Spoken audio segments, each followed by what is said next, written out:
darkling of eternity.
Kai alergenai bando kontroliuoti jūsų gyvenimą, ieškokite Opeksą ir kontroliuokite alergijos simptomus patys. Opeksa.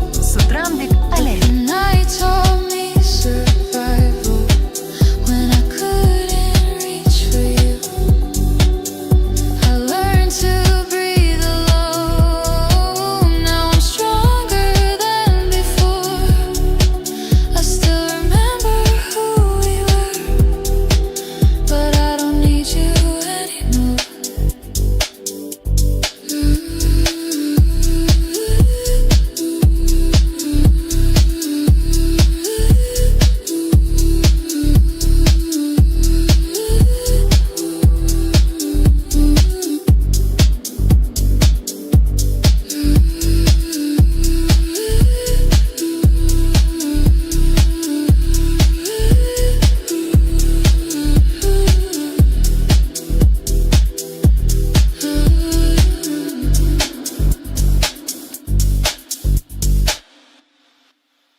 guys are going. These guys are going for it.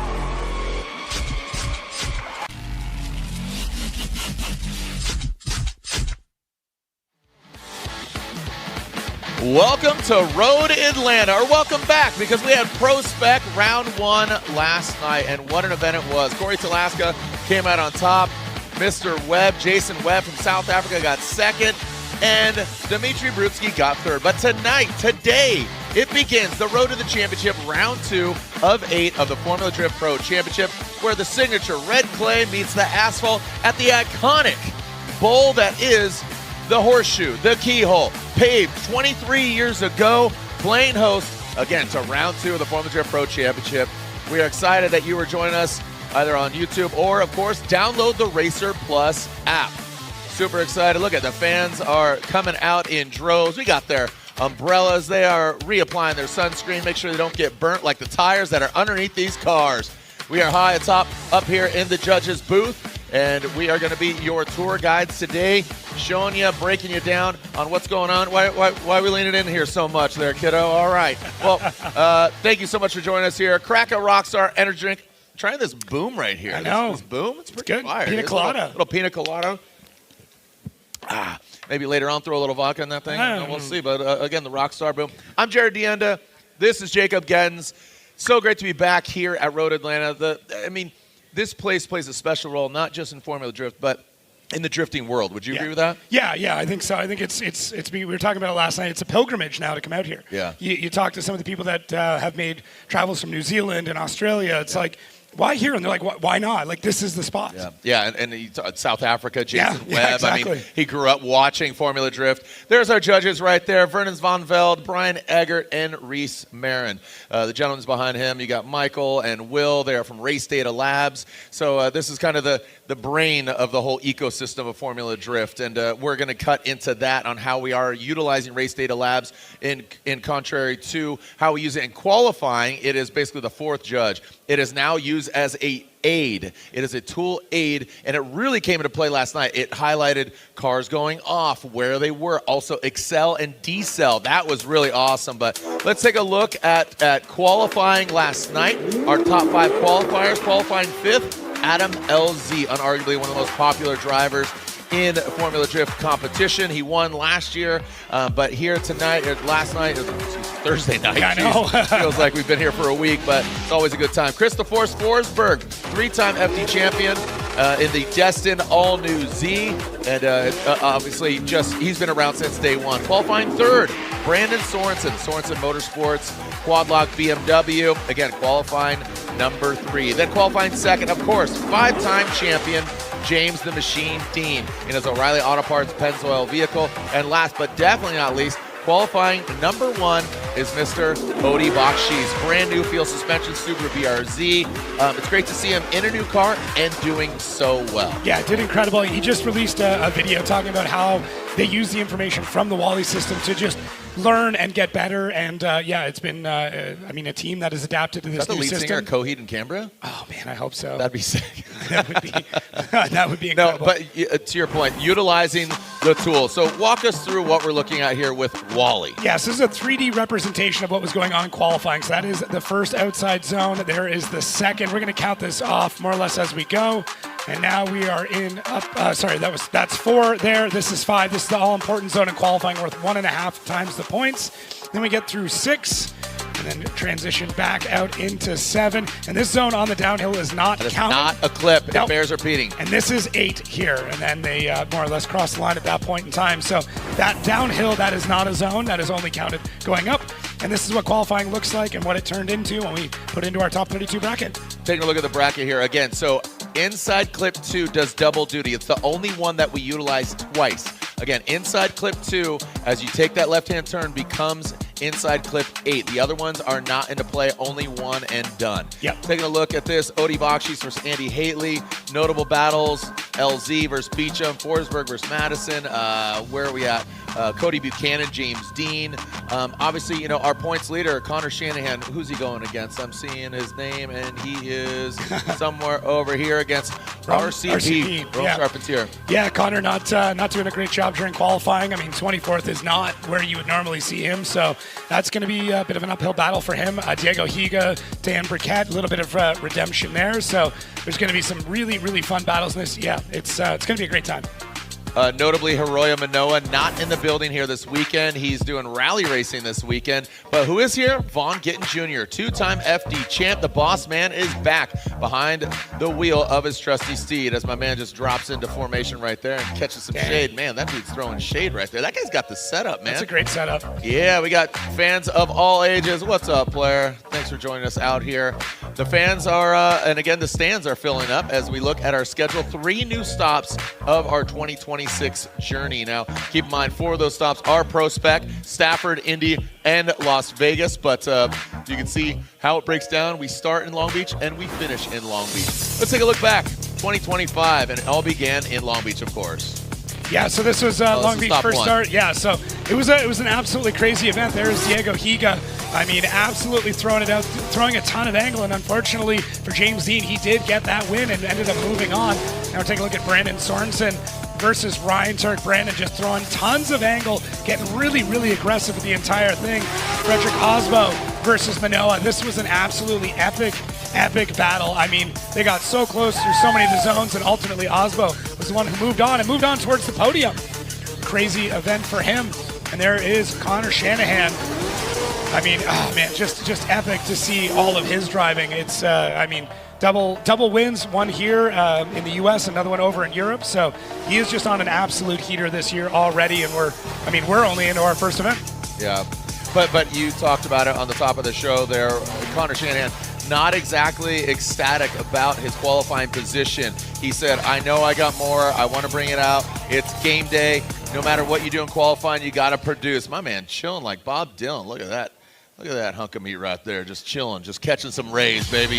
Look at that. Connor Shanahan leads the charge. Again, there are points in qualifying. So as you can see it, Frederick Aasbo, Shanahan, Richards, Odie Bacchis. Yeah, Cole Richards, notably, just outside of a podium spot on his debut. And Diego Higa comes back, takes a year off in 25, comes back, and there he is sitting in top 10. So good finish for him.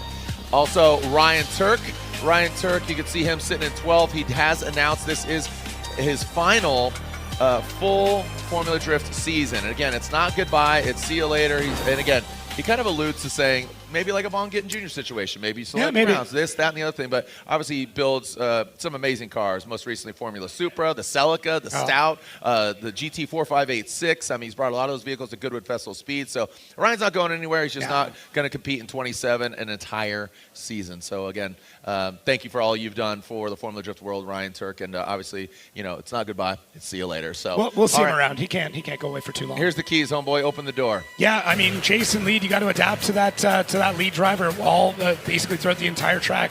Well-timed and executed transitions. You want those transitions to be super tight, super snappy, and right back on the door. Committed momentum and large angle as methods of slowing into outer zone 5. So we don't want to see these like crazy handbrake pulls or anything else. Like use your side bite to bring that car around. You are allowed to decel through that section, but make it look smooth, make it be chaseable.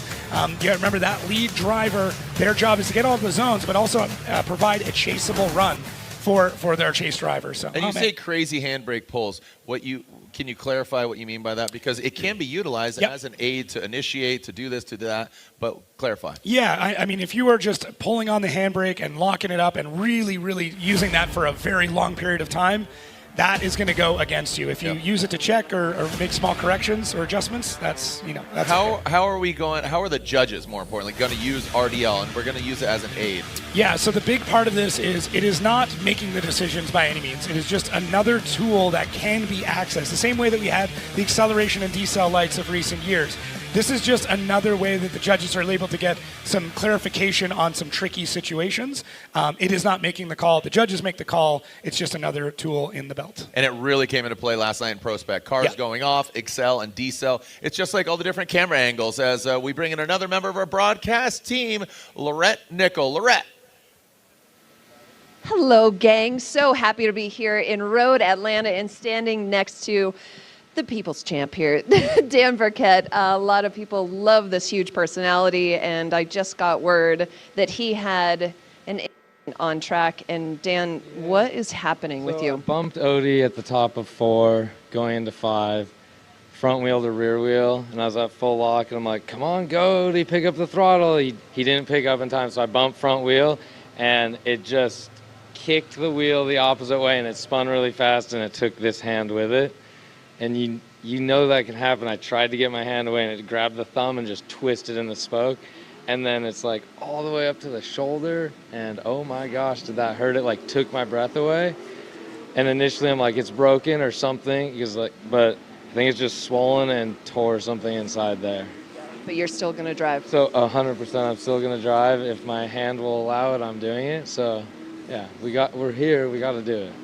It hurts. But I can only imagine. You're going to see battle against Diego Higa. What are your expectations there? It's my turn this time. Sorry, buddy. You got it at Long Beach, and we meet again, so it's my turn. Are you going to tape your hands or your shoulder? Oh, no, it sucks because this is your driving hand. This is the controls hand, so I think we just have to get in the moment and let the adrenaline take over and go for it. All right, Dan, we're going to be watching. We'll see him on the right side of the bracket. Thank you so much, and best of luck. Jared. Thank you so much, Lorette. Thank you, Dan. Hopefully your thumb's feeling better. Right now is a great opportunity to go do a thumb war with Dan Burkett. I'll take him. I'll sweep the leg. I'll sweep the leg. I will crank that cuticle so hard. All right, Rockstar Energy Drink Top 32. Our first battle is here and exited out of the burnout box. Odie Bacchis, Andy Haley. Let's send it for the first time here of round 2 of the 2026 season here at Road Atlanta. Odie Bacchis initiates. There's that outside zone. He talked about that line. And the blue and yellow is off track, so he will have a small deduction there. But now going up and charging into the 4 through 7. This was critical last night in Pro Spec, and it's going to play a major role on how you execute that. Inside clip, outside clip right there. You can see there's a rectangle on the ground. Now again, 2 becomes 8, and there it is as they make their way back uphill. So again, that inside clip 2, when they come and take that left, does double duty. It is inside clip 2 and 8. The other ones are a 1 and done. Yeah, solid run here from Odie Bacchis. Good initiation. Takes him just a second to get all the way out to the first outside zone. Does a good job of collecting that inside and then pushing all the way up the hill. That is through 3. There is 4. And as he gets to the top of the keyhole, there's 5. Andy Haley in the chase is doing a pretty good job here. A bit of a tepid approach. Not really getting all the way into it. Odie Bacchis is collecting it. And remember that zone right there, that is not a judged section.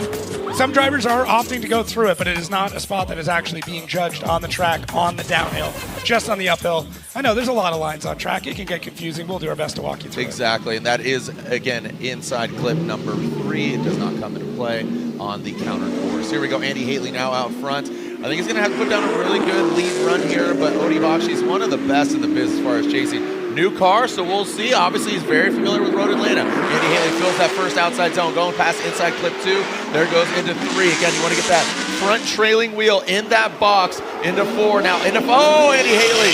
He throws up some dirt, but look at Odie Bacchis.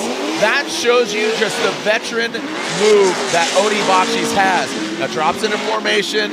Good calculated effort there by Andy Haley. Again, they're using the line and the edge of the course. You want to get that rear trailing or the front trailing wheel in that 3 foot by 3 foot square on the ground. Don't use the course edge, use that zone. But keep in mind, they're going 60 miles an hour, sideways smoke, all that. Yeah, there's a lot going on here. Andy Haley off the bat was not able to really collect the inside zone there on 2. Unfortunately, just caught really, really inside, and then he pushes out really wide through 5, missing the vast majority of that zone. Now, does calm himself down quite a bit, comes through the rest of this, it doesn't look too bad. The hard part is, you know Odie Bacchis is going to be really gripped up. That car is immensely fast, so when you're battling him, you kind of want to set the car up to be quick. And unfortunately, though, if you're not used to that, if it's not something you're normally practicing with, you get in, and that car's, it's quick. Your car's going to be just as fast. And I think that's maybe what happened here with Andy. It's just really, really quick, and he wasn't ready for how fast he was going to climb up that hill. All right, slide him left for Odie or right for Andy Haley, and it looks like Odie Bacchis gets the win. Absolutely agree with that call.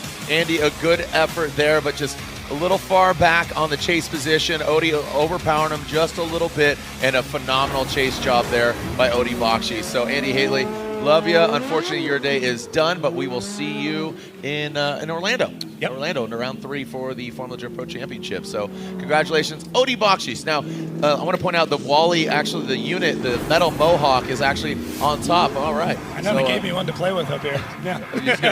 Can we put it on your back and you run around? It's not going to register how slow I am, so. Federico Sharifo, Simon Olsen. This should be a good battle. Federico Sharifo in Rosella, I believe is yes. There's Fiorella, Rosella, Roxanne, turn on the red light. Here we go as the Pennzoil BMW will be leading Simon Olsen in his trusty Mark V Supra. All right, so Rosella, the vehicle, Fedi, the driver. Now coming to that first outside zone. Good placement by Federico. Did go inside pretty tight on that second inside zone for the first, and then now coming into, everybody's flirting with that dirt. Now coming into and exiting out of the keel. Let's see how they manage that 4 through 7. Very critical, right in front of the judges with the naked eye, and utilizing, again, all the different angles and tapping with some of that race data labs. That's a solid run from Fedi. It's great to see, like you said, again, Fiorella, he's known for that car, but it's great to see him manage to get this vehicle exactly where it needs to be. I mean, listen, maybe we throw a Ferrari body on top of a 1 Series. We just call it a day because he is adapted to this car so well. And now that they got the mechanical kinks figured out from Long Beach, it's looking great. Simon Olsen, I love this approach too. The hard part is there's not going to be a lot of data on Fedi in this car. You're going to see him in practice. You're going to kind of know. But I think Simon does a really, really good job throughout this entire thing. Look, he's in the battle the whole time. He's got about a car in between. He's not going for any big dives. It is just a very solid mimic. Once again, not super, super close, but consistent. Mimicry is spot on the whole way through. So we're going to swap him around now, and I expect to see Simon really stretch the legs in the Supra. They've got a lot of pace in this thing. Yeah, and keep in mind, Simon, he's had one heck of a weekend. Greg Bussell at the top of the show with the grid walk, getting some words from him. Him and Rudy Hansen got into it the other day as far as contact goes. Simon, a lot of handbrake there. You saw him just dragging that thing into that first outside zone, powering up the hill. You talk about stretching the legs. Great angle there. Places the car really, really well. Nice execution. Very smooth. This looks very similar to his chase run, but now out front, good, confident fluidity. And look at Fedi. Unfortunately, a little bit of straightening there. Gets a little out of shape. So, again, like you said, the course knowledge, him getting familiar with the vehicle. Good job out front. Maybe leaving a little bit on the table there in the chase. Yeah, just a little bit. And Simon does a great job from the first outside zone. It was a little bit inside on the second. Coming up the hill, he nailed that. 3 looks great. 4 not too bad. Fedi really trying to adapt to this. And Simon could have been a touch deeper through 5. Looking great through 6. And Fedi he's doing a really good job here in the chase, but gets caught out just a little bit in this downhill section. He's barely in drift, just trying to keep up with Simon Olsen. That's the spot where I saw them in practice really pick up a ton of pace on that downhill section. So what you're taking a look here on the right, these are the zones from their lead runs. It gives you an idea of where they're collecting it. And the spot that this is grabbing the data from is how close on those outside zones to the track edge. And then on the insides, it's basically that the thickest white line that you're going to see. So here on this inside zone is the one closest to the edge of the track. Right. That's the one you're looking for on the inside zone. It was really impressive. Simon, his numbers as far as filling the zones weren't phenomenal, but his angle and his pace was so good. So, and that's really what I think gets him the victory there. A solid lead run, just really good angle, kept it up. Simon Olsen gets the win. Federico Sharifo, unfortunately, knocked out here in 32. But Simon moves on to the top 16. Congratulations to the Norwegian pilot. Yeah, there we go. Homegirl, she's a big fan right there. Literally, big fan. She's got a fan in her hand. All right, so filling up, and got some construction going on over here. Anybody know what's going on? Is that Ryan, are you building a house here? I'm hoping for like an off-road course back there. Oh, that'd be sick. Yeah, right. Jack Shanahan, Ryan Litteral, two big personalities. Yep. Love Jack, him and his lady, his brother, his dad. Like the Shanahans are iconic. Ryan Litteral from the 909, from the Inland Empire, Southern California. Style, just got such a big personality, and love the new livery. Looking good. Jack Shanahan here in that Pulsar Turbo BMW as a transition in front of Ryan Litteral. Look at Ryan He is trying to apply the pressure. He's, again, very comfortable. Again, as this looks like Simon. Good mimicry, doesn't have the closest proximity, but you can see him navigating that car properly. There he is. Now he ducks on in. He's taking a tighter line than Jack Shanahan. Ooh, that got a little hairy there. Almost hung himself out, allowing Shanahan to transition. Maybe a little establishment of dominance there as he passes him up the hill. Yeah, a little bit. And you never know. Drivers love to play, sometimes they're playing some mind games. Yep. That's just sport in general. Jack Shanahan looking really good. This car seems much easier to drive than what he was more or less dealing with on our last round. Even throughout the weekend, you can tell the Shanahans like a very particular setup in their cars, but Jack seems to have taken just a touch of pace out of it to make it a bit more drivable. But look at how smooth he is in the lead. Ryan Litteral in the chase. Everything looks great. Once again, similar to what we saw with Simon, great mimicry throughout. Could have been a little bit closer in a lot of those spots, but it's a bit of a strategy too. Go for that consistency in the chase. Okay, now let's see Ryan Litteral out front in the RB. He is just flying that RB flag. This is just part of his identity. And he has been campaigning the RB for quite some time now. Drags into that first outside zone, into the second inside clip. Now ripping it back around up the hill. Wow, Litteral leaving Shanahan in the dust in that little pocket rocket of a BMW. Ryan Litteral sounded like 4th of July, even though it's May, just the fireworks popping off in that NRG S chassis. Look at the angle from Ryan Litteral. Amazing lead run by this California driver going against Jack Shanahan, who was on the box, 3rd place in Long Beach. This is a tough track, man. You got to bring it all. Yeah, this is going to be really, really interesting. Normally, it's funny. Ryan Litteral normally goes for a really, really big initiation. He went for a bit more of a straight line approach, maybe to pick up the speed. Now he caught that zone really far on the inside. Jack Shanahan gets caught out just a little bit. He does a good job of following through here. Same thing. The mimicry through this section looks really good. Look at the amount of angle that Litteral is throwing through, and he's known for that style. He's known for that big angle all the way through. Jack then goes for a really good dive in this last part of the track. I know with the Shanahans, a lot of the time they like to look at a run and get notes back about like, okay, they did well here and here, but this is a spot where they didn't do as well. We really want you to hone in on that. And that also makes it a little bit more difficult for the judges, but we got a call already. Slide up left for Shanahan, right for Ryan Litteral. It looks like Jack Shanahan gets the victory, and that was a pretty close battle, man. I mean, I could almost see that going one more time. Ryan drove really well, but let's throw it to Lorette Nickel. Lorette, look at homeboy doesn't like that call. Hello, Jared. Odie, great job. #1 qualifier. Just got that stressor out. Top 32 is out of the way, moving into the top 16. With this new car, what are you learning lap by lap? Well, this is the fastest track that we put the car on. We built it, we tested 5 times, we're diligent at that, but we just didn't have fast open courses at our disposal. So now at this road course, we're like, okay, let's try some of the things that we tried on a smaller course that maybe didn't have much of an effect, or maybe it didn't do a favorable effect, and let's see if it's better here. So we're kind of changing things throughout. Like in between practice, before qualifying, we made some pretty big changes. It was kind of a gamble, but it paid off, right? So same thing last night.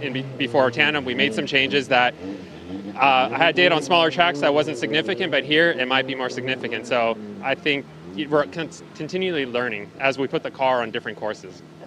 Amazing that you're continually learning and that things are working out for you. Odie, thank you so much. Jared.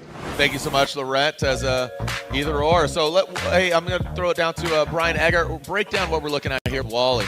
It's coming down to the lead runs here. You see Odie Bacchis out front. Yeah, okay, we're doing the Odie. I thought it was the other call. So going through the zones here, we got it. Your goal was to put the car into the white areas for when it's the lead car. You want your trailing front tire to go through the inside clips. So like for this one, that would be the driver's left, which it did right on that line, and that's about as best as you can get. For this one, it'll now be the right side, and that one's inside too much, so that would have been a huge deduction for that one. Yeah, and keep in mind that again, he did go through that one, but that was not a clip. Again, zone inside clip 3 is null and void as they go counter course. But yes, 2 does become 8. So thank you for the insight there, as we're going to be utilizing that, again, just as an aid as well as placement of the vehicles as we move on to our next battle. So it is another Shanahan bro. We're talking about Connor Shanahan against RCP, Rome Charpentier. Rome Charpentier is the BMW E36. Here comes Connor, our current points leader.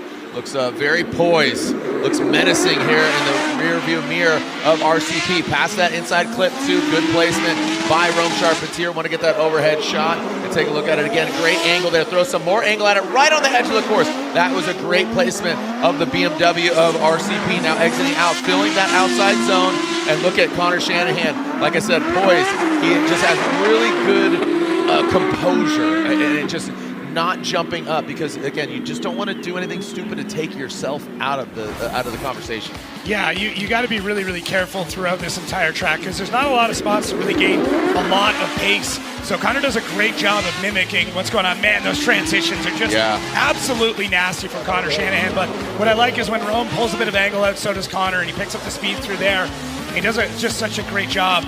Both of them. I mean, Rome's having a phenomenal lead throughout this entire thing, and that really does aid in how Connor's able to be able to keep up with them through so much of this run. Rome has maybe a bit later of a transition. That's not really something that's more or less judged. The downside with it is it makes it harder for the chase car whenever you transition that late. Later transition going down the hill back into 8. Correct. So hanging it out there. Again, like you said, that's not judged, but if you hang it out there too much, it's almost like icing somebody. Yeah, you delay it and you're going to check somebody up, but Connor handled that really well. Well, and as with everything, if you compare it and the other driver doesn't do that, and if everything else is the same and the other driver didn't do that and you did, that could lead to you losing that battle. So the goal is not to block the chase car. You want to leave it nice and open. We talk about leaving the pocket Can't open. impede. Yeah. I mean, the lead car is able to go wherever they want to go. That's not a problem. But if they're not kind of like leaving it open for the chase car, that's not as good. Yeah, give them the room to transition. Don't impede their line. Here goes Connor Shanahan across the nose of the BMW in that first outside zone. Big angle there from Shanahan. Drops it into formation. Nice job by RCP. Give himself enough room. Like I said, you don't want to make a big mistake here. Shanahan, let's see, gets right to the edge of the track. RCP, he tucks that nose in very, very nicely. Good proximity from Rome Charpentier. Rome, great to see him here in top 32, and now transitioning past that last inside zone. Nice job by Shanahan and Rome. This is where I do not envy being a judge. This is a really tough one. We are splitting hairs because both runs were really, really sharp. Yeah, that's definitely a tough one. So let's take a look here again. Connor out front. We're going to have our zone scores up on the side. Once again, that is not the determining factor here, but it is something the judges can use to help make a decision. And so far, it's looking fairly close for both of them, all things considered. I mean, Rome's got a bit of an advantage in a few spots, but Connor's able to pick it up in a few other. So right now, I mean, once again, that is just on the lead side of things. That does not take into account the chase side of things, where Connor had an absolutely phenomenal chase all the way through this. So just off the top of my head, it looks like Rome might have had a slightly better lead run. But when you start looking at the chase, you got to remember that Connor was basically all over him all the way through this run. But look at that. Rome's like, sure. Yeah. I don't know if you saw this overhead shot. Yeah, it's definitely interesting, and it's not an easy call for these judges. Top 32 is as difficult as it's ever been. Okay, we got Wizards all over the place. We got Ready to Rock. We got LZ fans. Look at that. It's got it all, man. Got Colette shirt, I believe, on. I mean, I love this. Again, love the fans. I know Ryan Sage and I were just talking. I remember years ago as we were taking a look at utilizing all the stats here. What are we looking at? Yeah, so at the very bottom of that, you'll see mimic and proximity, and that is what's covering the chase. And the mimic is how well you are mimicking, like following the same transitions and timing, but even not even that, just the line as well. And then proximity is how much time you spend close to them. So this is where it's tough. One more time, and there it is. Yeah, this is what I said. Just splitting hairs. Why not? Again, this is rewarding good runs. And both of them were really, really strong runs. I love that. And the percentage. We show you those stats and are pulling back the curtain to really showcase and highlight. This is an aid. It's not a judge. So keep that in mind, our 3 judges. So don't go anywhere. More drifting when we come back here at Road Atlanta.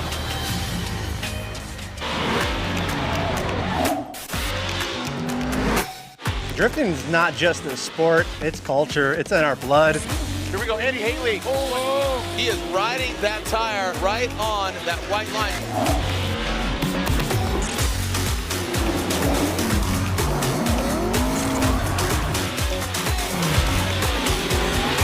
tires are what we live and breathe in Formula D. We couldn't do this without them.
Adam LZ here to tell you that motorsports has taken me just about everywhere. And no matter the scenario, Link ECU is the answer.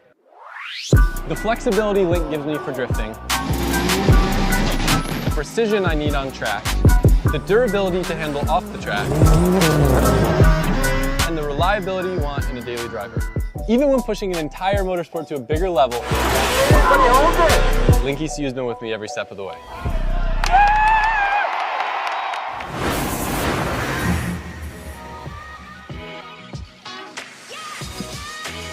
Well, ladies and gentlemen, race fans and Formula Drift fans, welcome back to Road Atlanta. Round number 2, and the weather is holding strong. Simon Olsen, congratulations. I know top 32 is so stressful, but you also had a lot more stress that you were dealing with. What have you and your team been experiencing? No, the weekend didn't start very well. We lost a motor and got ran over in the first practice run. And yeah, so we spent almost the whole first day just to replace the engine and everything in the rear end, or the whole right rear corner and subframe, and the engine and everything going on. It was a lot, so not a lot of practice on first day. Did 2 practice runs before qualifying, but we managed. So it's just been a very long weekend. I thought that the Long Beach was going to be everything, that we got rid of all our failures, but apparently not. But it just feels very good to be in top 16 now. Federico did a phenomenal job, and he suits that car so good. So it's a pleasure driving with him. But yeah, I guess we did a little bit better job and got the win, which feels good. Top 32 is always stressful, and especially after this long weekend, it feels very good to give back for the boys and get some wins. Simon, thank you so much. We have cars on the track. Jared. Thank you, Lorette, as Christopher Forsberg in that Destined Industries all-new Z coming up the hill. Oh, D-Mads. He's going to be Mads at himself after that. That's a big mistake there in that coilover depot S chassis. Here goes Christopher Forsberg using the force. Happy May the 4th and Revenge of the 5th as the young Obi-Wan Kenobi, Christopher Forsberg, makes his way up the hill. Destined Industries, a new retail spot that he's part of the business. Here we go. Nice. Yeah, Forsberg looks really, really comfortable this weekend. It's so great to see. He's like a new man. It's a completely different driver now, and he's just, everything's been smoother. Derek Madison looking really good at the beginning of this chase, and I don't know what all happened here. It's like the car just kind of turned off for a second. Yeah, quick Control-Alt-Delete, clear the OBD, and he's back into it.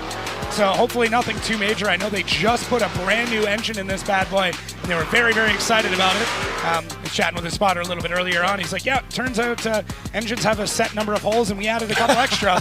So he made the LS a convertible. Yeah. That's cool. It's got exit it out. It's got a screen door on it now, but this one is. This one's brand new, and I'm not entirely sure what happened to that one. Yeah, it looks like it gave up, and then when he just refired it on, you saw that back left just not rotate there. So here we go, Derek Madison now out front. Christopher Forsberg chasing him down. Derek Madison, D-Mats from St. Louis. As it looks like we are getting thumbs up, we are good to go. Matt Soap on Europa keeping it clean as we get those lights on, extinguished, and it's go time. The chicane, keep it up. It's not a drag race to initiation. Try to time this perfectly.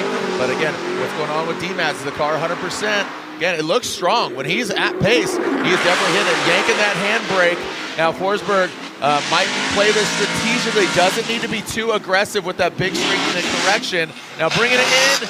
Oh boy, that was that. Yeah. I mean, that. Don't know if his spotter was in his ear, but that could have been really bad, and that was the exact same location. So Derek having a lot of trouble going up into that outside and going to the outside zone 5.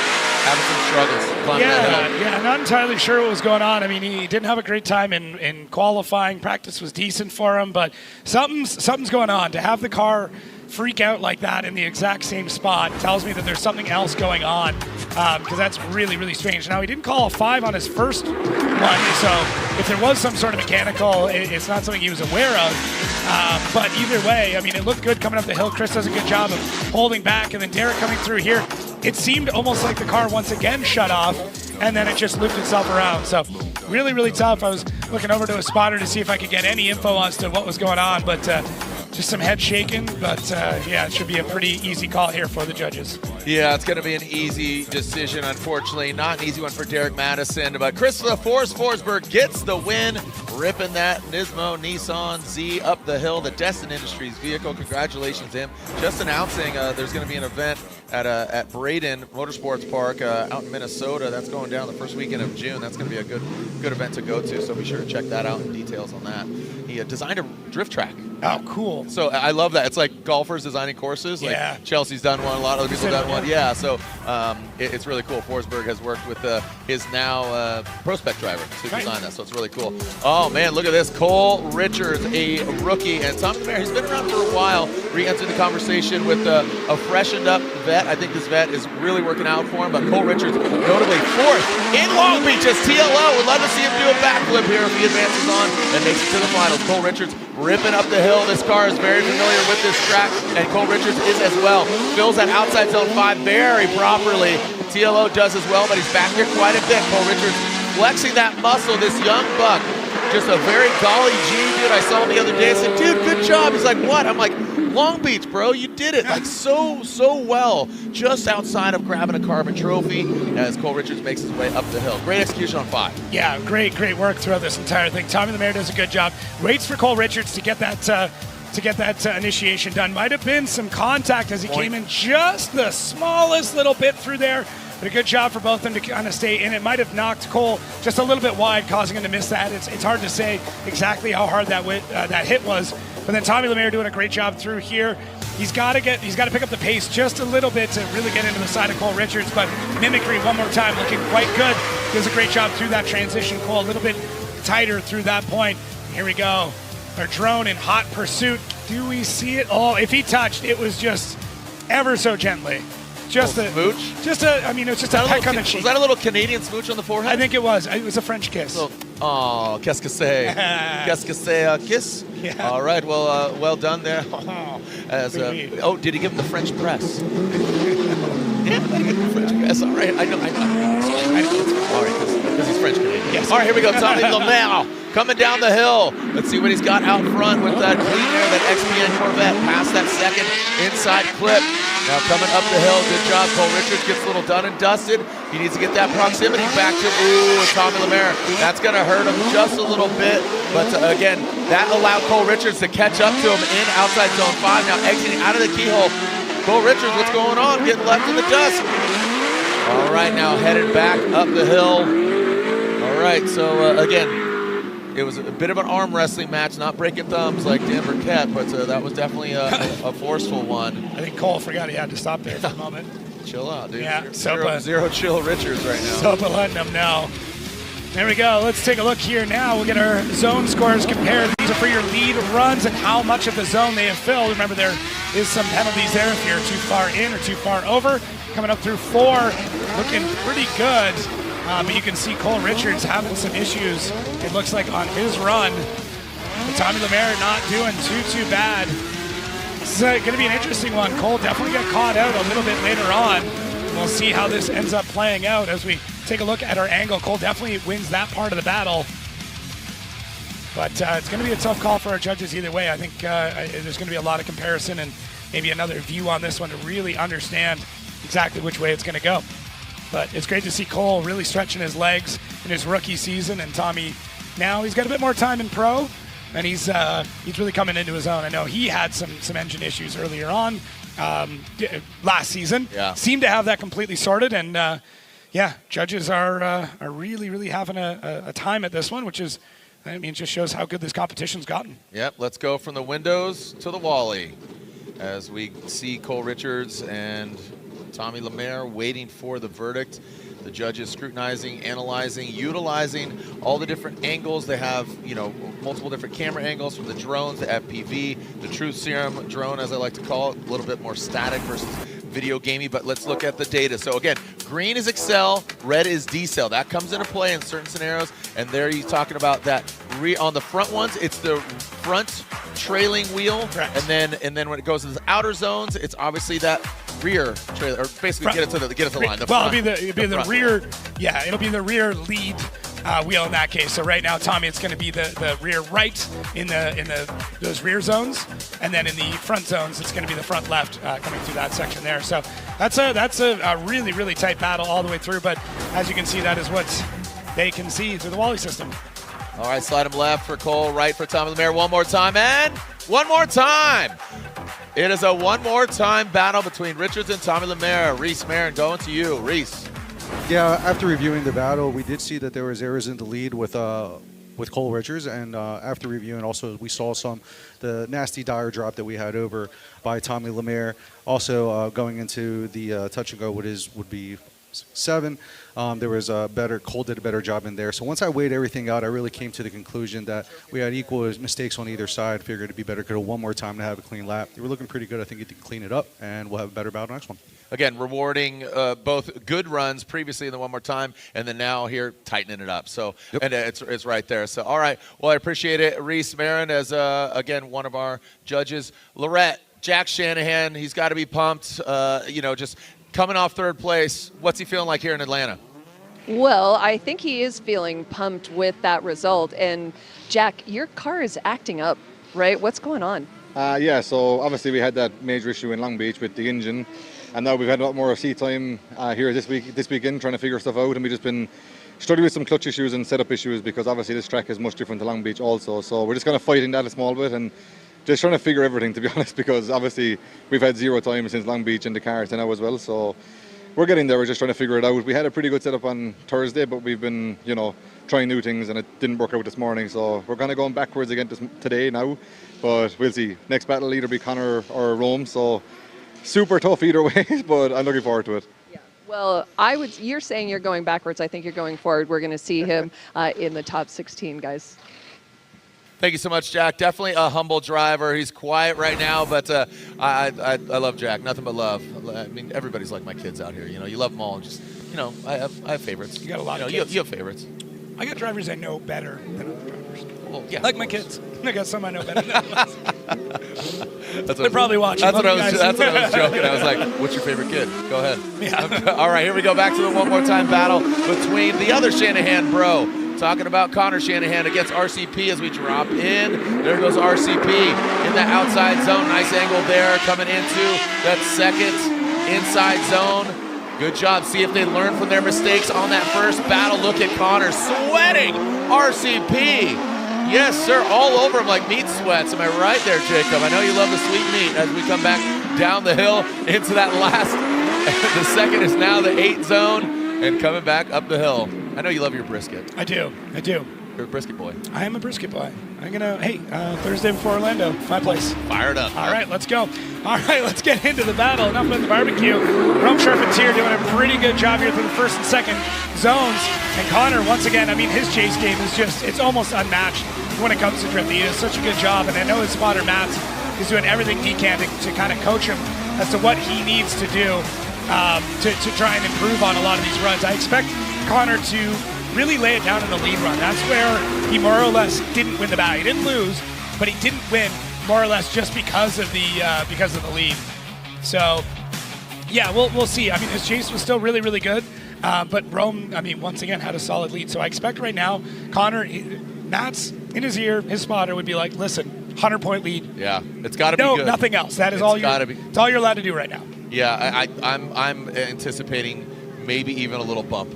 Just don't force it to one more time. Don't leave it in the judge's hands. I could definitely foresee Rome really just applying the pressure. Here we go as Connor Shanahan initiates. Rome a little late to that party. Little failure to launch there, going into that first inside zone, and the second that rear trailing perfect by Shanahan into that number 4, into 5. Good, nice fluid arch right there, and arc into 6. Now exiting out, that rectangle on the ground. Want to get that overhead view of this FPV. Justin Smash doing a great job, very dynamic, more video gamey. But all right, so like I said, Rome not leaving much of a margin for error there. But let's take a look at it again. Yeah, this is going to be tough. I thought the first battle was going to be a rough go for these judges, but I don't think this one's going to be much better, to be completely honest with you. So let's take a look here. Connor, once again, this is what I expected. He's going to go for this really big lead run inside zone 2, looking fantastic coming up the hill. This looks good through 3. Could be a touch deeper through there, but Rome stepped up his chase game. Look at him floating out. Rome does such a great job. Now, maybe not quite as smooth in the chase as what we saw from Connor, but might have been closer through a few of these sections. And Connor really crushing it. He's wrapping around. We saw him do that in qualifying as well. So there's a lot to absorb here. And we thought the judges had a tough time on the first one. This is arguably tougher. So I'm not sure if they're going to have to push this one more time again, and this just becomes a war of attrition between these two drivers. But super cool to see. And if you remember back when Connor made his debut in FD, it was with Rome.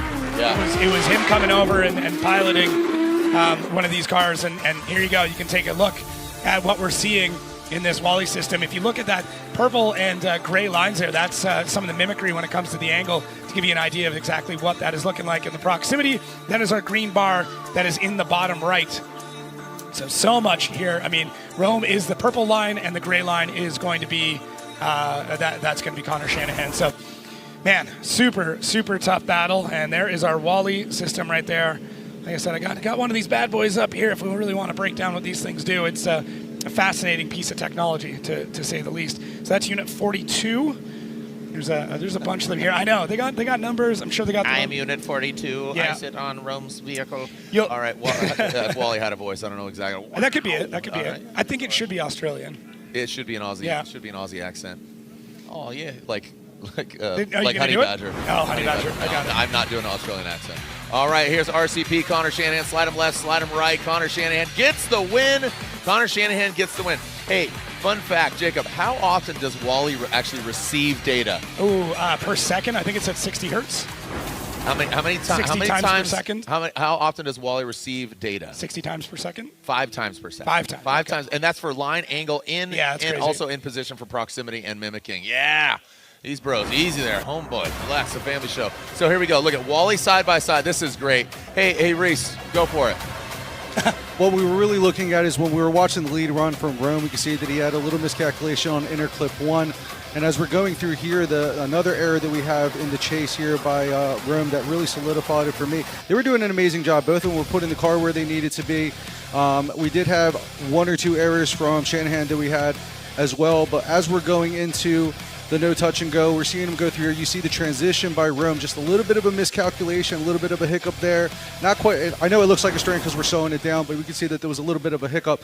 And that error with also missing the inner clip ended up putting Shanahan getting the win. Thank you so much, Reese, Brian, and Vernon Zvanveld. So we're gonna take the ball here from Vernon as we're gonna keep on keeping on here. We'll be right back with more drifting action. Round 2 of the Formula Drift Pro Championship here at Road Atlanta on Racer Plus and Racer Network. Looking for a college where you can learn by doing? The University of Northwestern Ohio puts the wrench in your hand and your future in motion. I would recommend UNOH to anybody who wants to excel in this industry. With industry connections, cutting-edge equipment, and programs in automotive, diesel, high performance, robotics, and more, this is education that works. You will come to this school and you will leave 10 times what you were when you came here.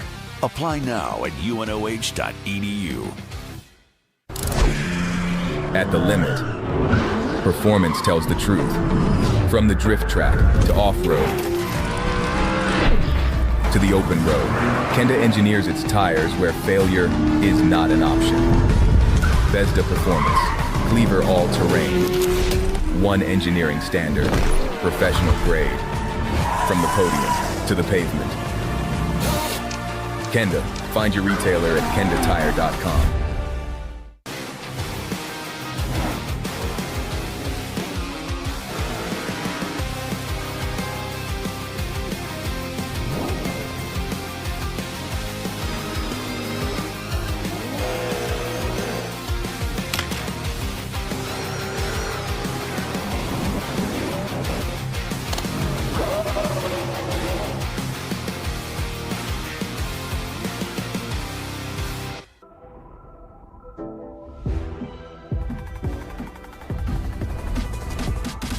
Get out there and have fun. Because you've got McGuire's. And we've got your back. From wash, to paint care, to maintenance and more.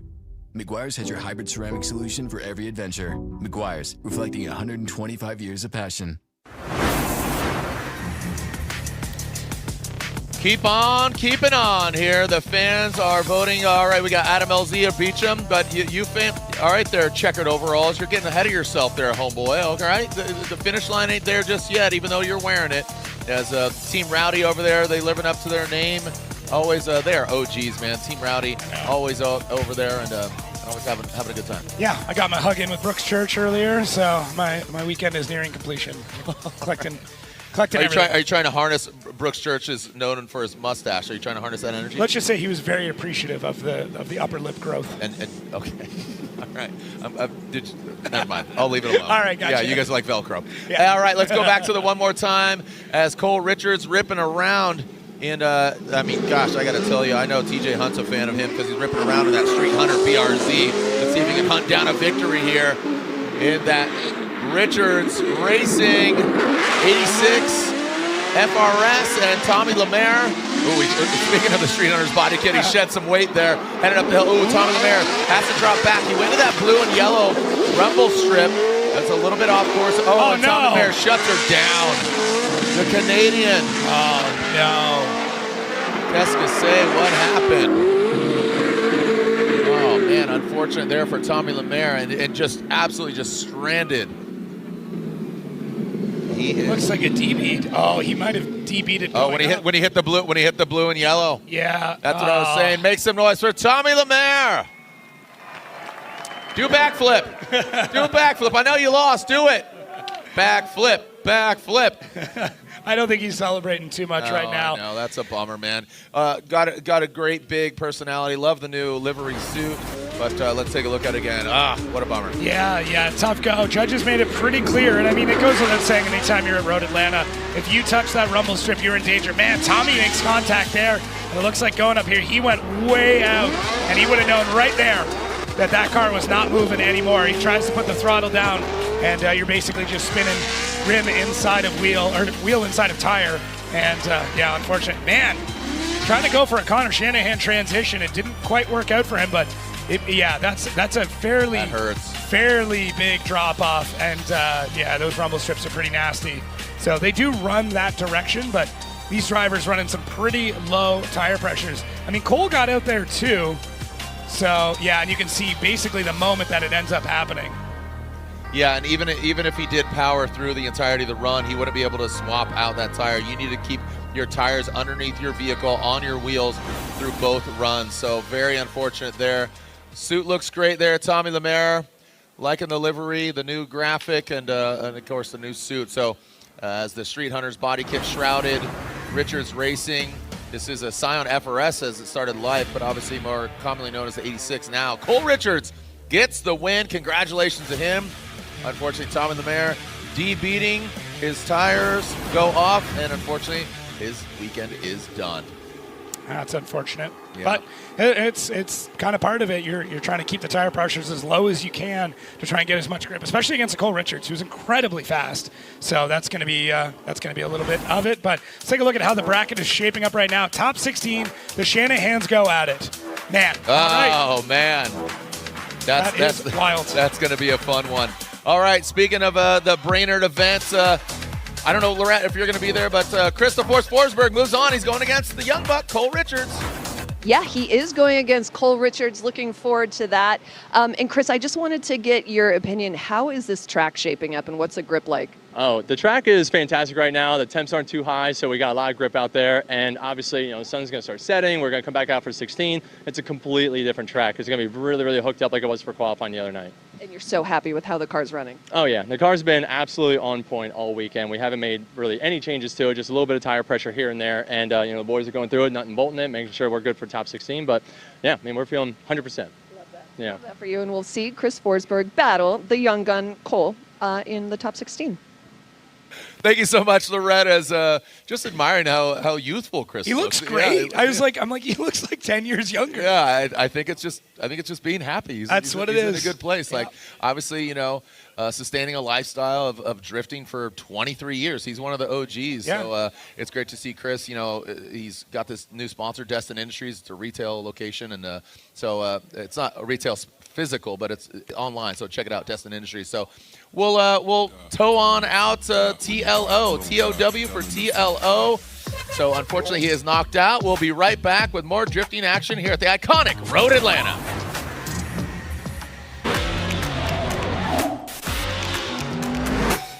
Drifting is not just a sport, it's culture, it's in our blood. Here we go, Andy Haley. Oh, he is riding that tire right on that white line.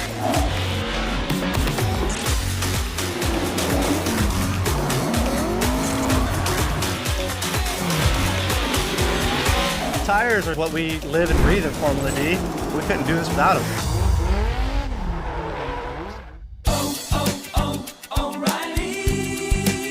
Need parts fast?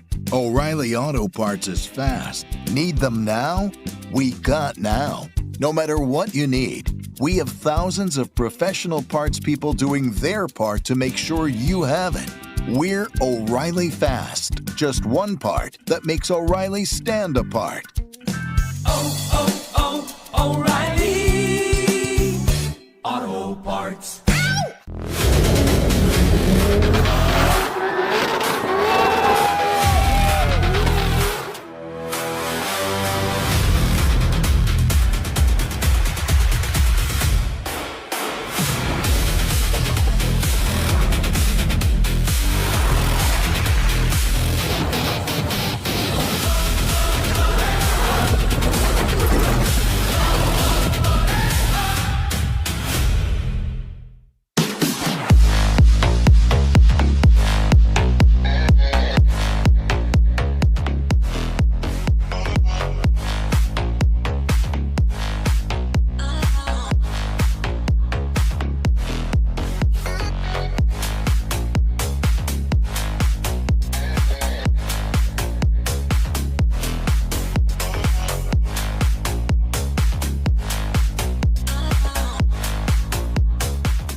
All right, well, we are back, and again, TLO, unfortunately, with that deep beating, that knocks him out of competition. Cole Richards will get the win, but he still does have to complete his bye run here. So a little premature celebration there, but want to make sure that Cole Richards is up to snuff. So to clear TLO out, but a little celebratory victory here, celebratory run for Cole Richards. Leon, listen to Naples, Florida zone. Cole Richards.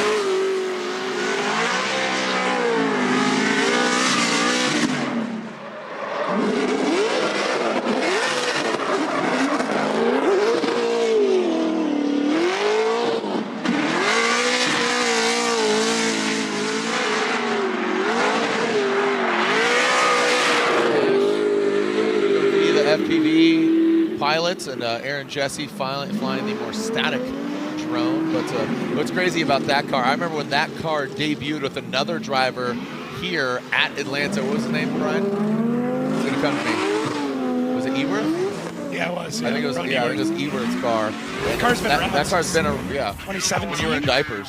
Sure. All right, Adam LZ and Trenton Adam Beachum. LZ, Trenton Beachum. Adam LZ in his Drift HQ BMW E36. Trenton Beachum, FL Pro, Clone X Penthouse vehicle.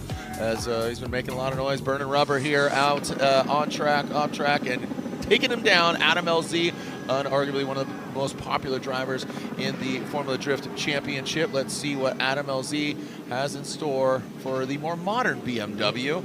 But Adam LZ will lead Beachum in his rearview mirror. All right, coming through the start chicane, a little slow trickle. Roll on into it. Let's see what kind of initiation Adam LZ's got. Looks like a little faint entry there, Manji, into that outside zone, into the inside zone 2 and 3. Now coming up the hill, Beachum bathing in the smoke, getting marinated in it. Oh, and Adam LZ way off course. That is very uncharacteristic of Adam LZ, shutting her down. Does Adam have a puncture? I thought, take a look. Yeah, sorry, I don't want to get too far ahead of it, but it looked like potentially he DB, maybe not DB'd it, but at least punctured. If we can get a shot of Adam's driver's side rear tire.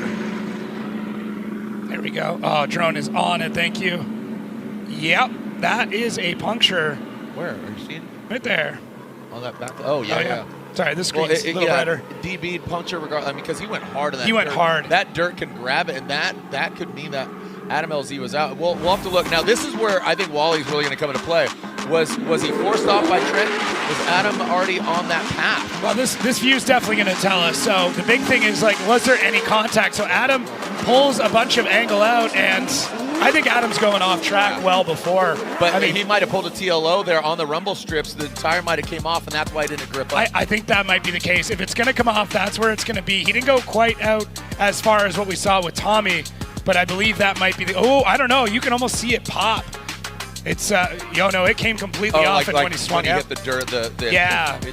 There's kind of like a moment where that comes off. So we can take a look here with that Race Data Labs Wally system. You can see how far into that zone he is. Big decel, and then that is where he goes off track. Now there is contact with Beachum in the front. He couldn't go anywhere. Yeah, exactly. But I mean, honestly, Adam was more or less going out. So this is a big blow there for Adam LZ. Very unfortunate for Adam. And again, I know he's got very ravenous fans, and they want to see him move on. But great execution there by Wally, just capturing. You can see way offline, decels, and then goes into the dirt, and that's where, like you said, it might have DB'd it in the dirt, not due to him going into the rumble strips like Tommy Lemaire. Yeah, and you can see there Adam going back and watching that replay instantly. A little worried there. He got real close to his phone. It's unfortunate. It's definitely unfortunate. I do think it just, at least from the rumble strips, if that didn't take it out, it was when he went off into the dirt when it more or less happened. So giving a thumbs up there, but that is a really, really unfortunate circumstance for him. All right, taking a look back there, they're gonna. That's definitely a bummer for Adam LZ. As taking a look, he's looking himself to. He's probably waiting on a replay on this one too. So, tough go. They're gonna have to. We're gonna have to take a look at this probably again, but. I feel like this is Spaceballs. What's happening now? That was then. What about now? It's gone. Already happened. So taking a look one more time, we're more or less just seeing on that decel side of things, you can see the red that's coming in behind Adam. This is that red trail that's back here at the very, very back of his car. So we see the green that pops up. The contact is happening as he's going off track regardless. We can see now our judges taking a look at it. So this is the slow-mo, that red trail once again that's coming up behind Adam. To me, the way that Adam is projecting off track, he's going off track regardless of the contact. That's how I'm seeing it. Judges may see it differently, but that's more or less how I'm indicating that one. Yeah. Yep. So don't know exactly what we're looking at, but that definitely. It's a tough call on that one. It's going to get interesting with some of the rulings and stuff about timeouts, but that's an independent DB, at least in my mind. So tough call. Judges are really, really taking a hard look at this one because they want to make sure that there's nothing else that happens. So you can see as if we can run it back just a little bit before this, because Adam would have already DB'd it at this point in time. So there we go. We can scrub back for a second, and let's pause it right here. Oh, there we go. So as Adam is coming up the hill, slow it down just a touch.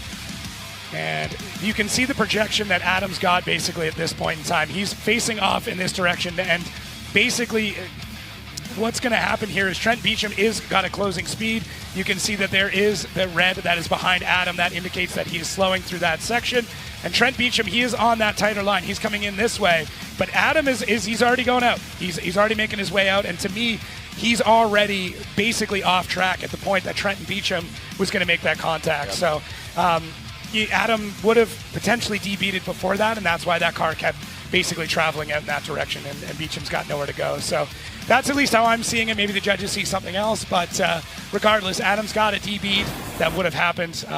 If there was some sort of contact before that, maybe there's a bit more of an argument to make, but independent. More or less that's how I'm It was seeing independent. Yep. Yeah, it was independent, but what's great about that is utilizing that data supports it from the telemetry system that is from Race Data Labs. We lovingly call it Wally. Yes, Wally is the unit, that unit that is on the top of the vehicles, as you can see there from Beachum.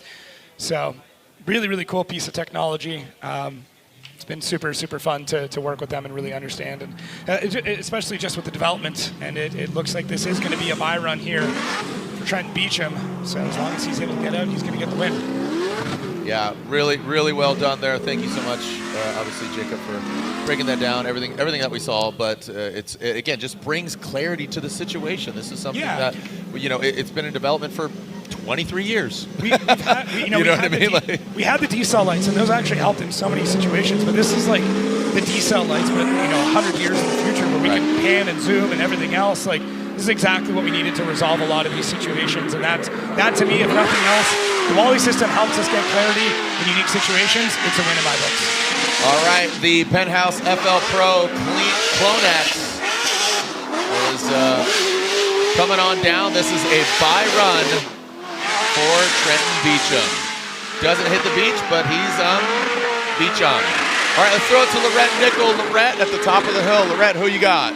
Well, I have Cole Richards, and I am so impressed with his driving. And I asked him, are you so impressed with yourself? And he said, I don't know, I just love driving. Cole, how is everything shaping up for you here at Road Atlanta? It's pretty hectic. The practice session that we had Thursday was pretty meh. And going up against Tommy, who is an incredible driver, it was stressful, I'm not going to lie. Going into top 32 the nerves were kind of coming, and we faced Tommy before. We know we can do it, but we did it. We did it in the way that no one really wants to do it, with the whole DB situation. That really sucks, but we made it to top 16, so we're living our best life, I guess. Yeah, absolutely doing big things in his rookie season. Well done. We'll see you in top 16. Like a up and coming Hunt & Co, dude. He's got the Speed Hunters kit. He's got the Hunt & Co hat on. I know TJ's watching right now. Him and Sabrina watching back in San Diego. He's a good company kid. Good company man. Keeps it moving forward. Yeah, just Vaughn Gittin Jr., Nate Chen ready to throw down, and the champ is back in the building. The boss man RTR. Here we go. Vaughn Gittin Jr. will lead in his Monster Energy Ford Mustang RTR Spec 5FD. Nate Chen and a Chen. Let's see what we got from him. Chasing down a driver who's had probably more turns on this track than a lot of the drivers out here. Into that outside zone 5. Chen, good composure, chasing down the two-time champ. Nate Chen with a lot of wealth of information in association with Jerry Yang Racing. Falls back quite a bit there, and Chen comes in tight to that second and final last inside clip. Yeah, you could very easily estimate that Vaughn's had over 200 laps here if you really think about it. Yeah, easily. I mean, maybe touching on 3, and it's showing here. Vaughn looking so good all the way through. I really like how aggressive Nate got on the rear of Vaughn through that section. You have to. Going against that big car, you know Vaughn's going to lay down a solid lead line, and he's a heads-up driver. He's just going to put it all in the line. He's here for fun. He's having a good time, so Nate Chen, you might as well go for it. Vaughn's looking stable. Unfortunately, Nate shoots out just a little bit wide coming out of the keyhole. And then, unfortunately, at that point, it's just playing the catch-up game for the rest of the run. Vaughn looking... Hey, you know what? I push Mongo, too, bro. Do you? I push Mongo. Okay. Yeah. So don't shame Mongo pushing, Yeah. bro. Do you know what pushing Mongo is? Yeah, with the wrong foot. You know, just like not the wrong foot, just the other foot. Oh, not bad. I snowboard goofy, so yeah, I'm right there with you. Not, yep. Oh, you snowboard with goofy. Yeah. Oh, I'm in Florida now. So. Yeah. All right, let's see. Nate Chen, regardless, he's pushing Mongo, but he can push his car around this track into that first outside. Von Gittin Jr.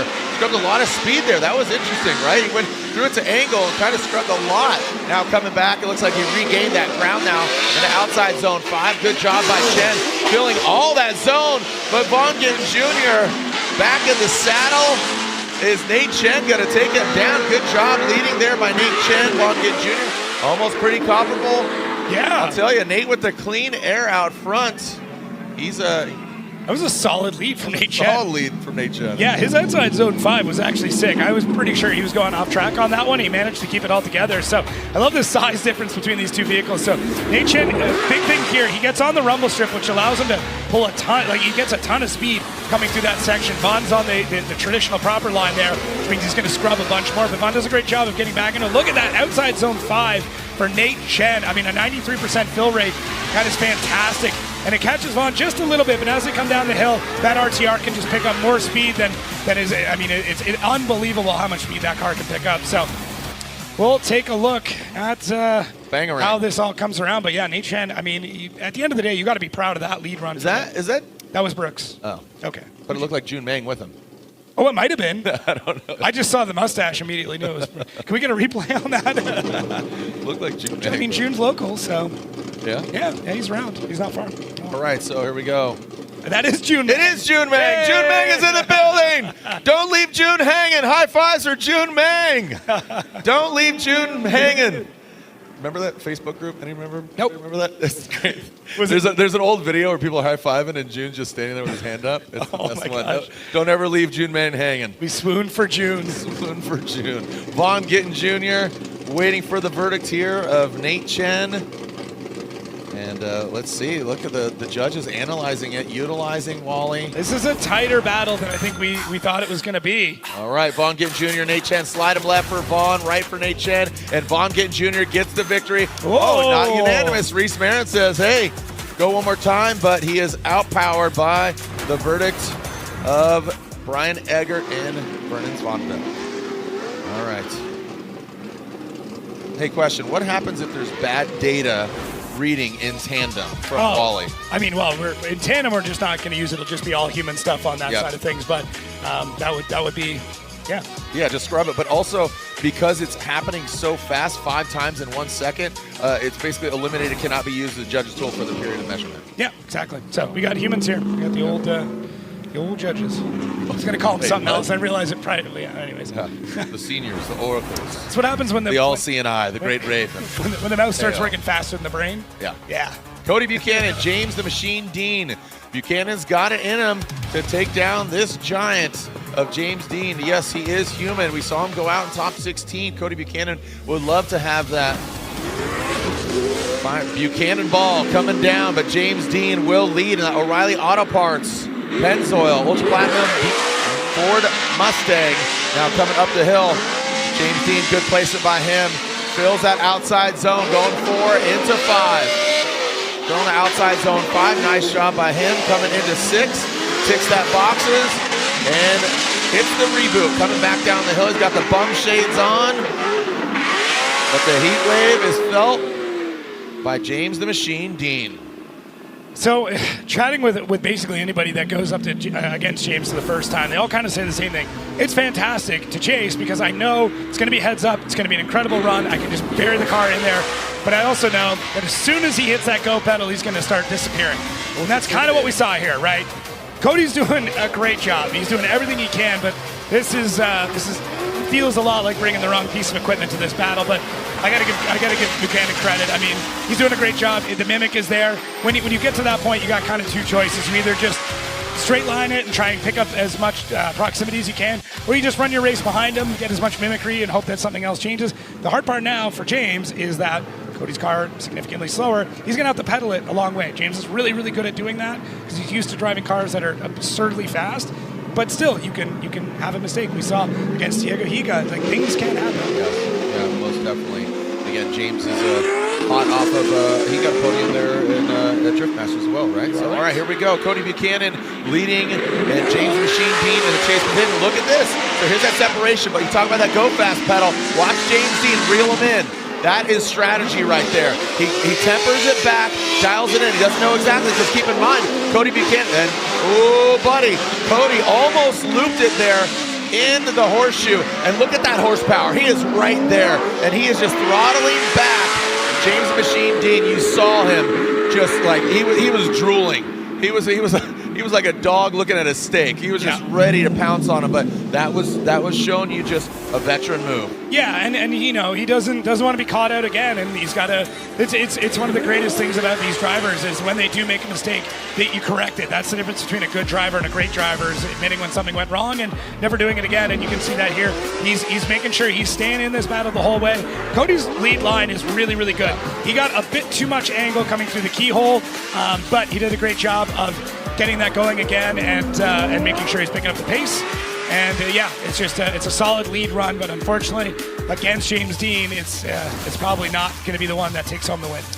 All right, well, James the Machine Deane or Cody Buchanan, and James the Machine Deane gets the victory. Your 5-time champ is on pace. Cody Buchanan, he knew it was a big battle, talking to his spotter, walking up here, and you got to stay positive. You know, again, he is human, but he is the machine, so you can't knock him down. You got to take him out. Here we go. So we'll take a short break. When we come back, more Formula Drift action here at round 2 of the Formula Drift Pro Championship, Road Atlanta.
vibe and live loud. This is what we are. Check engine, ABS, or maintenance light on? There's an O'Reilly Auto Parts. Turn left, Tyler. Take the guesswork out of your warning lights with O'Reilly Veriscan. It's free and provides a report with solutions verified by ASE certified master technicians. And if you don't want to do the repair yourself, we can recommend a shop for you. Okay, Tyler, let's go fix your car. Auto Parts.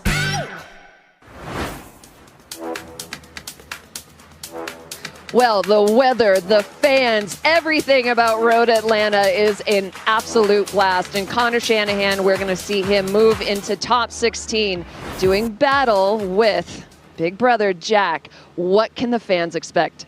Yeah, this is always an exciting one. I think it's the first time ever in FD that they get to see this. So, yeah, me and Jack probably have some of the best battles in world drifting. You know, I think we always push to the limit, so they can expect big things. But, yeah, I got to switch it on. Struggling a little bit today, can't really release, but yeah, good battle with Rome. Props to Rome, was pushing really hard and drove a really clean battle. So small margins, and yeah, we need to be a little bit better. We know what this guy does. I spend every day of my life with him, so he's one of the best in the world. It should be an exciting battle, and we're both fighting for a championship, so none of us want to lose, right? Yeah, absolutely. Now, when you have these days that are a little bit tougher than others, what do you do to start firing up? Yeah, it's hard. I think, you know, I started the finish line after that battle and was like, oh, give me this one, please. You know, I don't want to finish the day like this. But Yeah, it's a whole mindset thing. I think drifting is close to 80% mindset. You wake up, you have good days, you have bad days, and yeah, it's nothing's wrong. We struggled a little bit with car setup in practice, which kind of made me self-doubt a little bit and not believe. But yeah, I just got to keep telling myself that I'm one of the best here, and I got to believe and ride with that. So yeah, we'll try push. Jack and me will have a lot of fun. There's going to be no pressure. It's always a fun time. It's like we're back home in the practice car, so you can expect fireworks in this one and let the best man win. Connor, thank you so much. Thank you, Lorette. As back to the action here, Diego Higa will lead Dan Burkett. Diego Higa coming down the hill in that first outside zone. Nice job on the clip. Diego Higa, man, that time off, I don't know what he did, but do more of that, because it is working out for him as Dan Burkett, that Rad Industries Mark IV Supra coming to outside zone 5, now into 6, ticking the boxes. Nice job by both the drivers. Outside zone 7, now working their way back the hill. That is null and void. This one is active. That is an inside clip. Oh, Dan Burkett way off course, gets into the dust. Whoa. We are definitely going to be utilizing Wally because that is not where you want to go. We saw that come into play yesterday, and that took some drivers out as they took themselves out. Yeah, we'll see how this all plays out, but at the beginning of this run, it started off very, very clean. Higa using those rumble strips to really push that car out as far as he possibly can. You don't really want to be doing that. That is going to be a bit of a detriment to him, but it does allow him to get that zone as fast as possible. Bit of a left foot brake there for Higa out front in the red 8.6, and got Dan doing a great job in the chase all the way through. Higa seems to be setting his car up just a little bit slower than what we saw previously. And Rad Dan, oh, what a save. What a save. That could have been absolutely brutal.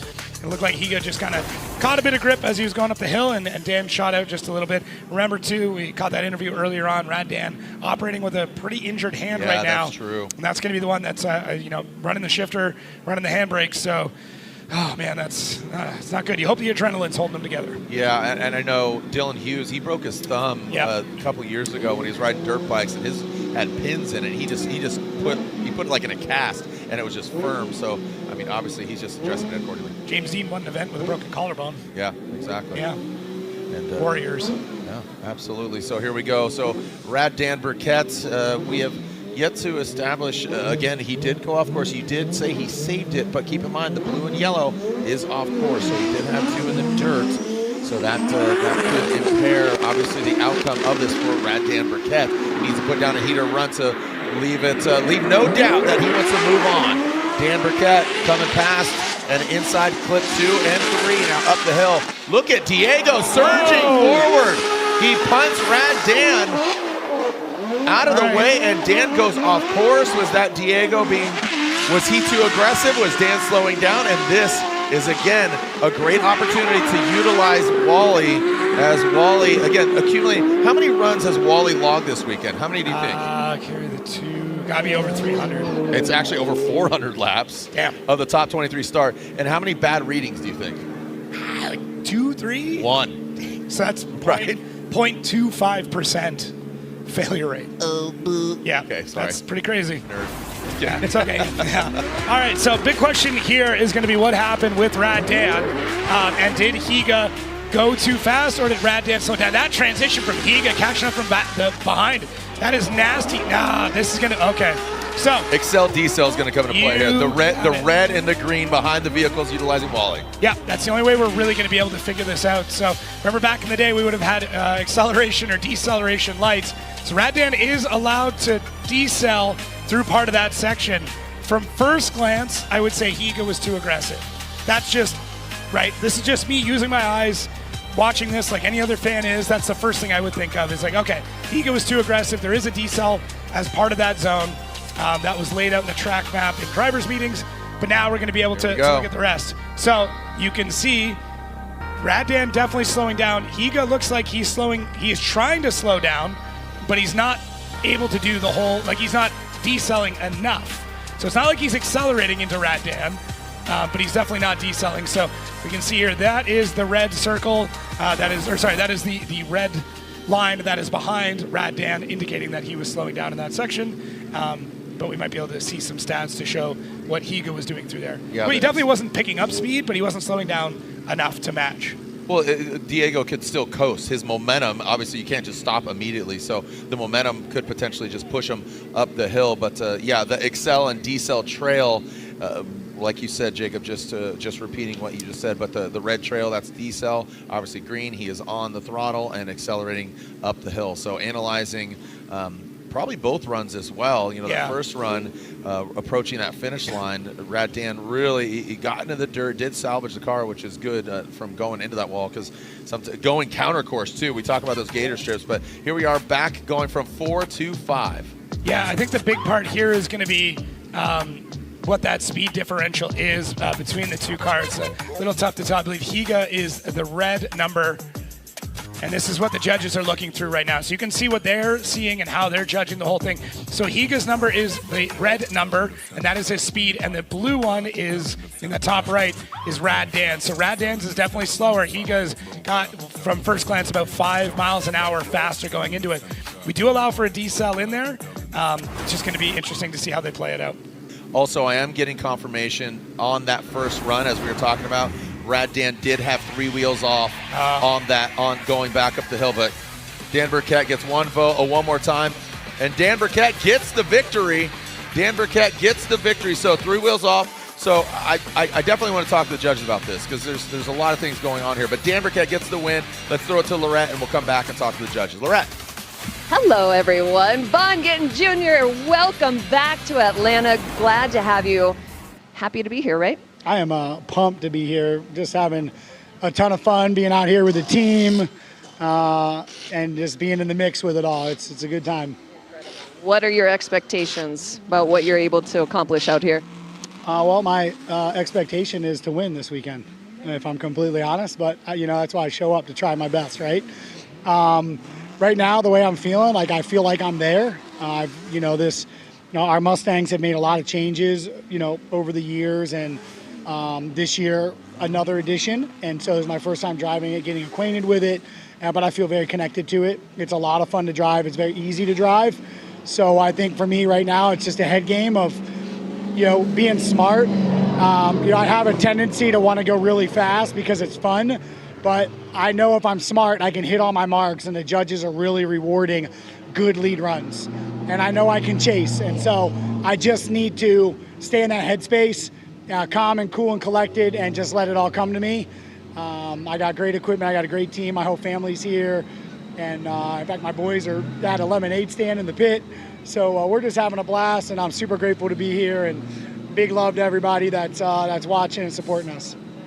Vaughn, thank you so much, and hello to Abby and the family. Yep, absolutely. I bought a cup of that the lemonade for life. $5 going on down there.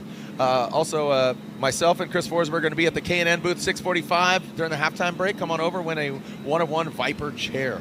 All right. So as Matt Field, a K&N athlete himself, is going against Kenshiro Gushi. Matt Field, the Beast from the Bay, the Borla Performance Heat Wave Corvette against Kenshiro Gushi, a day one, and drifted and competing here since 2004. Look at Ken Gushi just waiting for him to launch as Matt Field goes in that first inside zone. The second, Gushi pedaling it, tempering it, going up the hill, getting into that fourth and fifth zone. Look at the fluidity here from Matt Field.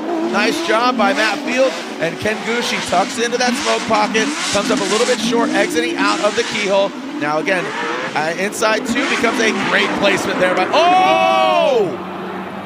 Matt Field understeered and just plowed into the wall. What the heck happened there?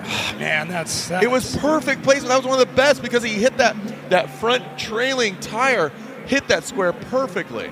Yeah, so it's just a guess, and I don't want to guess too much, but partway through that run, it looked like Matt was down on power. I'm wondering if he lost a set of belts again or something.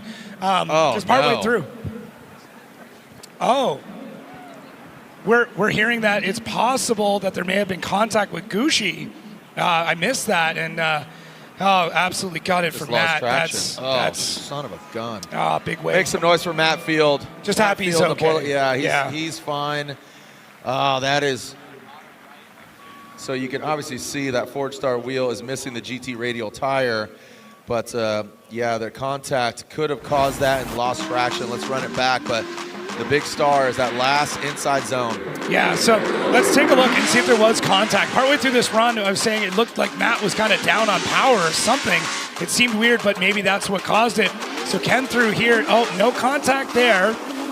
we immediately heard like, okay, maybe something was going on. But Matt went wide through that section. And then right here, he's not making a ton of smoke. He's on throttle, but he's not making a ton of smoke. But then there in transition, there is contact, and that's what looked like pulled the D-bead. So, yeah, you'll see right here in transition, as he comes around, Ken just catches him, and that would have pulled the tire off, and then Matt had nowhere to go. So, I mean, good on him for getting very close to saving that run. But unfortunately, it's a bit of a mirror of what happened in Long Beach with Ken and Connor. That's what I was just going to say. I'm like, dude, what? Ken Gucci. It's not Ken. It's not Ken. It's the scenario. I know. And you have to transition quick. And the downside is the damage looks, once again, very similar to what happened with Connor. So, this is going to be interesting. Yeah, yes, it is. There it is. Bing, bong, boom. And you can see just how quick that polling rate is, too. On the Wally system, you can see that hesitation. Matt does everything he can to try and pull out of this, but the car is not pushing. No. And it's got nowhere to go. Left is just spinning. Oh, man. Well, and again, here is a scenario. The car, goes into the wall, bangs it up, and this is almost darn near identical to Gucci and Shanahan at Long Beach, where they had contact, they had him run this and that. So yeah, and we'll get a bunch more information on how this all can play out before I get into any details on it. Don't want to speak out of turn, but once again, I'm just very happy Matt's okay. That could have been a lot worse. So his team's going to have some work to do here.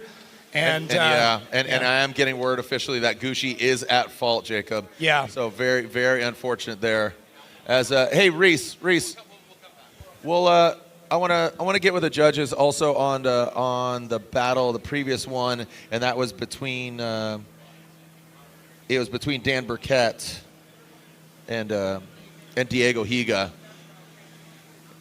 Judges, real quick, I want to talk to Reese. Reese, if you could throw your headset on there. We are hearing that Gucci is at fault, so we'll clean up the track. But also, I want to elaborate on the Dan Burkett-Diego Higa battle, because two you guys went with Dan Burkett because Dan, 3 wheels off, boom, boom, but you guys chose Dan Burkett.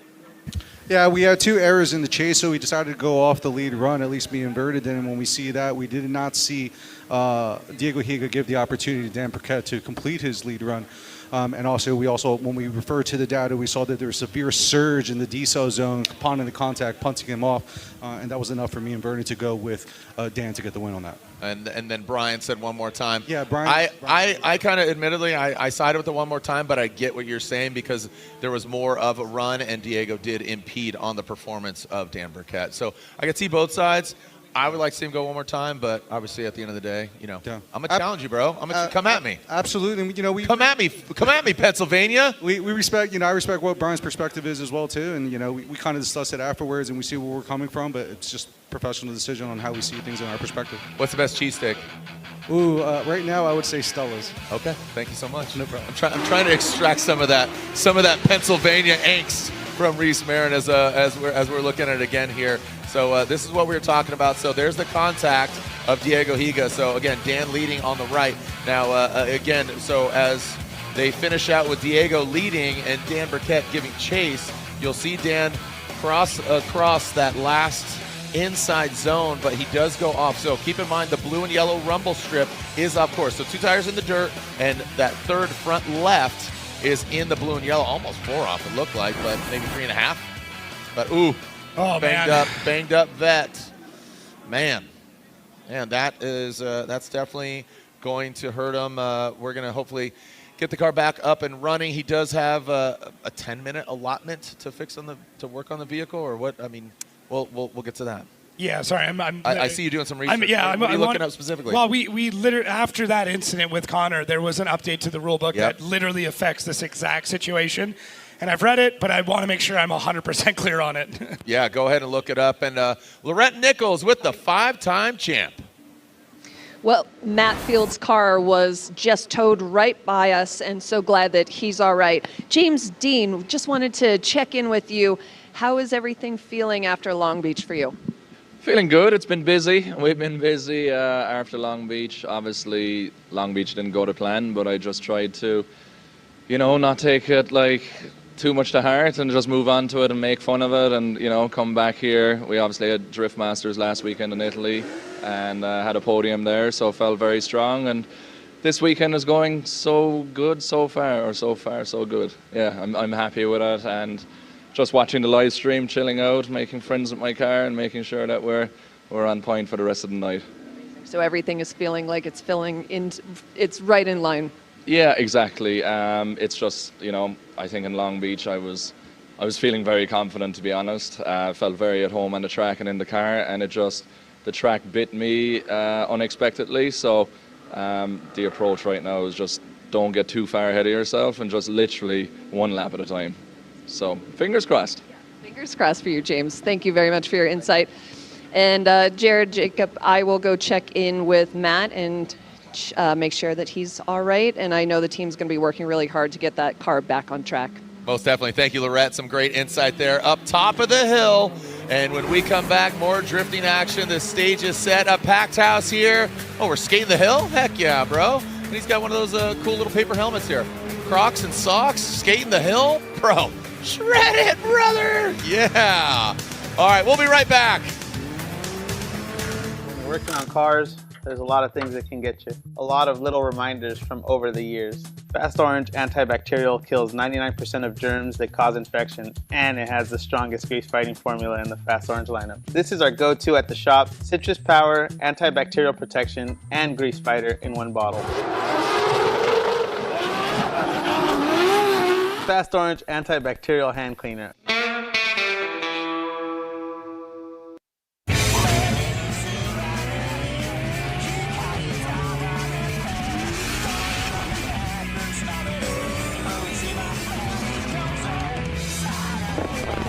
それは国境を越えて時代やメーカーを越えて趣味思考すらも越えて車を愛する人たちをつなぐものつなぐ感情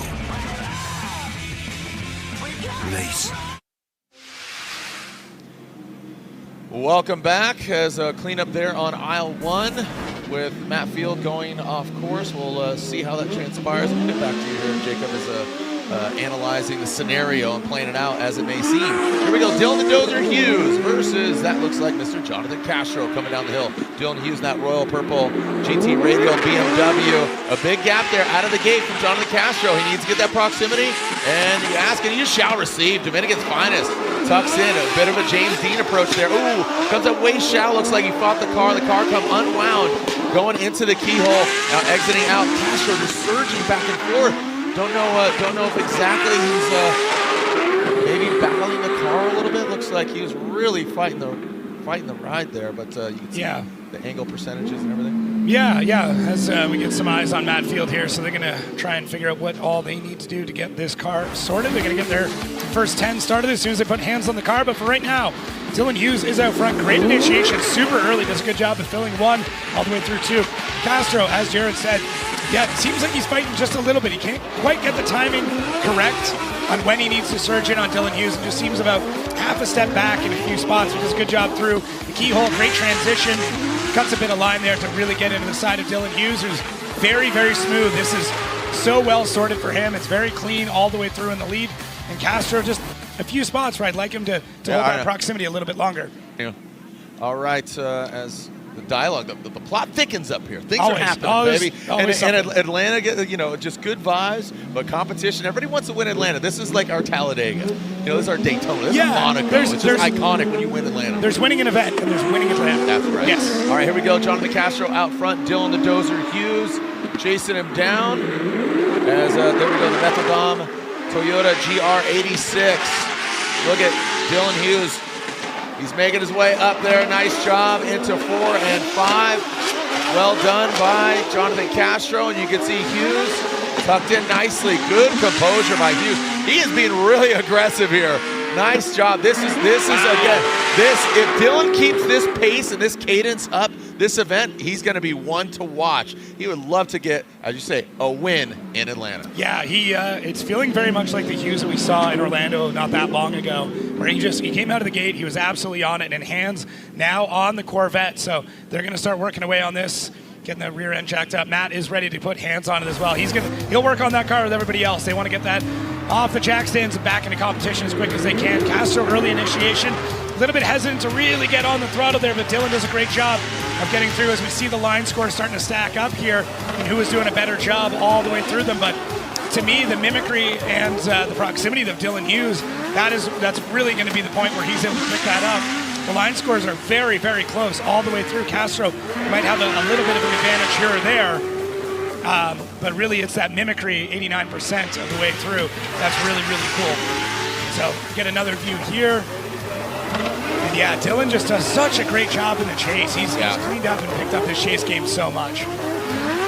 Absolutely love the way that he's driving this one. So it looks like Castro in the lead might have been able to pick up some zones a little bit better, but just with that really quick splash of the data at the very bottom, you can see that Dylan's chase was significantly better.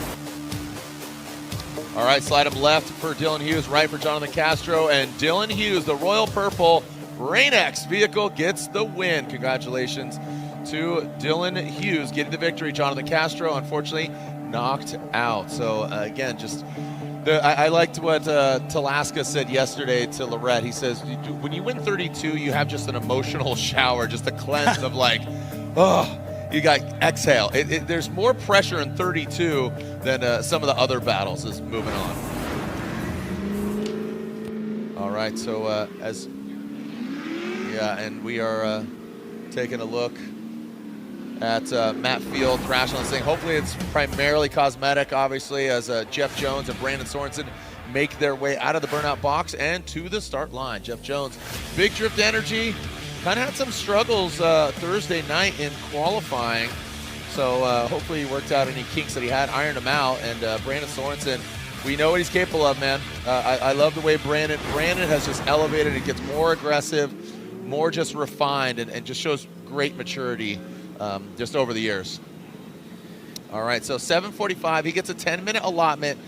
This does not cut into his 5-minute competition timeout because Ken Gucci was deemed at fault after, again, that contact, the debeating going off course, and all that, so on and so forth. Let's take a look. Brandon Sorenson will lead. Jeff Jones chasing him down. Sorenson Motorsports, Quad Lock, BMW. Big drift energy. Jeff Jones. Here we go. Sorenson throwing it down. Jeff Jones. Wow, he is really close. Already out of the gate initiation. We'll see if that pays off. Can he keep that proximity up? And there just a little bit of separation, but not too bad. Now going into 5, there goes Jeff. Jumps back to the side of him. Nice job by Jeff Jones. Coming out into 7. Great placement by both the vehicles.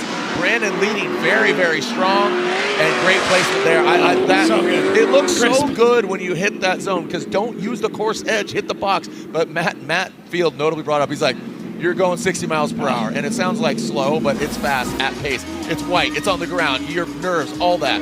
Great. Yeah, it's so difficult to see a lot of these. Rome showed me a screenshot of a video on board, and you realize you can't see most of this, so it's incredible. Brandon looks so good in this car. They've got it completely dialed. The whole team over at Sorenson is they've got this working for him. So now it's just up to him to put it all together. Jeff is just so aggressive in the beginning of this, but Brandon, very smooth, leaving that door open all the way through. This is such a great run from Brandon Sorenson and Jeff Jones. I mean, both of them having a great time out there, as we saw in the graphic earlier. Jeff Jones winning 5 of the 6 battles they've had together. So to me, I mean, Brandon's really got some unfinished business that he's trying to take care of in this battle. Okay, so let's see Jeff Jones. He will lead. Brandon Sorenson giving chase. Again, there will be a halftime break here in a little bit, and again, Forsberg and I will be over at the K&N booth and a bunch of different activations. K&N booth is up top here, just up top in the fan zone, as Jeff Jones gonna be coming out of the chute, and here goes Brandon Sorenson. Look at Jeff, aggressive, getting squirrely Dan out here into that first inside clip, and Brandon tucks in nicely. Well done. Into 4, and Brandon, whoa, I thought he was gonna get to the side of him, but keeps really good composure into that keyhole. Brandon scrubs some speed, and a great lead run by Jeff Jones. And Brandon just showing you, just kind of bullying and pushing him around the track. And this is the Brandon, like, again, just has just elevated. Every round, every run, every year, it just gets better and better. Yeah, he's really maturing as a driver as well. He's not taking as many unnecessary risks. As we take another look here back at the Matt Field camp, and I believe that is still part of that 10-minute that he's got for his allotment. Jeff Jones using all the track. Bit of a hitch in that initiation there, but he's doing a good job of getting all the way out wide. You can start to see how those zones fill out when it comes to lead. We'll be able to compare those a little bit better. Sorenson on the left, Jeff Jones on the right. And that is how much of the zone they are filling correctly. Man, Brandon doing such a great job. Look at the proximity that he's able to get through that section without overcommitting.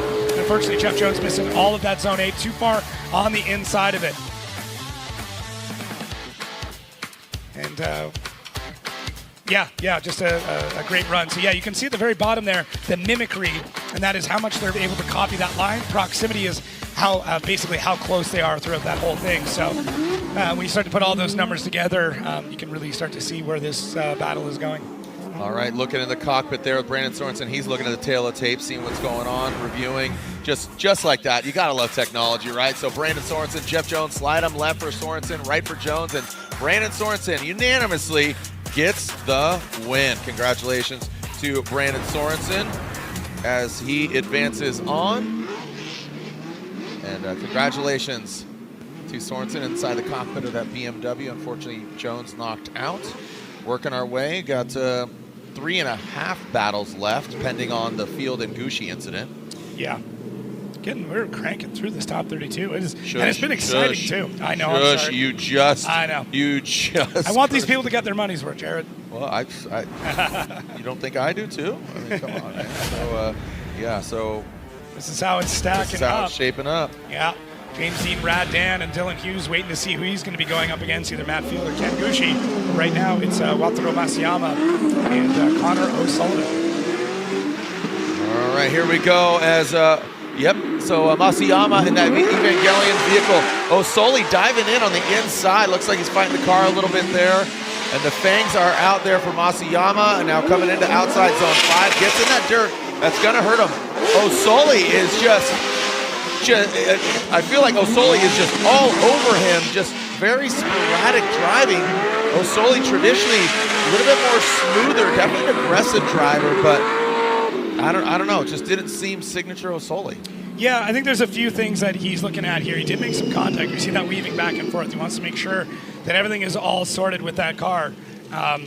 But yeah, it's going to be interesting how this plays out, because to me, Wataru, when he was in the lead through this run, seemed a little bit herky-jerky, and I think Connor really had to hang tight. So initiation is the first part where you can see Wataru. He's got big handbrake. He's hanging, he's holding, and Connor really wants to take off. Now he's got to anticipate what's going to happen.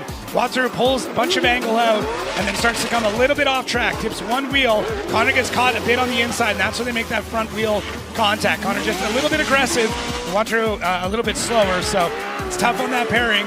And then once again, through transition, Connor does a bit better of a job through that section. So some of it is just vehicle setup. I mean, Wataru's cars traditionally are a little bit slower, a little bit smoother, more angle. I mean, a lot more of that Japanese style, whereas Connor more towards the American setup of a car, which is really fast, really bitey, and super aggressive.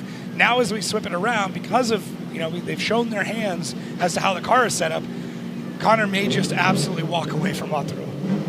All right, it's Masuyama in that chase position. Yeah, I think O'Sully, like you said, more bite. It's a good descriptor for O'Sully in the American build. Here we go. Masuyama chasing him. You can see that right there. O'Sully, again, to your point, Jacob, well done by there, O'Sullivan. Look at how much power he has. Just absolutely slingshotted his way into 4 and 5 and into that 6. And finally exiting out of the keyhole, filling all that rectangle. Now coming back down the hill. That's O'Sully we really know exists. So he was in less than ideal situation there. Well, it's tough. You want the car to be quick, especially if that's how you've been practicing and that's how you've been setting it up. And you see Matt getting back in the car. Hopefully this is good things for him, and he's able to get back out there and compete. So that front end contact, hopefully nothing too crazy. Checking the power steering. Looking for a smile on his face. Looking for a big grin.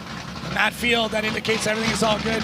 Kevin Wells taking a look at it, making sure everything is sound. And Matt looking to, purging off the nitrous. That looks like a happy Matt Field to me. So I think what you're seeing on the clock here, this is his 5-minute allotment on top of the 10 that is given for that contact. So that's a great sign for him. So let's get back to this battle. Connor O'Sullivan out front, Wataru Masuyama. You can see those zone scores on the right. So we'll be able to see who did a better job through different sectors of this. Connor's car definitely fast. You can see it right there. Absolute rocket ship firing up the hill. The problem with that, once again, when you're chasing, especially a slower vehicle, you've got to hold those ponies back. Connor doing a great job coming out of that keyhole. And yeah, zone 5 looked good, but yeah, solid run there. So once again, Mimicry, Wataru did a little bit better, but didn't have the same proximity. So it's going to be a tough call here for our judges as we start to stack up all those different scores. That's one of those back and forth battles for sure. Slide him left for Masuyama, right for Connor O'Sullivan, and Wataru Masuyama gets the win over Connor O'Sullivan. So as decent as a lead run it was against, or O'Sullivan had, Masuyama comes out on top. And when we come back, more action here in the Rockstar Energy Drink Top 32. Don't go anywhere.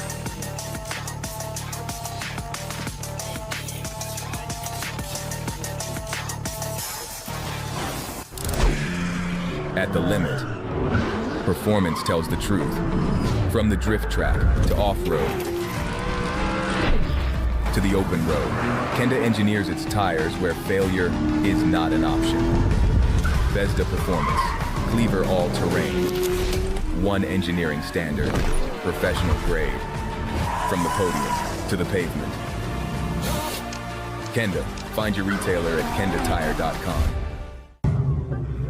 Through this lens, I catch details others might pass right by. Some might see a car. I see tuners taking care of what they love. The care poured into every engine. The trust in Pennzoil to keep it running strong. This moment, these drivers, the machine under this hood, that's what lasts. Engine protection for the lifetime of your vehicle. Pennzoil, long may we drive. Available at your local O'Reilly Auto Parts. With the Canon Image ProGraph Pro 1100 professional photo printer, my images come alive in print. What I see through my lens is what you see on the wall. Vivid, detailed, and accurate.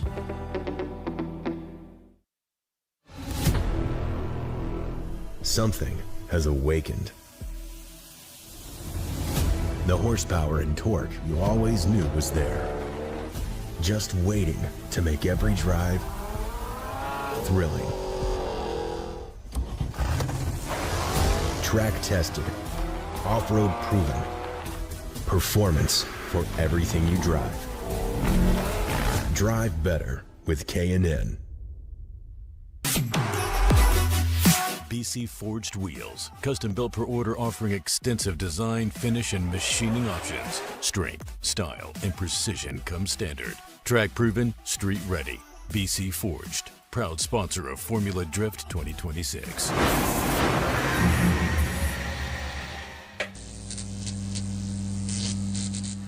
Now for the C8 Corvette. And normally we would say, what's under the hood? We gotta go to the back. It's a weird one. I know, come on. At this point, this thing's more of a show car than it is a drift car, but we're changing that. We already have 2 test days under our belt.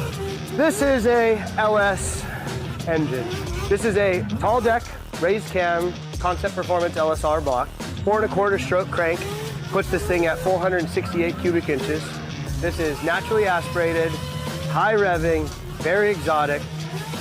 The reason why this thing sounds exotic and crispy and almost like a street bike is because when this cylinder fires, the next one to fire is this one, and the next one to fire is that one.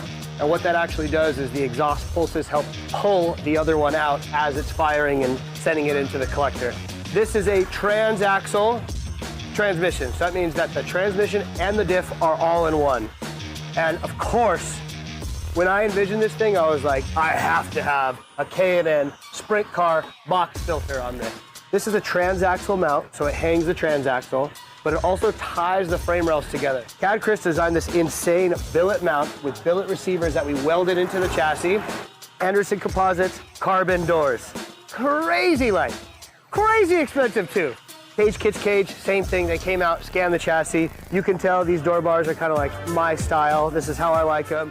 C6 carbon fiber dash. Well, gang, welcome back to Atlanta. What you are watching right now, Matt Field came back to the hot pits. Kevin Wells and Trey Taylor are both here. The clock was running down to 5 seconds. Now, the second clock was the 5 minutes that Matt called in competition. So I'll get an update on what's happening there. But I wanted an update on this man who we're going to see doing battle in top 16. How is your hand and how is your shoulder? The hand hurts and the shoulder hurts. Mostly it's the hand. Once you leave the line, everything's out the window and you're just focused on driving. And so we'll just go with that and we'll worry about this tomorrow. And I drive James Deane, so that should be easy, right? I wouldn't use that word going against James Deane, but I mean, you're going to really have to focus on this battle coming up. We'll focus on this battle, and he'll give a good lead, so I just need to trust him, and then he'll be on me when I'm leading. Amazing. Well, Dan Burkett, thank you so very much, and we are wishing the absolute best for you. And Jesse, if we turn around and look at here, I will walk over, Jared, and get an update from Kevin Wells. Yeah, the plot thickens there, Lorette. Very, very interesting turn of events here. And again, just this is how it goes down sometimes, right? What are you hearing up there, Lorette? Well, Kevin Wells is in a conversation with Matt right now. I'm not sure exactly what's happening. Trey, can you fill me in on what's happening? Yeah, so Matt Field, one of the pickup points that mounts the steering rack to the cross member, it broke. So it appears that the steering rack is still moving around quite a bit, even with their fix. So just some debate of whether it's good to go or not. Okay, Kevin Wells he's radioing to Formula Drift officials, so we will get an official word of exactly what's happening, what the call will be. Yeah, and it comes down to a safety issue. Say he goes out there and causes more, hurts himself, hurts another driver. So, and again, he would have. We completed one half of it, right? Gucci and Matt Field goes into the wall. The judges initially said that Ken Gucci is at fault. They're saying he is at fault. The contact, tire going off. I think they're still analyzing that as well. So we'll see. But here's Frederick Aasbo, Rudy Hansen. We'll move on to our next battle. Again, 2.5 battles left. If you count the other half of the Matt Field Ken Gucci, right now it's Fedi and Rudy Hansen. So Frederick will lead in that Rockstar energy drink. Mark V Toyota Supra, operated by Papadakis Racing. Rudy Hansen, the Team Hansen S13, coming out of that chicane. Now let's see what the Rockstar can do. The Norwegian Hammer dropping it, nailing it on into that first outside zone, into the second clip, and the third coming up the hill as Rudy, little weeble wobble there, that chase position into outside zone 5, right there. Little dirt being thrown up, just showing you right there on the razor's edge. Rudy Hansen, good proximity now, drops back into that pocket and across the finish line goes Frederick Aasbo. Good lead run by Fedi, back to his kind of robotic ways, but also, again, Rudy kind of wobbling around there, and Matt Field out of the car. It's not a good sign. Yeah, not a great sign at all. So we'll get back to this and we'll get some official answers here shortly. Frederick Aasbo using all the track out front. He initiates at the 3. He's getting this done super, super early. And Rudy Hansen's doing a pretty good job of staying in this. Unfortunately, gets caught out just a little bit coming up the hill through 4 and then all the way through 5. Fedi just adding that angle in. What's interesting is during that run, you could hear every single throttle placement that Rudy made, and then you could hear how he's trying to find grip in the car to get that proximity going back up. So pretty wild run there. Rudy doing a good job, but Frederick Aasbo just has that just perfect placement all the way through. It's such a smooth run. Rudy now, he's got to lay down the lead run of his life in order to be able to take down Frederick Aasbo or, see if maybe there's some sort of incident. All right, Rudy Hansen will lead. Here comes Rudy Hansen down the hill. Here comes Fedi in the chase. Cool, calm, and collected, but bang, right there. Oh, boy! Fedi initiates. I want to see that overhead view. Yeah. I think, yeah, I want to take a look at that. Obviously, Fedi, very uncharacteristic. Don't know if there was contact. Also, I think we're going to utilize Wally there. Just it being uncharacteristic, I'm sure they're going to look at the accel decel, utilizing the Wally system and see if there's an accel or a decel area, or was he proper, because that is an accel, but obviously you're going to naturally decel, but to what degree? And obviously we can utilize the accel and decel method. Yeah, this is going to be really, really interesting to see how this ends up playing out. So it's obviously dependent on what all happened with Rudy out front, and that's going to dictate more or less what happens with Frederick chasing him behind. Fedi has a responsibility to a degree to be able to kind of match what's happening. So, yeah, that's a weird one. That's a weird one. So we're back into the gray matter, or into the gray of how these rules play out. Rudy really doesn't get that car to angle right off the bat. And I think that's going to be a big part of it. Now, we can compare lead to lead throughout this whole thing. Rudy is missing 2 whole zones, and possibly 3, potentially 3 whole zones. So that's going to be a big part of it. The hard part here for Fedi is obviously his proximity is way off. So Rudy is initiating. It's not an outstanding initiation, but I mean, he does get that car going sideways through that part. It's not like he completely backed it off. You are going to have a sense of you're going to have a decel during initiation. It's just more or less that is the spot. I'd have to double check here on that track map exactly when that begins, but when somebody is starting an initiation, they're no longer gaining speed, so they're going to keep the same speed, if not slow down a little bit. So we might take a look here at the Wally system to really understand how this all plays out, but it's a really tough call. Frederick Aasbo does have a responsibility as the chase car to allow that lead car to initiate, and has a responsibility to mirror that as well. Yeah, that's what we talked about, impeding on that lead car's line. He might have just been too aggressive here, but we will look at the accel decel map, as you said. Yeah, it's tough. I mean, that's very uncharacteristic of Fedi. He really didn't need to get quite that aggressive on the initiation. He could have held back just a bit and then dove in, but I mean, hindsight's 20/20 in this situation. He did a great job through the rest of the run, though. I mean, he did a great job of not giving up all the zones, which is really, really smart. He didn't just cut through the rest of the course to do it. He basically stayed out and filled all the zones where Rudy Hansen was, and that plays into what needs to happen with that chase driver as well. So, oh man. Yeah, what again, remember you're like, man, I know. It was totally announcer's curse, dude. I know I did. Announcer's curse. Thank you. I appreciate it's a real thing. It is a real thing. Yeah, I just want to get the people money, Well, they're getting all the drama they can ask for. They're getting all the drama right in 32. Yeah. Judges let's really take a look at it again. Yeah, really scrutinizing this whole thing. Go for it. He initiates. It's tough though, because right before he initiates, so he swings out to the side. As he comes back around, there seems like there's this little hesitation just before Frederick Aasbo makes contact with him, and that's the hard part of it.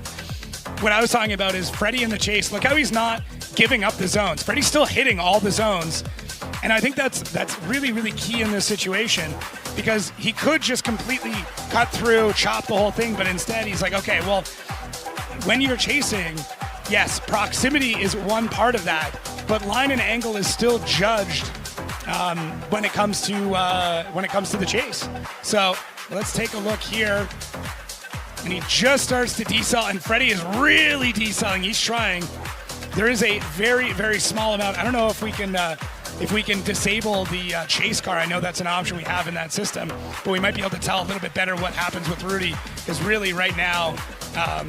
Yeah, if we could isolate just Rudy's line and his accel decel path. Yeah, it's hard to tell if that red is really coming in for Rudy or for Frederick, because Frederick is right behind him. So there's a lot of tools that are available to us in the Wally system. There's a lot of filters we can play with as well. Those different red marks you see there, those are like where we see drivers decelling or changing with momentum. So I think often they're just shift points in those spots. And look at we have all this technology, but still just how that overlay. So I it's great, man. I'm loving the addition and utilizing Wally as an aid here in tandem, but again, we are not beholden to that. No. We still have the human judges. And I think this also shows too that judging drifting has got to be one of the most difficult jobs in all of motorsports because this is such a nuanced situation, right? It's a very, very strange situation, but it's still one that we come to. Yeah. So I don't envy their position whatsoever. And as far as accel decel, you could see that is a decel area, but you should be gaining momentum. So you can see, all right, you're braking. Walk us through what we're looking at here. Yeah, it's basically that the way that fade is looking is like you're expected to have a pretty hard decel in that area, but we want you to kind of continue that momentum through the rest of it. So, and you're decelling because of the angle of the vehicle. You're decelling because of initiation. You're no longer driving forward, right? You're having to let off the throttle to grab the handbrake or something of that nature. So that is that 3-line. That's the 2-line. I mean, he really that's the 1. So he does make contact with him in an area that is labeled as an available decel or change of momentum area. So, man, super tough. Rulebook's getting a workout. Yeah.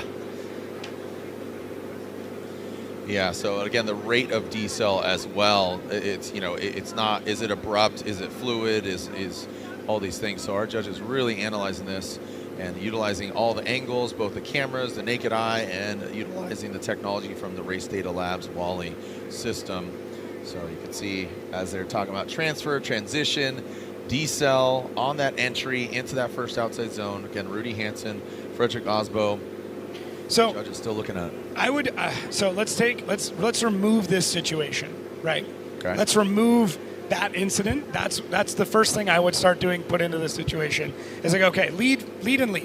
Who had a better lead? Well, when we take a look at everything that came up through the Wally system, it's pretty clear that Frederick Aasbo had a better lead. Then we look at the chase. Okay, so we've removed that. Who had better proximity? Rudy had a bit better proximity just because he was closer, but Rudy was chopping a lot of line and a bunch of angle to get into it. Frederick Aasbo did have a better quote-unquote mimic or ability to get through the same line and angle as Rudy did. So you're still at a stalemate. Right. It's really, really tough. So we'll see. The judges are taking a lot of time with this. Michael and Will from Race Data Labs are both here, providing them with basically as many replays and as much data as they can possibly get to get this sorted.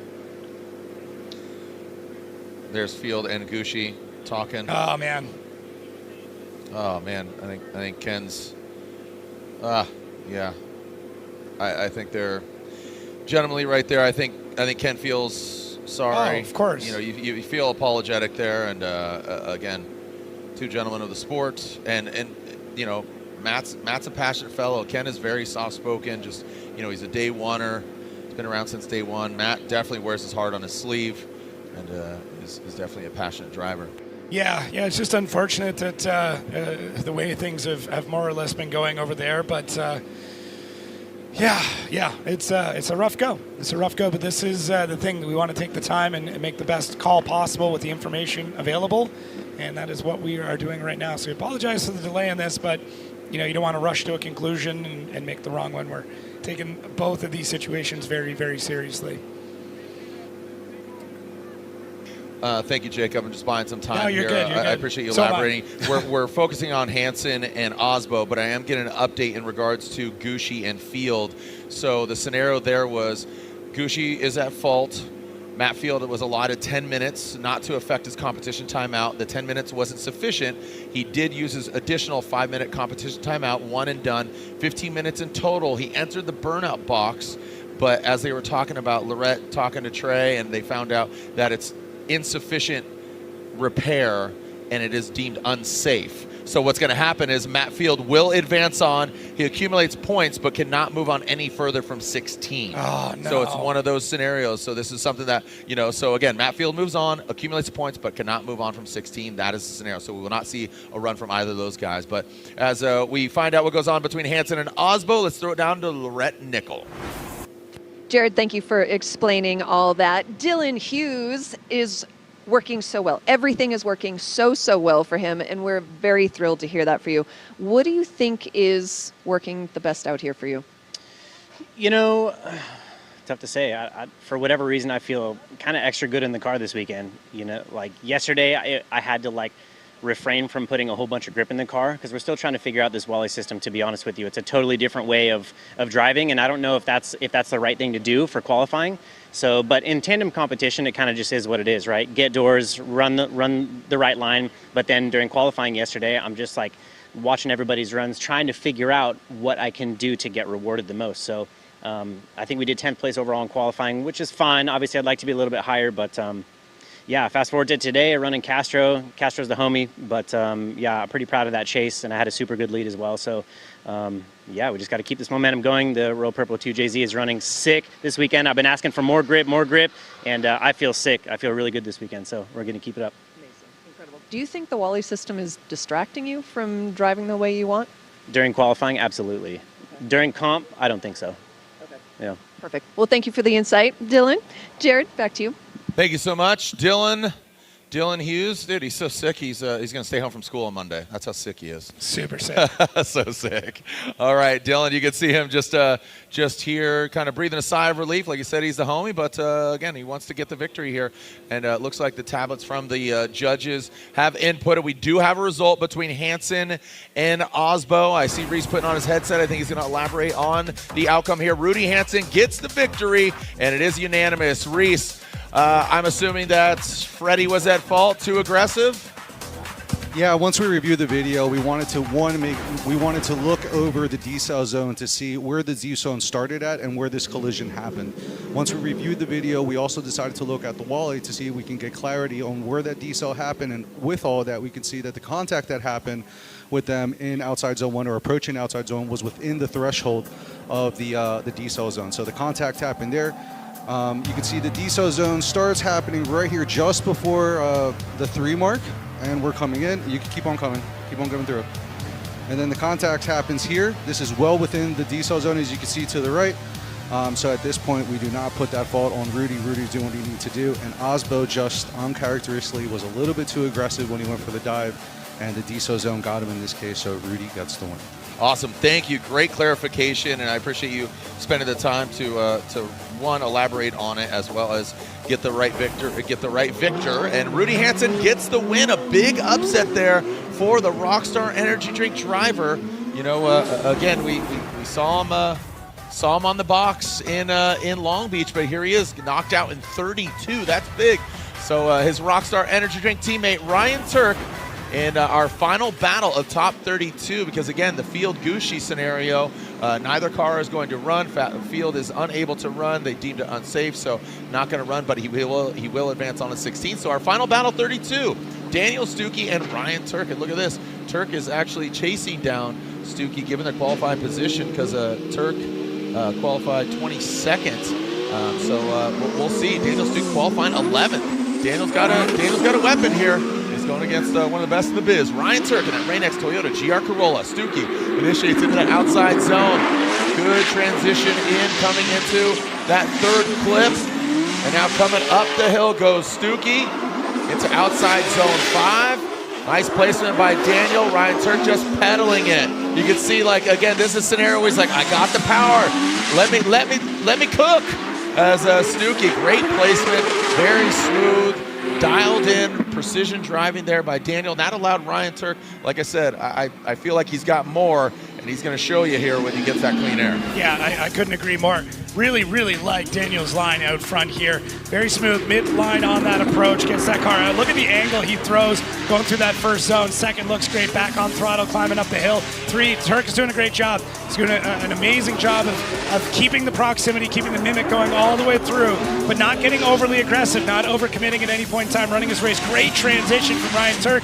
Well, Stukie does an awesome job coming through 6. So this is just a fun heads-up battle to wrap up our top 32. We are going to swap them back around, and Turk's car seems quite quick, but Stukie, being as light as he is, I mean, he's able to be very, very nimble and hopefully be able to fly through so much of this run and keep that proximity against Ryan Turk. But also keep in mind, you know, Ryan Turk does have a lot of horsepower in that hot hatch. He's got the same motor that Frederick Aasbo's got, so you can imagine just the power to weight ratio here. You talk about how light it is, but the power here from Ryan Turk and that hot hatch into that 2nd zone. He coasted a lot past that 2nd zone, now into the 3rd, and look at, there he is, slingshot his way into 4 and now 5. Stukie, you can see he slid right up next to him as well, so nice placement by Ryan Turk, allowing again Stukie to drop into that pocket. Now coming back down the hill. Oh man, great placement by Ryan Turk once again. Daniel Stukie gets a little lost in the sauce there going across that finish line, but a good battle. Straight up, no contact. Could exhale a little bit of sigh of relief. A little bit, yeah. Yeah. Yeah, straight up. This is just a good old-fashioned straight-up, heads-up battle. All Abdul, dude. Straight up, now tell me. Yeah, I love it. I love it. Ryan Turk very, very clean on that. Stukie gets caught just a little bit too much angle there, trying to back it in and then hang with Turk. But does a good job of getting back into this by outside zone 5. And then from here, Stukie does a great chase. Turk is, not as quick as I was kind of expecting. I thought we would see just Turk completely rocket ship off. And he is very quick, but Stukie's able to match. Look at that dive right at the end. Stukie trying to make sure he's got as much proximity as he can coming across the line. So fun run from both of them. I love the way that both of these drivers are just getting out there. It's nice to get one of these significantly less dramatic runs under our belt. So fantastic job from both of these drivers. I still think it's going to be a relatively tough call here for our judges. Both of them had some great parts of this. Stukie's lead was fantastic. And obviously Turk had a pretty close chase all the way through. All right, do we have a victor? Our final battle here. And again, bears repeating.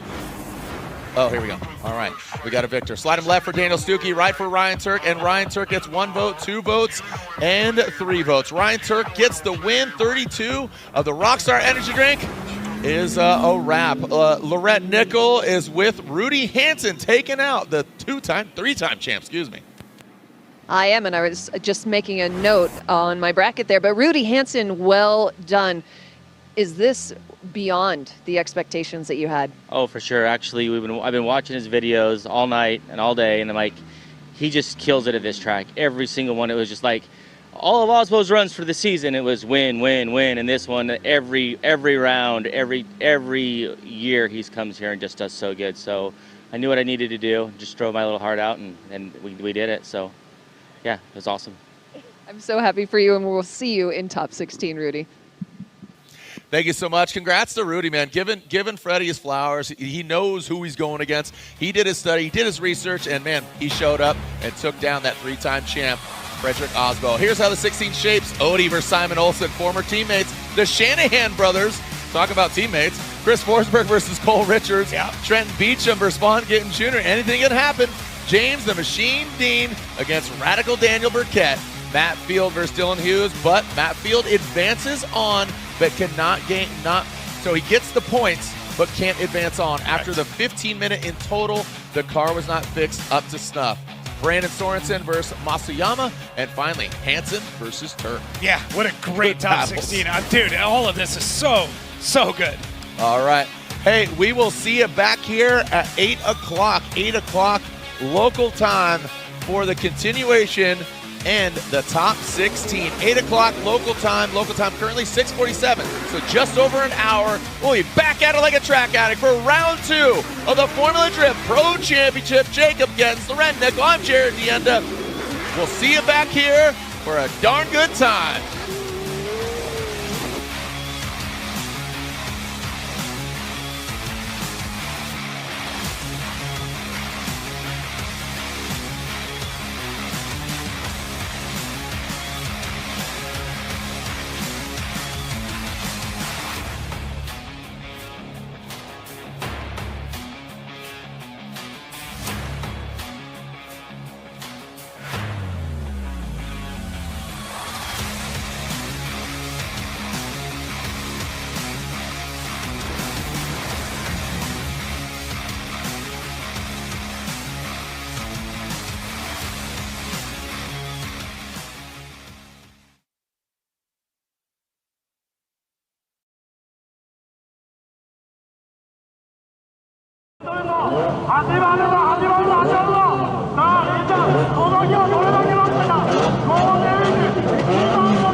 Yeah.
applause.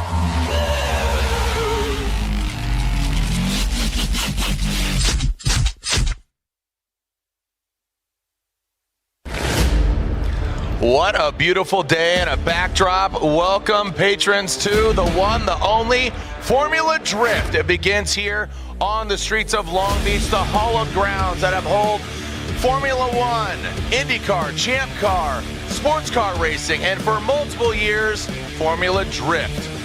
This purpose-built racetrack is being utilized before the Acura Grand Prix of Long Beach next weekend, but we've made a name for ourselves, and we're going to literally leave our mark. It begins here, and then a few months later, October, it ends here. We bookend 6 rounds in the middle with 2 pieces of bread of Long Beach sweetness on either side of it. Thank you so much for joining us here. We are going to be your tour guides. We're going to bring in some special guests, our field reporter, and of course, navigate you throughout the day. It begins with 32. It began yesterday with 33, and we'll get to that in a moment.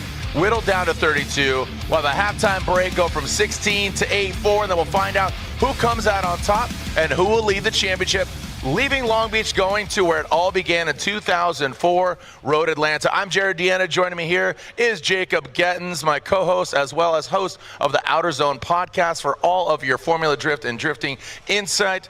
Thank you for joining us here once again, Jacob. The blue beanie, the teal toque, and down to get in the weeds. And I see the sticker over here. Talk to me about drifting. A certified drift nerd, and that's what we're going to do. The introduction of the digital scoring system alongside of our 3 judges. Let's take a look back at yesterday. What are your thoughts? I mean, it was incredible. We've already seen the Wally system kind of change the way the drivers have to attack the course. You've got to go wide. You've got to get into those zones very, very early. We saw some drivers able to snap to it right away. A few more that are having to work on it. But the point spread all the way down, we're looking at half a point increments kind of through our top 5 drivers, and that shows just how tight it was. It's an incredibly unforgiving system, but once you figure out exactly what it wants and how it all works, it can be very rewarding.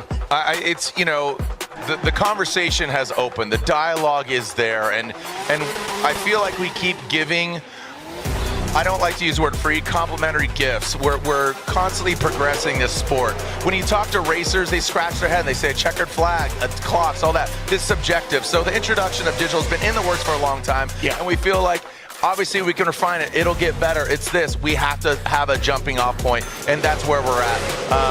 Admittedly, last night walked in to the race data labs, talking to the judges, all of that, and this is who came out on top. Utilizing the systems, and James Deane came out on top. But I'll tell you what, Jack Shanahan, Chris Forsberg, Ryan Turk, Adam LZ, that is kind of a normal top 5. Right. I would say outside of a Jack Shanahan, only I say that because he was like, I don't know if this thing's going to hold together. It was held together by T's and P's, talking about thoughts and prayers. But that BMW, less than 3-week build, less than 3 weeks he built that thing from start to finish. So a very admirable thing for him. But as we look at our head-to-head brackets, again, as far as the show run goes, 32, we'll have a halftime break. Then we go to 16. We don't stop till we give out our carbon fiber trophy. What are some of the battles that you're looking at? Obviously, James Deane, D-Mads, we know he's kind of been transparent about having some hurt issues, but what are some other battles? Yeah, I mean, Connor Shanahan, Ken Gucci is going to be a really good one in Heat 3. Connor Shanahan's looking really good. Ken Gucci has been absolutely on form.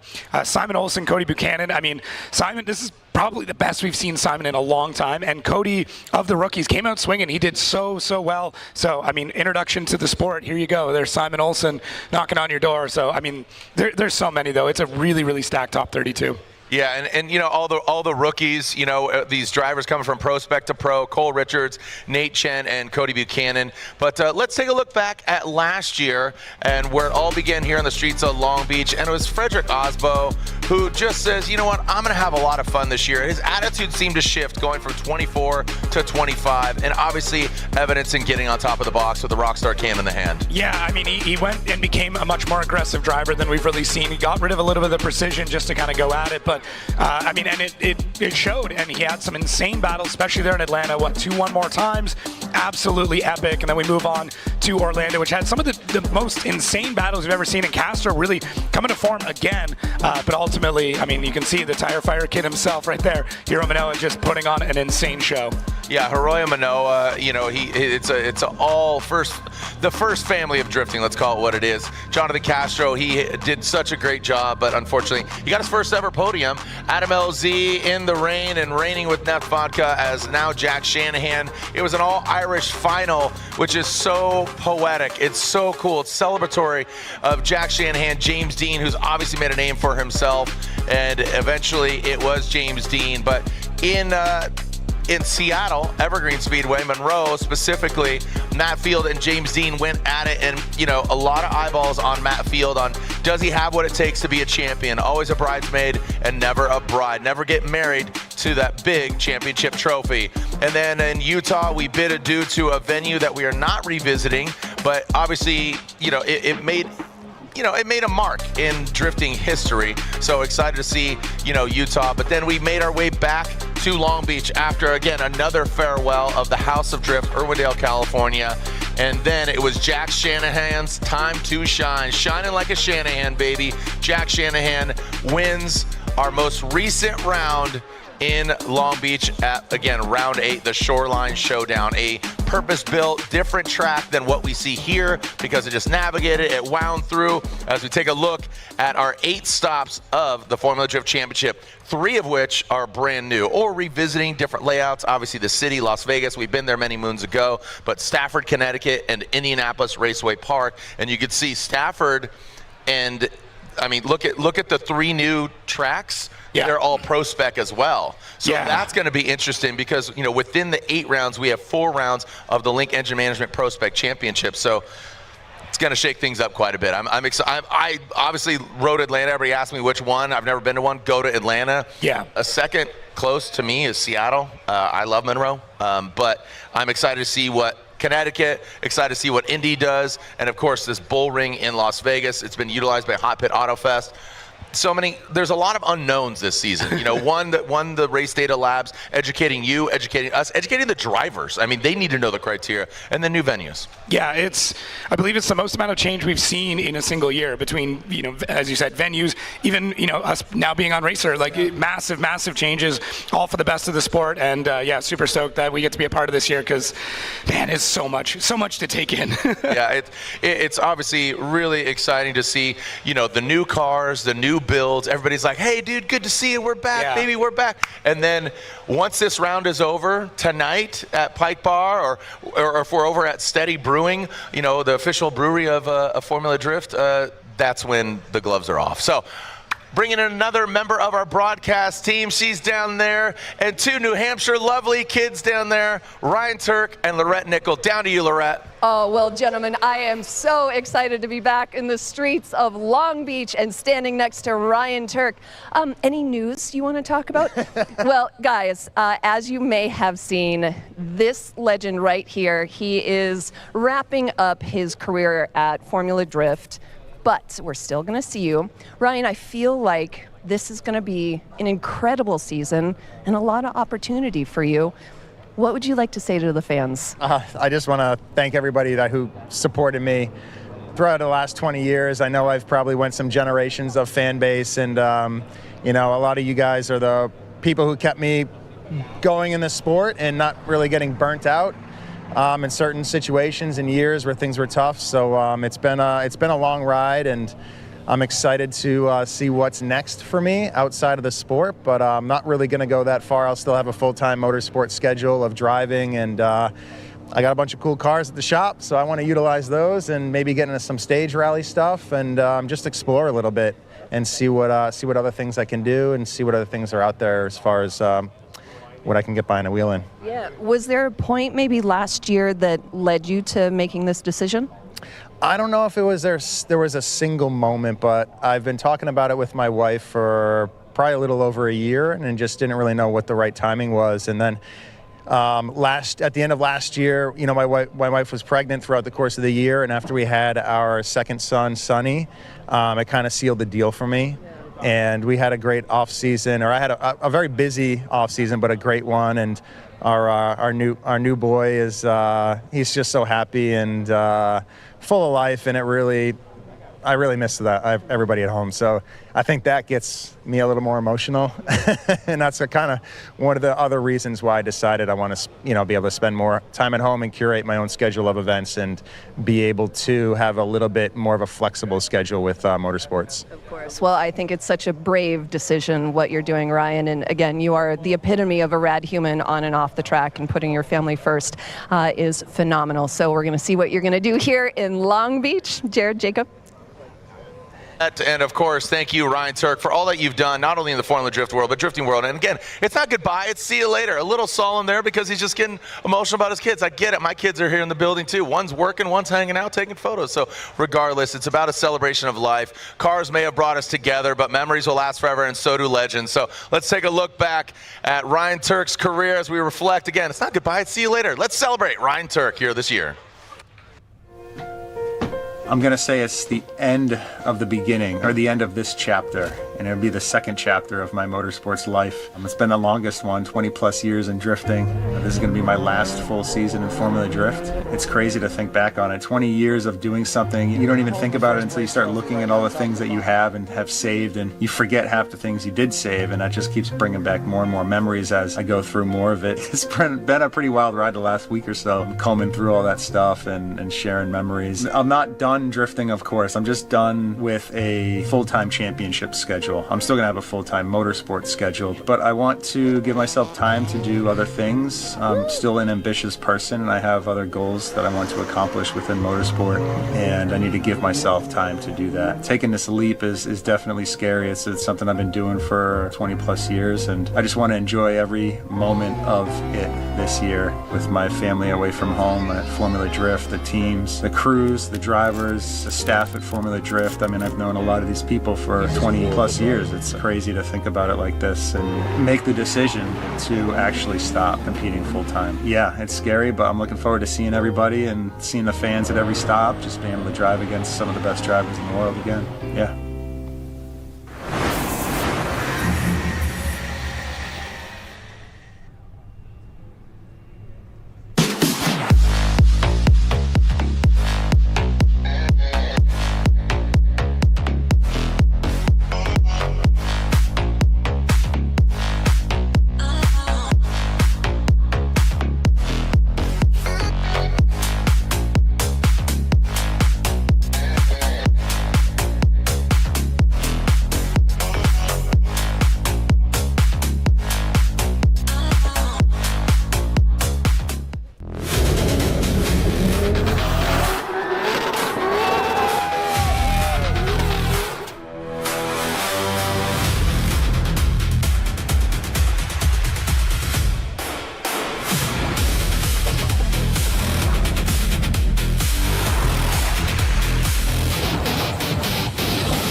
vibe and live loud. This is what we are. Check engine, ABS, or maintenance light on? There's an O'Reilly Auto Parts. Turn left, Tyler. Take the guesswork out of your warning lights with O'Reilly Veriscan. It's free and provides a report with solutions verified by ASE certified master technicians. And if you don't want to do the repair yourself, we can recommend a shop for you. Okay, Tyler, let's go fix your car. Auto Parts.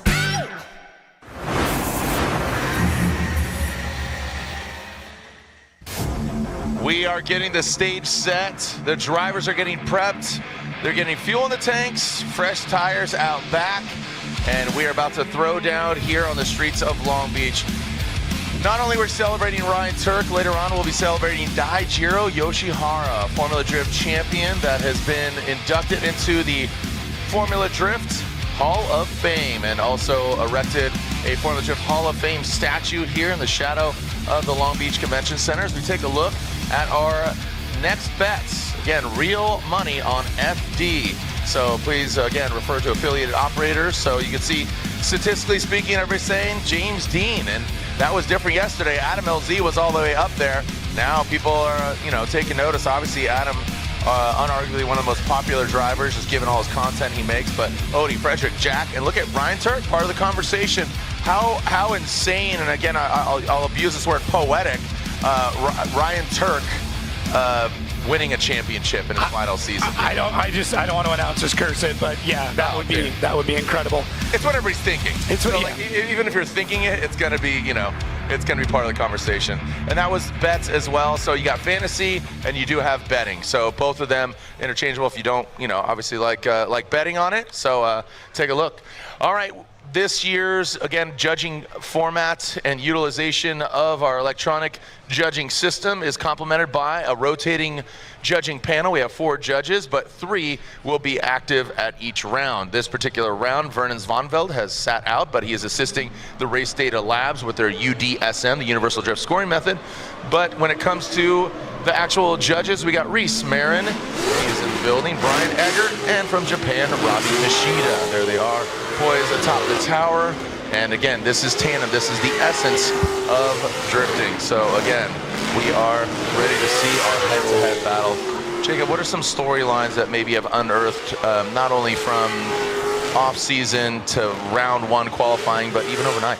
Overnight, I think a big one would be Derek Madison. I got a bit more clarity on the story there. Speaking of, basically popped a head gasket yesterday in practice, got 1 practice lap, blew a hole through the side of the engine, took it to a seat repair shop that then welded it, and then they used a piece of glass and sandpaper to hand machine it back down. Stacked some head gaskets they borrowed from Rome, but they couldn't fit them all. It was crazy, but he's at the line. So were you there? I was in the pits watching all of it. I feel like you threw a hand in there. I definitely supervised and pointed, but yeah, that's about it. I'm invested, though. I'm invested. Kim Jong-Jacob is pointing at things. There you go. There you go. All right, well, here is our first battle of our 2026 season, and what a way to start. Not only is he defending champion, but he is the first ever and only 5-time Formula Drift champion, James the Machine Deane, in his Pennzoil O'Reilly Auto Parts Mustang RTR Spec 5FD. D-Mads, Derek Madison, coil over Debo S. Jackson, chase him down. James Deane goes into that inside zone, number 2. Under the bridge, James Deane goes all the way out there. Derek Madison straightens up quite a bit. James Deane off to the races in the Pennzoil vehicle. O'Reilly Auto Parts as well. The luck of the Irish is on his side. And there it is. Pennzoil, the official motor oil of Formula Drift. Welcome to the party, Pennzoil. I know they've been partaking, but let's make it official and put a ring on it. Speaking of rings, looks like James Deane is 1 step closer to moving on to top 16. Yeah, it looks like Derek Madison's still fighting with some issues. I know the supercharger is only making about 10 pounds of boost, which is under half of what it was. So I'm thinking that engine is as hurt as it's going to be, and we're already hearing that D-Mad's going to call a 5. So maybe they think they can repair it. But, you might as well give it a shot. You're in top 32. You're behind at this point. Let's give it a go and see what happens. But James Deane out of the gate looking real clean, hitting all the boxes, doing a great job. And right there, that's where Derek Madison basically shuts it down. Tries to kick the car back out, but it is not. It's not putting down the power. So hopefully they can get something fixed in 5 minutes. But yeah, why not give it a shot? You never know. Yeah, you feel for Derek Madison. He just has these kind of gremlins that show up, and it's just obviously, again, really unfortunate given that we had the offseason come here. He's hopeful, and it looks like he's just going for it. He knows kind of the destiny and the fate here, and he knows who he's going against. So yeah, why delay maybe the inevitable? You never give up. They didn't give up last night. He pulled off, sorry. Yeah, he didn't give up last night. He didn't give up this morning. Why give up now? That's my mentality on it. Take the 5, see what, maybe it's something small. You never know, and maybe something crazy happens with James. We've seen breakdowns happen before. Yeah, I don't know. I say use the 5 if you got it. Yep. Okay, so Derek Madison will use that competition time out. He has a 5-minute allotment to fix his vehicle from once they get hands on it to firing it back up. And our Rockstar Energy Drink Top 32. Welcome back, Brazil's own Diego Higa in that 86, and Dan Burkett in his beautiful Mark IV Toyota Supra. Again, the style, the livery, all of it. Him and his wife do such a great job, fantastic job. We'd love to see it. Car always looks good, but always looks better atop the podium. Yeah. That's what he's going for. And Diego Higa seems like a lot more casual. I think he learned a lot. He took a season off. I think got the car refined, and it was looking good in qualifying. Let's see if he can stay consistent. As Dan Burkett initiates inside zone number 1 out to that number 3, and then bang, switches across tracks, bumper under the bridge into 4, escapes 5. Dan Burkett leading Diego Higa. Diego Higa goes shallow into 7, dives in on the inside. Dan Burkett takes it out. So again, going out to 5, Dan was very shallow. Diego Higa did a good job adapting to that shallower line, getting to 6. When Diego went to 6, he dove in on 7. Take a look at it again. Yeah, right off the kick, Dan looks really good. He's collecting the zones quite well, getting out to the wall, lots of angle there. You can see a big rotation in, catches that wall, but unfortunately, I think there was just a small bit of contact in 4, and unfortunately it kicked him a little bit shallow and wasn't able to extend all the way out to 5, but does a great job of correcting through the rest of it. And Diego Higa in the chase is doing a great job of keeping the proximity without over committing at any point in time. The transition looks good, goes for the dive, maybe realizes that Dan's on a bit of a tighter line through this section, does a good job of adapting all the way through. And even here, I mean, cutting that bit of line just to make sure he's got the proximity. Yeah, great job from Higa in the chase, and Dan just a little too deep in that one spot, but you know, it's how it goes sometimes.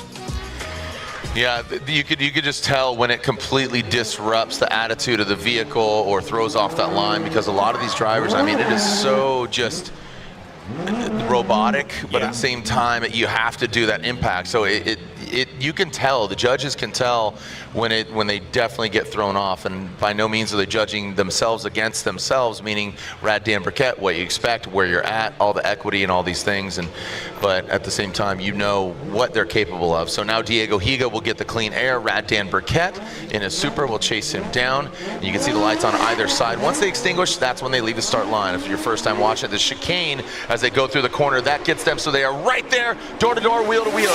Diego Higa initiates, gets to the outside zone. Really well done. He really dragged that bumper out there, getting into outside zone 4, going into 5. Diego Higa, yes sir, well done by Higa. Again, the Brazilian driver, Dan Burkett, he cuts in on the inside. Diego, really good execution on 5. I mean, that was blatantly obvious. You know, apples to apples. Higa, bam, that was massive. Yeah, and one of the things we saw through practice and qualifying, and even if you look at the marks that are on the track, drivers are going wider than they've ever gone at this track. It's pretty crazy. Now, Higa does miss that inside zone, does a good job getting out to 3, out to 4, everything looks solid. Bit of a left foot brake there, that pushes the car out to 5, but he does a great job through 5, then has to get back on the power.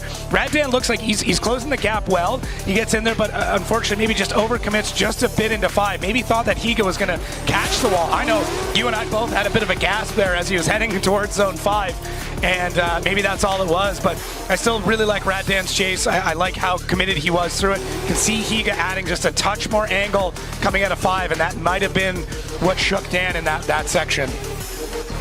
Yeah, fun runs to get things going though. Yeah, really, really good way to start. Again, just 1.5 battles in. Also, I want to send a shout out to somebody special. 27 years old, I believe he is, Mr. Dwight Tanaka. Dwight Tanaka, an absolute institution of the Long Beach Grand Prix Association. Happy birthday, buddy, 27 years old. As Diego Higa gets the win, he's going to celebrate alongside Dwight Tanaka and Diego. Again, outside zone 5, the way he navigated going 5 into 5 and then out of 6, just the mistakes. You know, Dan was shallow there, so apples to apples. Was that what got it done for you in your mind? Yeah. I think, you look at all of the zones. Higa did miss the inside zone at the very beginning, but he does a really, really good job at 5. And then when we start to look at the chases, Higa was there pretty much the whole time. Another fun one, another one that I was definitely looking forward to. Yeah, you were anticipating this one. Yeah. Connor Shanahan, Ken Gucci, both of them very much seem on form. Connor Shanahan has very much adapted that 8.6, and Ken Gucci is just, in practice, he's a driver that back in the day when we really put a big emphasis on angle and stylish runs, he did quite well. So see how it goes now. Let's see if he can deliver. Look at the 286 as the nose in, and Connor Shanahan gets out there. He works it all the way out. Talk about jumping into a vehicle and being so familiar with it. Shanahan showing you why he's a champion, but Gucci right there, affection, the OG original Gucci gets into the wall. Some bumpers were tapped. Let's take a look. So we, again, love the Justin Smash angle, but Aaron Jesse, he's got that static overhead. That's the drone angle I'm really wanting to look at. Gucci was definitely applying the pressure. He was right there everywhere Connor was going. Connor was placing his car properly, like I was giving him his flowers. Connor jumping in this car, knowing he could trust the build. He knows the chassis in itself. Overall, I mean, as far as the only thing I think is different, it would be the engine setup, because I know Connor loves the 2J, this being a VR, the Nissan motor. Let's take a look at it again. Yeah, everything looks really good. Ken's on it here through the chase. You can see how tight that transition is. That's become commonplace now, and Ken does a great job of it. But through here, Connor starts to really add angle and then goes to snap. Ooh, now here's the question. Did Connor shut down before that transition? Because it looked like he was slowing a bit before that spot. Now, I mean, the one argument's going to be Ken should have backed out to allow Connor to transition around, but I'm wondering if maybe something happened with Connor's car. Let's watch for the smoke trail. It's the big indicator. It's a lot of smoke. It's tough to say. I think if we see Connor decelling in that area, that would indicate. Let's get into, regardless of slowing or speeding, what the lead car has control of the run. Right. The chase car's job is to give way to the lead car. So the question is, and again, depending on what the attitude of the car was, either Gucci was too aggressive or Connor slowed down. Regardless, Gucci would need to give way to Connor Shanahan in that transition, because he would transfer over. So when he went to go snap to his left side into the wall, he hit it, and he hit Ken. Yeah. I mean, those are the two scenarios. One is that Connor was going to transition, Ken was in the wrong spot, he was caught on the wrong side of the transition, or Connor had some sort of mechanical and Ken was expecting Connor to be faster through there. I can't tell from here to say one way or another, and it's not like it's not like Connor's going to be like, yeah, no, the car broke down and that's what's going on. At this point, I'm looking around trying to figure out if there's any other info, but no one's giving me anything. Race Data Labs, we are utilizing still, again, the technology and obviously all of the sensors on the vehicle, so we're going to be able to see decel areas. So we'll see, again, the Race Data Labs universal drift scoring method. We still are utilizing the telemetry on the vehicle, so obviously I hope the judges are utilizing that. But so again, we talked about the scenarios. Connor having an issue, or was Gucci too aggressive? It sounds like you just heard from Chris Yule up here in the judges booth. Yeah. It sounds like Gucci is at fault for that accident. He was on the wrong side during that transition. He should have tucked back, and we'll take another look at it here. So Gucci, I mean, you can see how aggressive he knows he needs to be on that first transition. Through here, Connor's coming around. We're just slowing the camera down. It's not the actual speed of the run. A little contact there. Yeah, but Ken needed to have backed off well before there to allow Connor to come around. That is a spot that you're expected to transition, and Connor was going for it. So yeah. Unfortunate for Ken Gucci. He is at fault. He knows who he's going against. He knows what he's capable of. Talking about Connor Shanahan, he does have an advantage after the first portion of this battle. Little cleanup here on aisle 6. I don't know, 6, 7. I don't know. We'll see. When we come back, more Formula Drift action here on the streets of Long Beach. Working on cars, there's a lot of things that can get you. A lot of little reminders from over the years. Fast Orange antibacterial kills 99% of germs that cause infection, and it has the strongest grease fighting formula in the Fast Orange lineup. This is our go-to at the shop. Citrus power, antibacterial protection, and grease fighter in one bottle. Fast Orange antibacterial hand cleaner.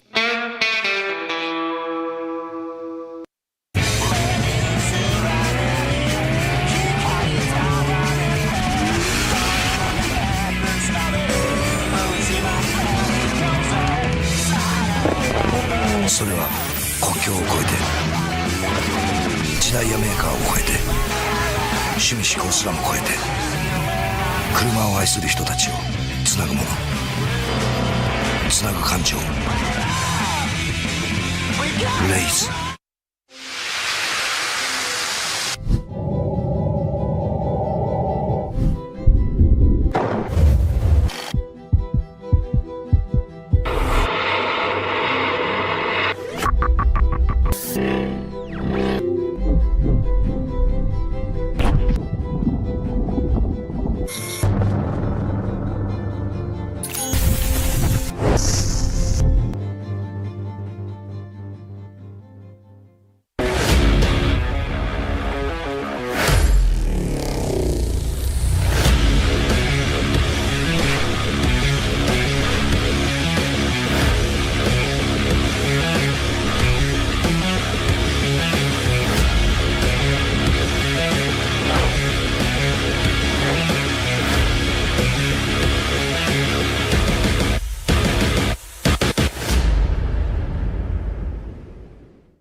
We are back, and we are getting Connor Shanahan towed off the track, and that's kind of insult to injury. I mean, obviously, he does have an advantage. Jerry Yang, they are a busy team this year. I mean, they have quite a few vehicles, nothing that they're unfamiliar with, unfamiliar territory. And we know Jerry Yang, he's very capable of building a car. Fortunately for him, Hiroya Manoa, you know, doing a limited season this year. I would say, you know, if Hiroya was doing a full season here in 2026, he would be a real threat for the championship. Yeah, there's no doubt there at all. And we'll never know. Have we ever seen a 4-car team before? Like, Jerry's got a lot of work. 4 cars. Got a lot of work. Speaking of a lot of work, welcome back, Brazilian's own Diego Higa. He's with the beautiful Lorette Nickel. Thank you guys so very much. Diego, incredible job moving forward. You think that there's 3 steps to Formula Drift, and how proud are you of those 3 steps that you just made?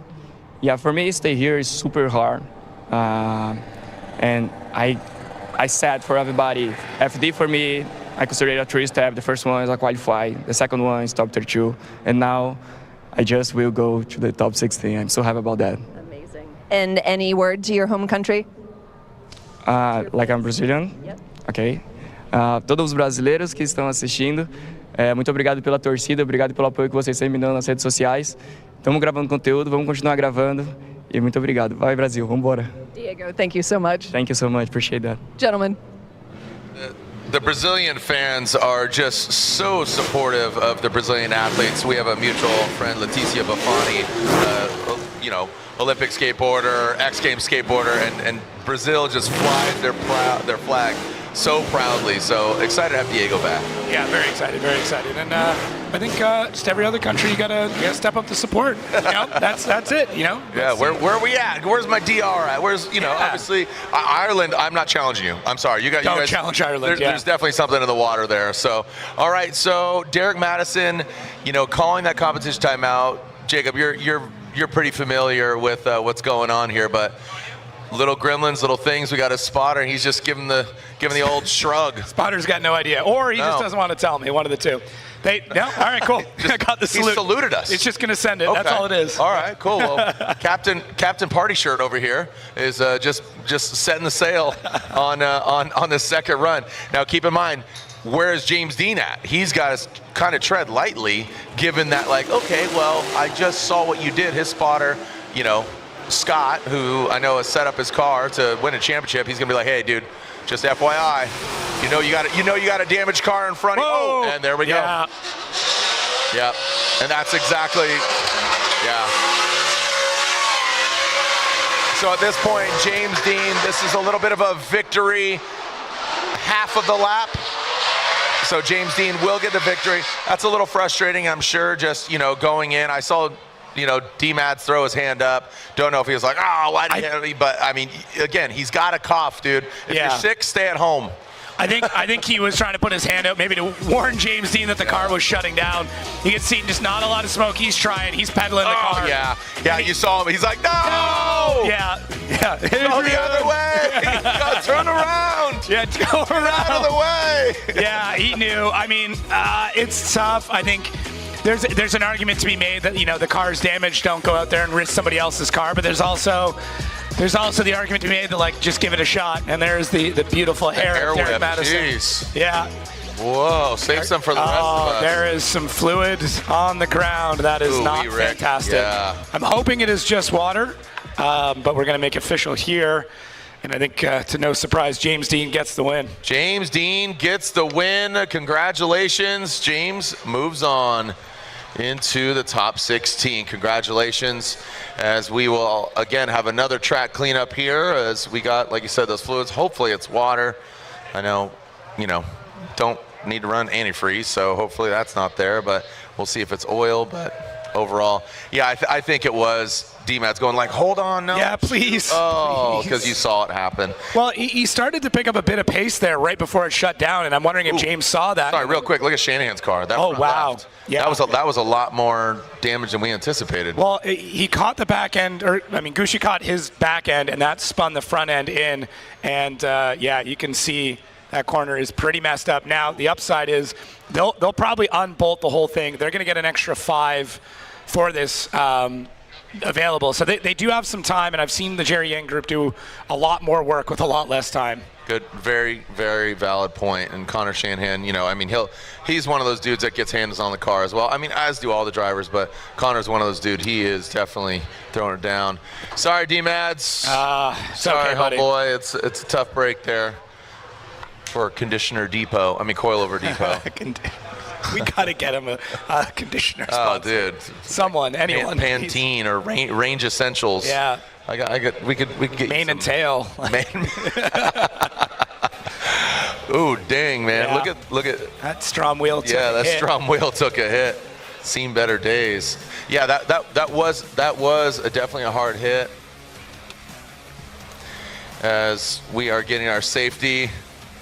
Yeah, it looks like the Shanahan father is there, so now we just need to be worried that they're not going to flip the whole car on its side in typical Shanahan fashion.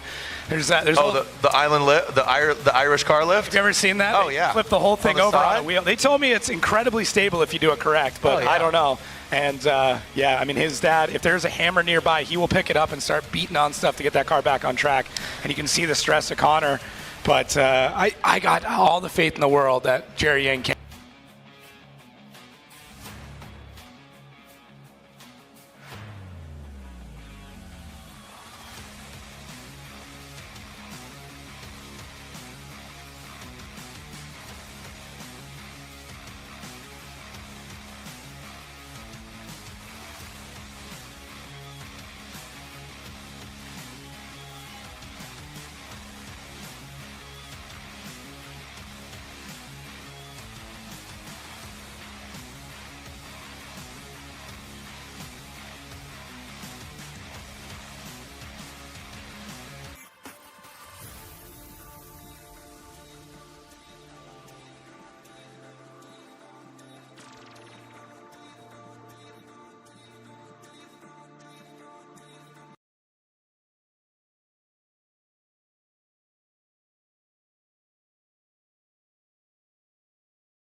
round 2 of the Formula Drift Pro Championship. Round 2 of 8 as the party continues across the country. Next stop we go to is Orlando. Join us at Orlando Speed World. This is the road to the championship.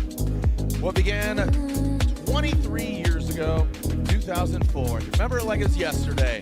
That keyhole, the horseshoe, whatever you want to call it, we've deemed it, and it's been paved for us to absolutely defile. So thank you so much to Road Atlanta for opening up their hearts and their track to drifting, specifically Formula Drift, the premier international drifting sanctioning body.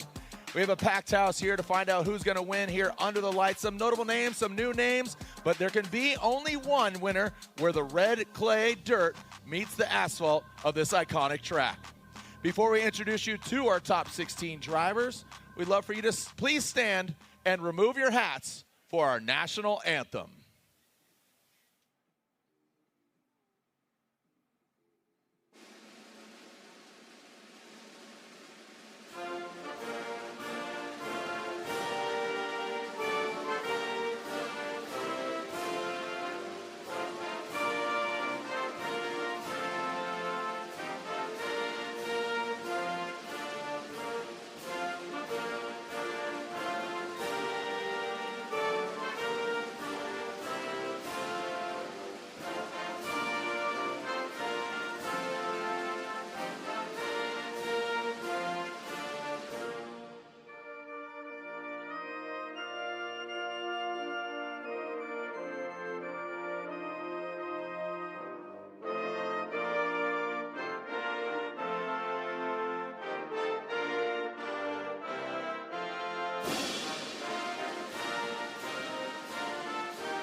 Atlanta! We are ready to send it into the top 16. But first, let's introduce you to the drivers and their respective vehicles ready to do battle at this iconic track. There's a win and there's a Road Atlanta win. We kick things off. This gentleman lives just down the freeway here in his Richards Racing number 11 GT radial vehicle. Make some noise for Formula Drift rookie. It is Cole Richards.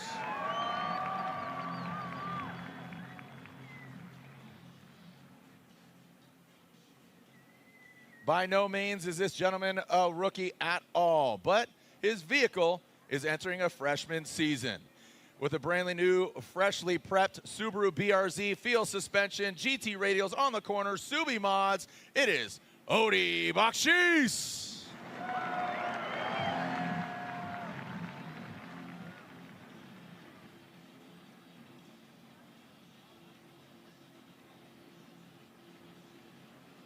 By no means is a hurt thumb or a hurt arm going to hold this man back, because he is radical, and he is in that Rad Industries GT Radial Mark IV Supra, Rad Dan Burkett.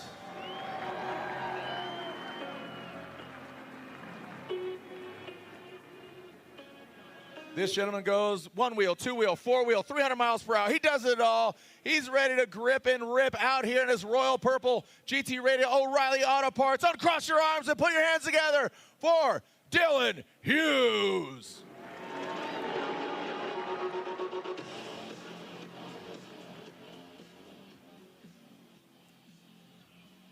Our next driver is out here going to do it on his own in that FL Pro Penthouse Clone X tires, 999 BMW. His hat's backwards because he's built for speed on Kenda tires. It is Trenton Beachum.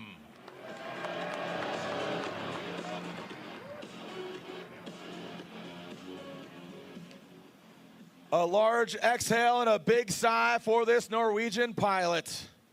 He is in his trusty, tried and true Grandal Mark V Kenda tire Toyota Supra. Another Norwegian driver. Make some noise. It is Simon Olsen.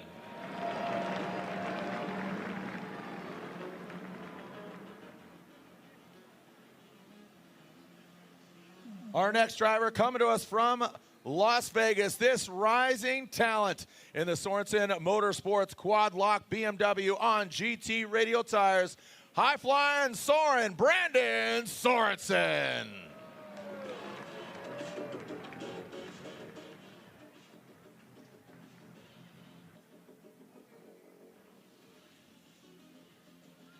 Up next, this giant killer of a driver, taking out Frederick Aasbo in the 32 and land him in the top 16 with his lovely wife who's doing pro spec as well, cheering him on, throwing the horns. Team Hansen, Rudy Hansen.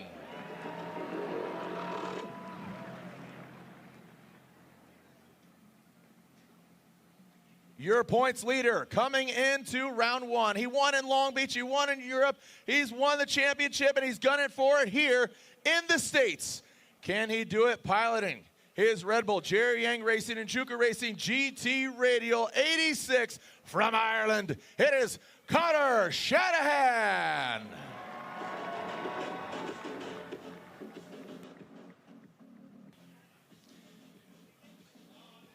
It's an all Shanahan battle in the top 16.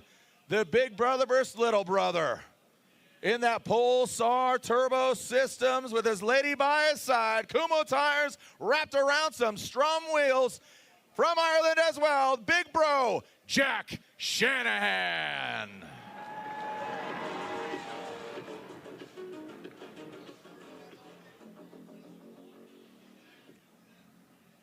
The boss man is in the building. Two-time Formula Drift champion, Drift Alliance member. It is Monster Energy Nitto Tire Ford Mustang RTR Spec 5 FD. Wind it up for Vaughn Ginn Jr.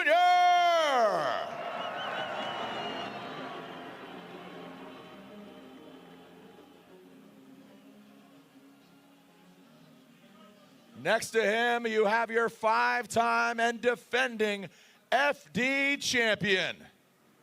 This tall drink of water in the O'Reilly Auto Parts Pennzoil Mustang RTR Spec 5 FD on Nitto tires, James the Machine Deane.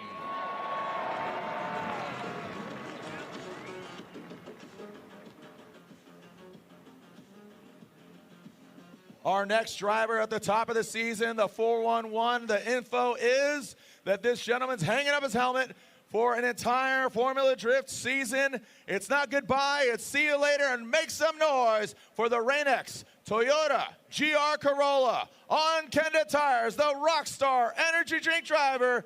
Build it, race it, fix it, Mr. Ryan Turk.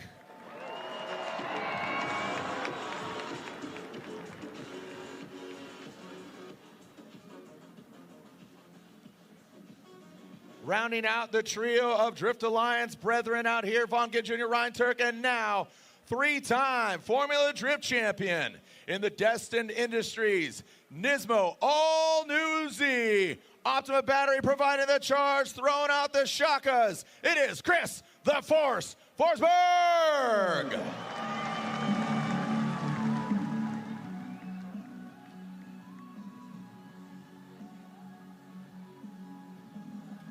Last but definitely not least, the Jerry Yang Racing Evangelion Nerve 86 from Japan. He's on Kenda tires. Make some noise. It is Wataru Masuyama.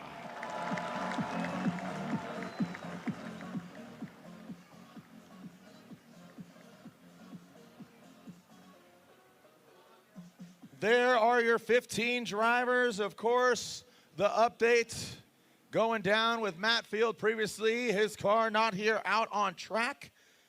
As we are getting set, as we are getting ready to see these drivers head up at the top of the hill. And let's take a look at this battle bracket. And these are how the battles are going to shape up after Thursday's qualifying. Earlier today, top 32. And now here are the 16. Taking a look at these battles. Backhis versus Simon Olsen. What can we expect there, Jacob? I mean, you can expect fireworks. Obviously, Simon used to drive on the Backhis team. It's been a little bit of time now, so very different person, but I expect it to be just an incredible battle, especially because they're both in different equipment now, so we can take that part out. Jack Shannon and Connor Shanahan, what do you say about that other than epic? Just, it's going to be fireworks, to say the least. Yeah, I mean, two brothers going toe-to-toe, a new vehicle for Connor Shanahan, both of them on the box in Long Beach. Next up, Chris Forsberg, Cole Richards. Forsberg, 3-time champ.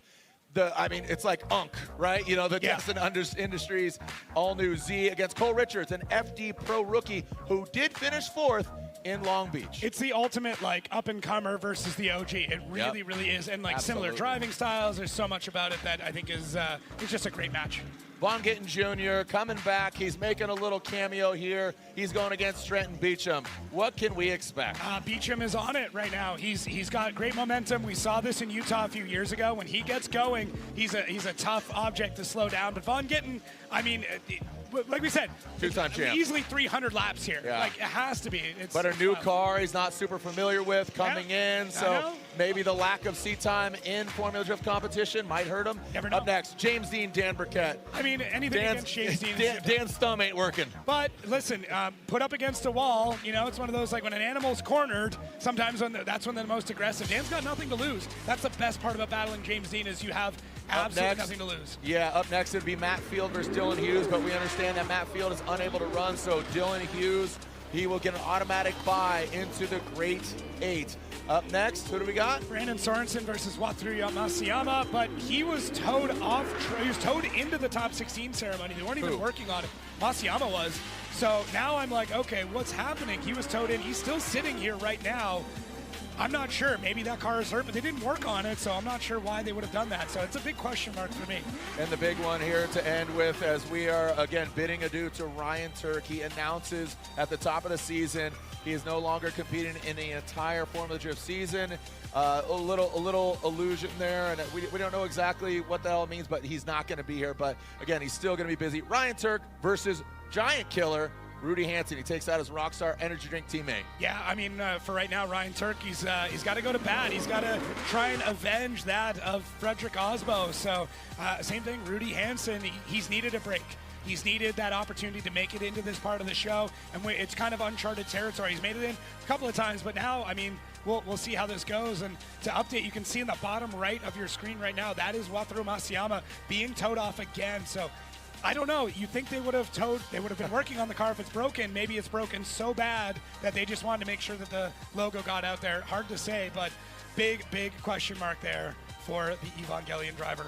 The sun is setting, the lights are on, the stage is set. The road to the championship, round 2 of the Formula Drift Pro Championship begins when we come back on Racer Plus Network.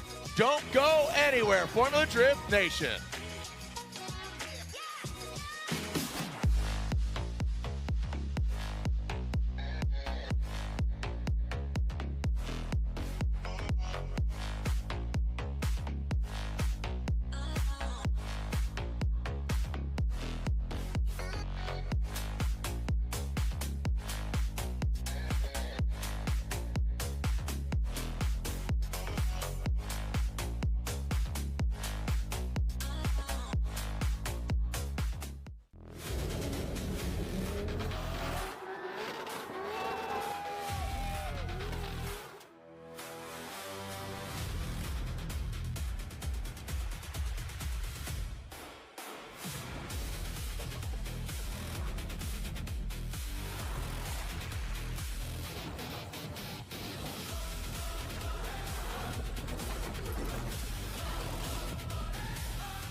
Vibe and live loud. This is what we are. Check engine, ABS, or maintenance light on? There's an O'Reilly Auto Parts. Turn left, Tyler. Take the guesswork out of your warning lights with O'Reilly Veriscan. It's free and provides a report with solutions verified by ASE certified master technicians. And if you don't want to do the repair yourself, we can recommend a shop for you. Okay, Tyler, let's go fix your car. Auto Parts.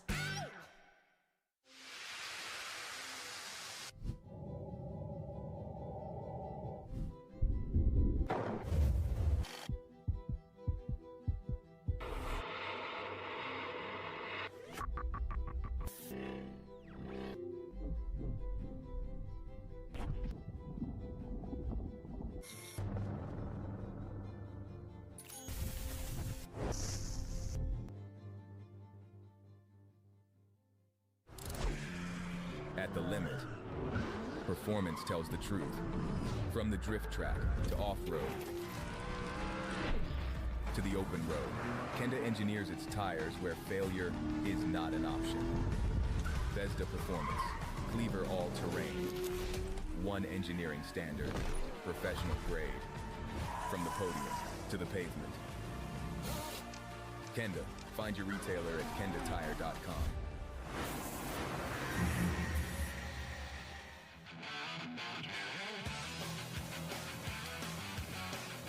The sun is setting. The cans, they're cracking. The Rockstar energy drink is open, but we got plenty of energy as the lights are on and we are clutch kicking our way here in Road Atlanta.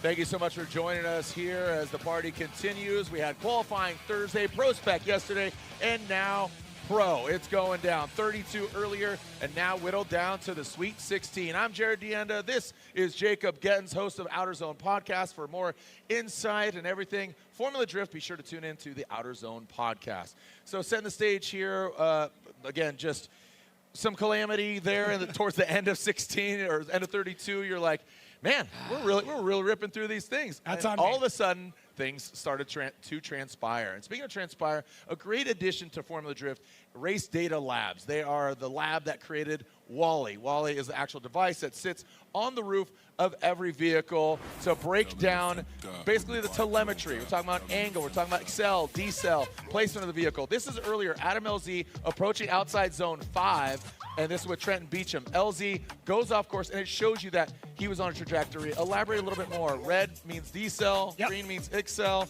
but... Yeah, the yellow lines you're looking at, that is where the wheels are placed, and the green and red you see on the track right now are where, on average, people are accelerating and decelerating. So we know where it's going to happen naturally, and then behind the drivers, you'll see that red popping out of that lead car. That's showing that driver is decelling. So it's an incredible piece of technology. I got one up here in the booth so I can hang out with it. And here's another one. This is Frederick Aasbo and Rudy Hansen. So we can tell where they're supposed to initiate, where they're not. And Rudy Hansen is in a spot where he is supposed to and allowed to decel, and that's a spot when you initiate, you're going to lose a bit of speed, and we can see Frederick Aasbo gets into him well before that spot on the track. So it's just how things go, and it makes this so much easier. Look, no red there. And that's what goes on. So, and then we can take a look here at the Matt Field Ken Gucci incident. Same thing. That is a spot where you would sorry. This is Higa Burkett. You can see that is a spot where Dan Burkett's allowed to slow down. That is where it normally happens. And Higa still on an accelerated path and makes contact, pushes Rad Dan off track. All right, so different scenarios as they transpire, and what a great aid. Our three judges are scrutinizing the runs, and they utilize the Wally system as an aid. It is not a judge. It is utilized 80 points out of the 100, 40 in line, 40 in angle, 20 in style, but the 80 is from Wally. The other additional style points, 20, are from our human judges, Brian Egger, Vernon Zvanveld, and that of Reese Marin. Keys to victory. Yeah, and that is just for qualifying. But yeah, keys to victory, chase and lead. You got to adapt to the driver and the track conditions as well. They want to see well-timed and executed transitions, that real snappy transition where it feels like they're going to crash, but then they don't. That's basically drifting in a nutshell. Feels like you're going to crash, but you don't. Yeah. That absolutely is. And we talked about it earlier. There's winning, and then there's winning here at Atlanta. 23 years ago, it all began in 2004, and we're back here once again. The cars have gotten gnarly. The drivers have gotten more precise. It's the MMA of motorsports. You got to really bring it all. Those are our judges scrutinizing the runs. Reese Marin, Brian Eggert in the middle, and Vernon Van Velde. Thank you so much, fellas, for joining us. Robin Ishida will join us at other rounds when Vernon cannot. So, again, we change it up. So thank you so much for joining us. Again, Jared Deanda, Jacob Gettin's here as we are poised above the track and overlooking. There is our start line as we are looking at criteria, details, line, angle, style. Yeah, line only scored in those boxes that you see on track. Angle, the average angle from the activation point to the finish line. More angle, more better. Style covers everything not covered by Race Data Labs. That's that RDL. So yeah, focusing on transitions, initiations, mistakes, qualifying. This tool allows us to see things that we've never been able to see before in detail in situations. It's an incredible thing. And take a look here at our next bets. These are some odds that you can look at. Well, Frederick Aasbo, that's going to be a different one. Don't bet on Frederick Aasbo. He is not in 32, which is definitely very, very crazy. But things happen. Also, I might add, as the sun sets, lights are on, the combo of the smoke and the lights, it gets so thick and so dense. So Wally is going to really be utilized, and it came into play last night with ProSpec amazingly. It was a great tool and an asset that our judges leaned into and utilized very, very well. So it was awesome. So our first battle, Simon Olsen, Odi Backhis. Simon was on Odi's team. He operated his vehicle before, but what are we looking at stats-wise? 4-4. Wins against each other. They are split dead even. Simon Olsen will be chasing down Odi Backhis. Odi in his brand new field suspension. BRZ initiates into that outside zone. Good placement by him. Goes past that inside clip 2, and then now 3. Simon Olsen, tighter line than Odi Backhis. Look at the angle, the rate to angle. You can see the comparison there. 58, 60 degrees by Odi Backhis in that lead position. Now transitioning out of the keyhole, back down the hill, and the inside clipping point 2 will become 8 right there. So again, 2 becomes 8 as Simon Olsen jumps in, dives in on the inside. Simon loses it, grips up, and shoots into the lawn in that rubble strip. Yeah, we're going to take another look and see how this all went down. Right off the bat, everything looks nice and clean. Odi Backhis doing a great job throwing that first outside zone quite well. Simon Olsen in tow. A little bit of a left foot break there from Simon to get things sorted. And then we see Odi with a bit more of a straight line approach coming up the hill. Gets more on the left foot break coming around. Simon on that tighter line. And now Odi just missing that box. Simon cuts over, gets more of a dive. And this is where things get a little bit hinky. Simon looks like he just over-rotates a bit. Now, he does hold on to it. That could have been a lot worse. He could have caught the front wheels off of that, debeated. We've seen quite a few tires coming off wheels today. You don't want to be going on those rumble strips. It's on the very far edge. It's about a 3-inch drop coming down. That will tear a tire off a wheel real quick. Yeah, going counter course. Those are the gator strips. They're going to bite you. Here we go. Simon Olsen out front. A little bit of a deficit, I have to assume, after that big mistake there on that last inside clip. Simon now very smoothly, calculated driving right now. Is Odi Backhis going to give him too much room? And now he starts to sink in the sword here in outside zone 5, coming into the keyhole. Great placement by Simon Olsen. Is it enough? He's going to try to force an error on Odi Backhis' side of things, bathing in that smoke. And I just don't think that's enough. I mean, textbook, very clean, was consistent with the proximity, chasing down Simon Olsen. Well executed by Odi Backhis. Yeah, 100%. And I mean, you got to remember too, we're looking at overall with this as well. So what you're going to see on the side here is going to be the different zones that are compared against each other. So both of them having some issues through 2. Odi doing a much better job through 3. So yeah, fantastic run here from Simon Olsen out on the lead. The leads are fairly comparable between the two of them, although obviously you're seeing there the discrepancy between 3, both of them having some issues through 6. And really what it's going to come down to, in my mind, is going to be some of that chase. As we take a look at this one more time, the mimic looks like goes more towards Odi, and that is how well he followed what happened between from the driver in front of him. So lots of cool stats.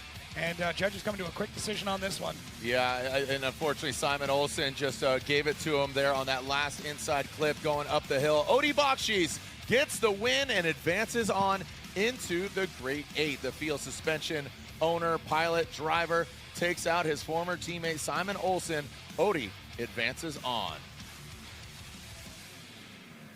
Moving on to our next battle, this should be a barn burner. This is all of Ireland watching. This is bragging rights at the pub. Talking about Jack Shanahan and Connor Shanahan, the two brothers who were first and third in Long Beach. And again, notably, Frederick Aasbo, second in Long Beach, not part of the picture. So shaking things up. And remember, here he is going on 32. James Deane went out in 16 in Long Beach. Shaking things up as far as the championship goes. But you can see the stats there. 4 years older, Jack Shanahan than Connor.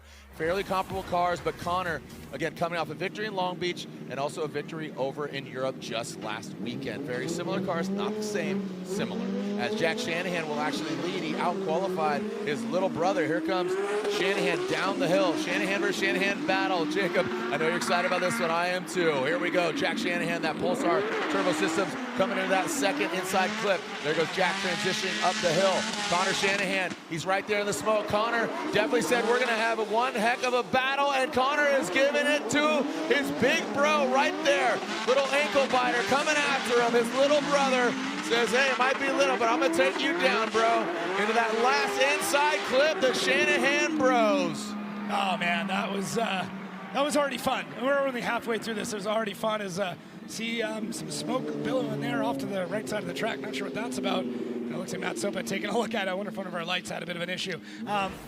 Man, what a great way to kick this off. They literally drive together all the time. They go out in some Z's and a little racetrack not far from their home and just beat on them the whole time. Jack on a really, really good lean line all the way through this. Connor got caught out just a bit in the beginning, and I'm going to get a little nitpicky here because these two are incredible. And it literally, I don't know if there's any two drivers in the world that have driven together as much as they have. And you're going to see this. This is such a great run for both of them. I love the way that Connor's able to transition. Jack picking up a bit more speed going up there. I mean, man, what a fun way to get this kicked off. And as we transition back out, Jack, I would say Connor is a bit smoother when it comes to the chase. Jack is significantly more aggressive. Jack goes at things pretty hard, and it's going to be a fun one once we swap this back around. Yeah, Jack just doesn't want to give away this battle. He knows how capable his little brother is, and again, Connor, he's got that right. It's a very, very quick car, and his rate to angle, his transitions are some of the best in the world, but like I said, Jack a little more aggressive, so I think in the transitions, after he transitions, he's going to really try to dive in on his door. So we will see as we've got a little track cleanup there at the top of the hill, as you could just see out of shot. If you pan down just a touch, seems like something caught fire there just to the side of the track, but got it. Yep, as we are continuing on, and we will see, again, just a little track cleanup, and we will get him off course. Yes, they might take a second here just to, they might have to re-scrub here in just a moment, but should be getting things rolling here quite soon. But yeah, I mean, what a nuts run already. So hopefully we get things back up and sorted here in just a minute. All right, well, Jacob, what are you expecting in Orlando? I know that's next round of competition. It's a dynamic, abrasive track. It's a violent one. Yeah, it's a very violent one. It's tough on tires. I'm still pushing for a change up in the track layout. Let's make it even worse for these drivers, make it even harder. You say worse? Yeah. I mean, listen, there is a layout that exists. That's better. Thank you. Challenging. That's a way better way of putting it. That's why they pay you the big bucks. Yeah. I would like to see a bit of a change up in that to make it more challenging on the drivers and make tire wear maybe even more of a factor in this and see how they adapt to it. It's a great track. I absolutely love it. It's 30 minutes from my house, so I'm going to love it. And the Florida drift community is incredible. So very, very convenient, and I'm looking forward to your burnt ends, brisket. What's on the menu for the brisket for sure. What do you got any requests? I mean, no. No? Okay. Chicken thighs. Feed me, Cletus. Chicken thighs. Smoked chicken thighs? Oh. Okay. It's like one of the most underrated. That was my nickname in college. I smoke chicken thighs? Yeah. I bet. I can a little bit of smoked chicken thighs. Cold beer on a Saturday night. There we go. I modified. I know it's no, it's good. No, you did good. All right, I did not. Don't pander me. As the sun is setting, a beautiful Georgia sunset. Thank you so much. We got a packed house here. How we doing up there, Atlanta? Make some noise. Let's create the FOMO of FD as the Shanahan bros are coming downtown. Let's see how they initiated that first outside zone. Boom, the Ajuku Racing Shanahan ride of the 86. Dives on in, look at that. Just barely lets his brother pass in front of him, and he could not find the door, could not find the side of him. Jack very complimentary to his bro into that keyhole and exiting out into outside zone 7. That is the rectangle on the ground. Now 2 becomes 8. Pass that inside clip. Good execution. Jack trying to make his brother sweat. Wow, great. Again, he did it. He definitely made him sweat. Jack was, like you said, aggressive. I thought he'd shoot up, but he just didn't have that power. Bro was pulling away. Love it. All the spotters turned around to watch this one. This is a drifter's run here. Look at Jack. Oh, man, overextends on it, catches on the correct side of it, gets caught out just a little bit, but he's such an expert at recovering from these types of things. Now they get up into 5. Jack does a great job. Look at the mirroring that's going on between the two of them. Now Connor sets to get a little bit more pace. Jack's going to cut some line, but Jack goes for a dive right in through here, catches the transition so well, and then right up on the door, coming over the line. The smiles from everybody up in the tower. We knew this was going to be a fun one. You knew it was going to be a fun one. Dude, the mimic. Did you see the mimic percentage? 78 and 73. Yeah, because that's some of the highest percentage of mimicking. So again, 100 if you are mimicking perfect, but 78 and 73% from opposing brothers. This shows you where this mimic score comes in, where you want the wheels to basically overlap coming through the whole thing. Jack getting back on that power, and you can see he's pushing. He's pushing real hard to get through on the rest of it. He does such a good line of once again, getting into that line. See, he gets really close to where Connor is. Oh, that transition looks just as good in digital form. Great placement of the vehicle, and it bears repeating. This is utilized as a judging aid. It is not wholly the judge. We have our 3 judges, Vernon, Brian, and Reese, and they utilize that if necessary. And also it's great education for the fans about placement of the vehicle, excel, decel, rate to angle. One more time, Connor Shanahan and Connor Shanahan. Vernon sided with a one more time, but little bro comes out on top. Jack Shanahan parking his Pulsar BMW as I think Connor was just a little more dominant. I think just a little bit. Yeah, all right. Well, Lorette, what's going on? Oh, there's all sorts of fun things going on down here. Odie just watching the brother Shanahan runs here. And Odie, what were you learning in that run? I honestly thought Jack's lead was like really strong. Connor did a great job as well, but he went super wide after interclip 1. That was weird, and I think it really threw Jack off. So I gotta prepare for that maybe. Yep, absolutely. And how's the car working for you? It's working well. Like we were just having a chat, like, oh, conditions changing, this and that. The car is either numb or it just works that well that it's stable. It like just feels drivable no matter what the conditions are. So I'm stoked on that, and the boys are keeping it going and making sure everything's good. So hats off to my crew. They're killing it. Amazing. All right, Odie, we will see you in grade 8. Jared. As we are again, the sun is setting. Odie wildly calm, but he should be chilling in the grade 8 when we come back. Who's joining him here at Road Atlanta? Round 2 continues. Don't go anywhere.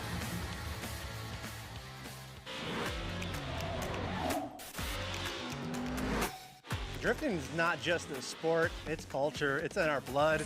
Here we go, Andy Haley. Oh, he is riding that tire right on that white line.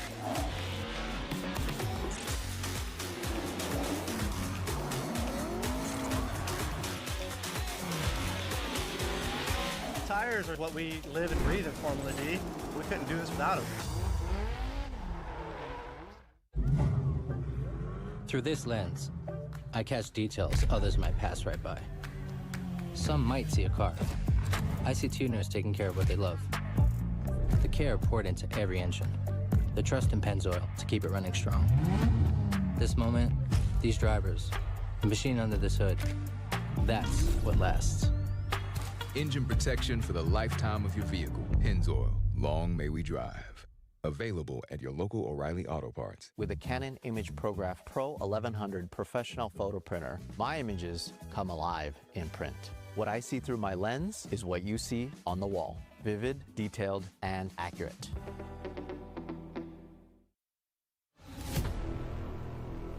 Something has awakened. The horsepower and torque you always knew was there. Just waiting to make every drive thrilling. Track tested, off-road proven. Performance for everything you drive. Drive better with K&N. BC Forged Wheels. Custom built per order, offering extensive design, finish, and machining options. Strength, style, and precision come standard. Track proven, street ready. BC Forged. Proud sponsor of Formula Drift 2026.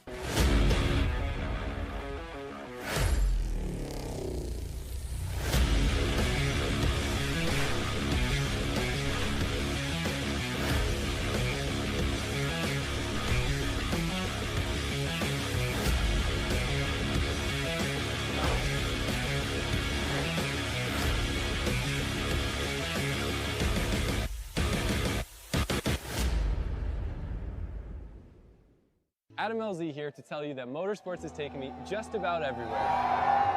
And no matter the scenario, Link ECU is the answer. The flexibility Link gives me for drifting, the precision I need on track, the durability to handle off the track, and the reliability you want in a daily driver. Even when pushing an entire motorsport to a bigger level, Link ECU has been with me every step of the way.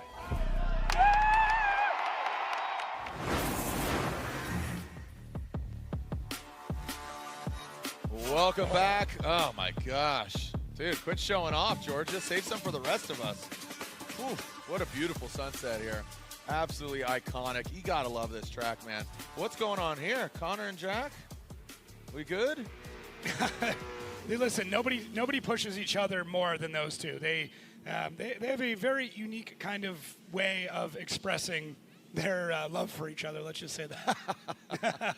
Well, I mean, it's again bragging rights. It's this, it's that. Look like, yeah, just had a few words there, and yeah, just seemed like, yeah, dude, all in a day's work. All in a day's work, and yeah, you know, hey, somebody's got to lose, somebody's going to win.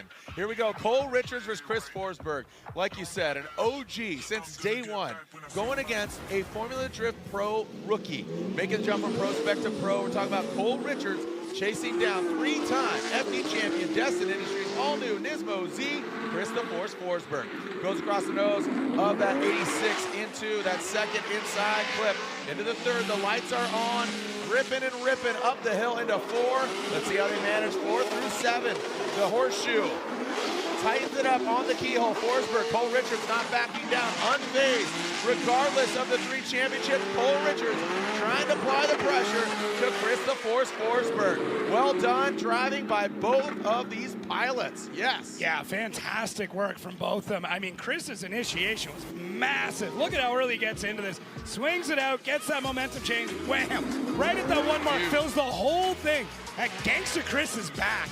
He's ready to party. This is like the old DA days when he was just hanging things out. Look at, I mean, going up through 4, in through 5, fills the whole thing. This is a whole new Forsberg.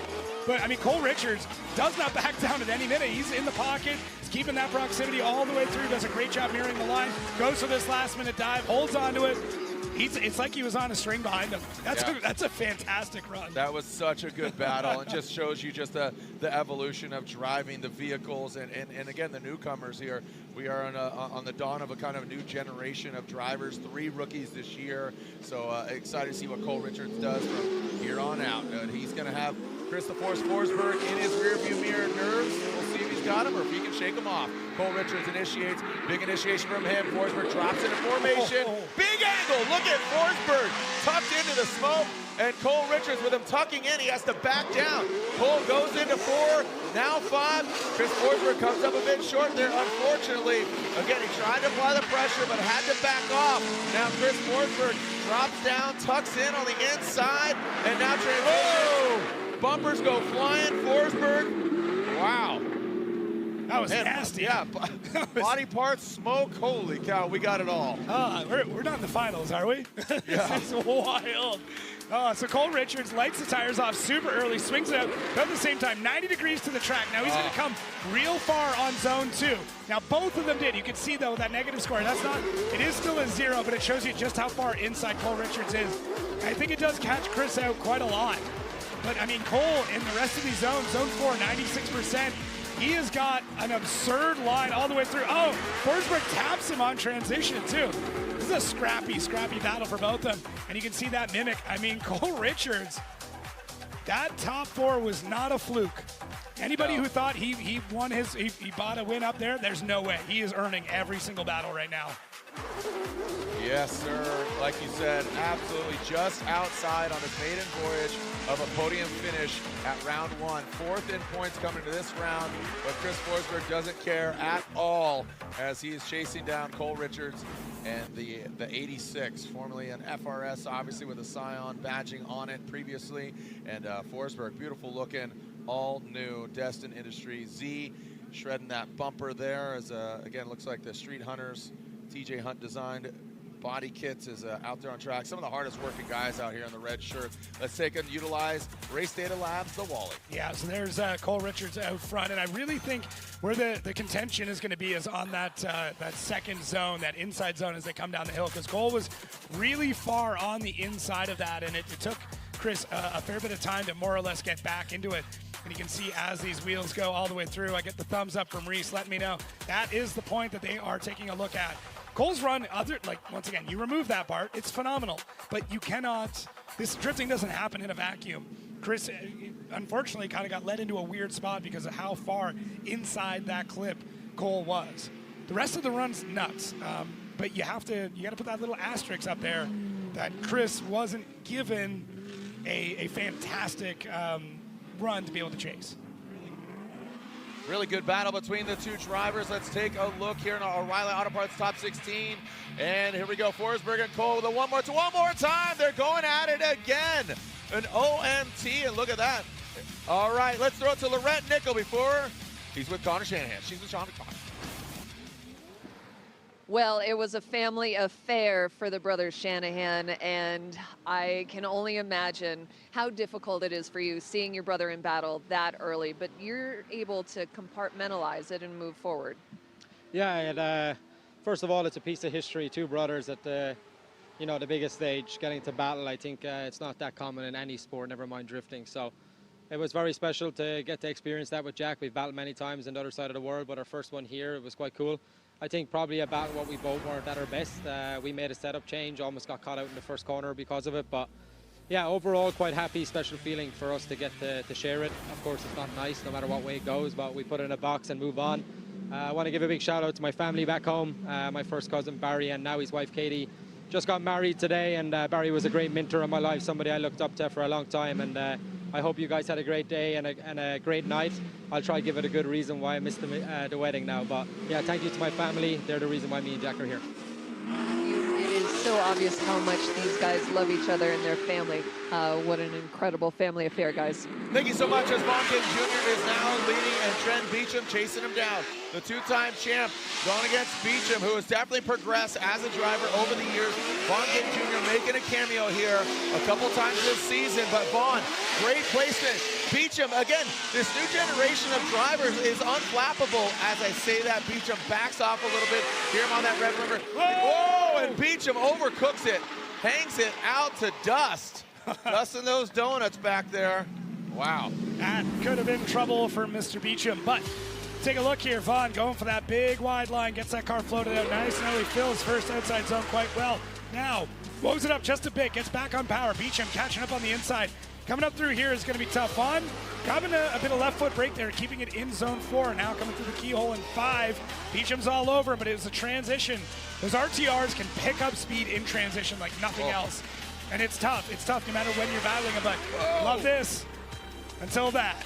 Yeah, that only looked like 2. It didn't look like the fronts hit the blue and yellow. We'll utilize Wally there, but actually maybe 3. I don't know. Ooh. I think we're getting a comp time. No. Right now. Oh man, we are. I assume Beachum. we are finding out that Beachum debeated. You need your tires the entirety of the 2 runs. And with Beachum, you saw him get into the blue and yellow rumble strips. It's one hard and they're violent. They're steps, right? Yeah. So they're kind of ramps. When you go with the grain, it's not too bad. When you go against the grain, when you went back uphill right before the finish line, it debeated his tires because you're going against curves, man. So it debeated the tire for Beachum. He is going to have to retire. That means Von Gittin Jr. will get the victory, airing it out. All right. Party run. Yeah, we know he's got an off-road team, but let's keep that for the Broncos and not the Mustangs there, Vaughn. As the Ford Racing pilot continues on, airs it out, and having some fun out here. He's got to be feeling the flow. He's got his wife, his 2 boys out here cheering him on. The Gittin family is in the building. They be getting it out here as he moves on to the Grade 8.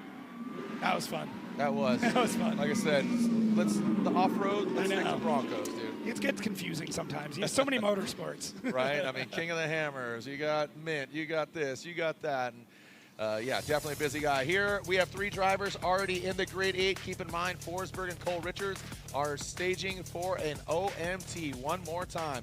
Bacchis versus Connor Shanahan. Von Gittin Jr. is going to be a Drift Alliance battle. Forsberg versus Von Gittin Jr. Not if you ask Cole Richards, it's not. Exactly. All right, well, we clean up the track. We will be right back here at Road Atlanta. Again, Georgia, showing off. Make some noise, Atlanta. We'll be right back here, round 2 of the Formula Drift Pro Championship. Don't go anywhere.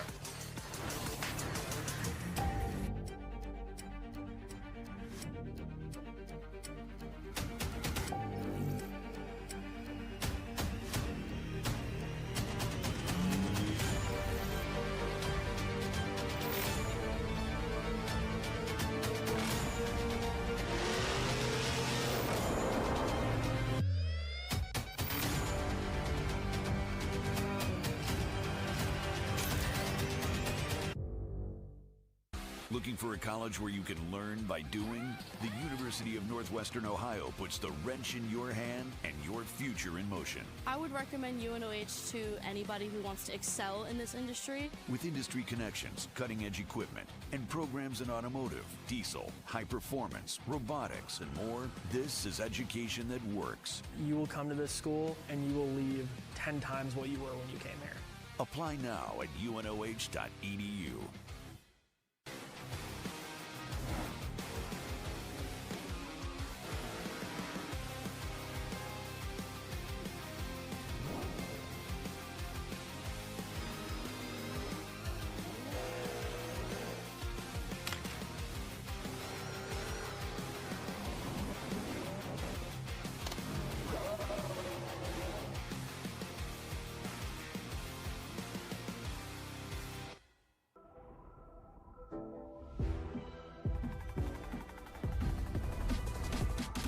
Get out there and have fun.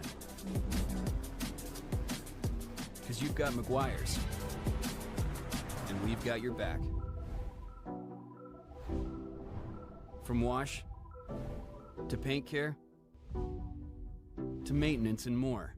McGuire's has your hybrid ceramic solution for every adventure. McGuire's, reflecting 125 years of passion. O'Reilly. Need parts fast? O'Reilly Auto Parts is fast. Need them now? We got now. No matter what you need, we have thousands of professional parts people doing their part to make sure you have it. We're O'Reilly Fast. Just one part that makes O'Reilly stand apart. O'Reilly Auto Parts.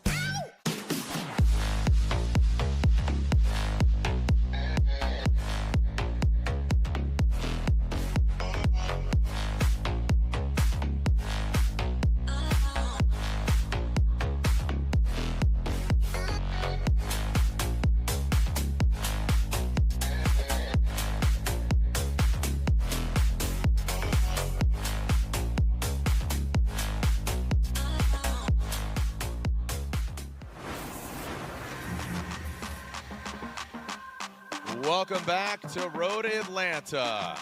This is round 2 of 8. We had Long Beach, California just about a month ago where Connor Shanahan who is in the grade 8. He got the win with his brother in third and Frederick Aasbo in the middle. Frederick Aasbo got second, but he was knocked down 32, so shaking things up quite a bit here as Dan Burkett and James Deane, our defending champion, pull up to the line. Dan Burkett in his Rad Industries Supra, James Deane, of course, in his O'Reilly Auto Parts Pennzoil Mustang RTR, the Ford Racing camp with Vaughn and James Deane. They're on either side of the bracket, so if they meet, it would be in the finals. James Deane, Dan Burkett. Dan Burkett will be chasing down James, given their qualifying. James across the nose of that Supra, now into that outside zone, dragging it along into that first inside zone. James, good execution. Look at this, Dan Burkett. He's not getting away with it. That's not what he wants to do as James pulls it into outside zone 5. I mean, this thing sounds like it is making so many different wild noises as Dan Burkett dives in. Good proximity, needs to mimic that angle. Look at the cotton that is just coming out of the backside of that pony. Wow, that's a stampede if I've ever seen one. We might need an additional replay just to get this place vented out. We got eyes on Chris Forsberg, get the hood open. That's never a good sign. Hopefully it's just for a quick check. Engine still there. Check engine light came on. It's still there. Here we go, James Deane doing what James Deane does, and I mean, Rad Dan is hanging with him the whole time. This is fantastic. The amount of smoke with that RTR pump set has got to be tough, and that's just another, just another part of this whole thing. I like how Rad Dan, he's waiting. He knows how fast the car is. He's taking that tighter line. He's trying to keep that proximity. Great job on the transition. Cuts into that early line to maintain that closeness all the way through, but James Deane's doing what he always does, laying down an incredibly high points qualifying run. We're going to swap him around now, and that beautiful Supra will be leading out that gigantic Mustang. I think the most treacherous thing for other competitors to go against James Deane is him getting knocked out in top 16 in Long Beach. Mm-hmm. That is absolute ammunition and fuel for the fire within that dude's Irish heart. Here we go, Dan Burkett out front.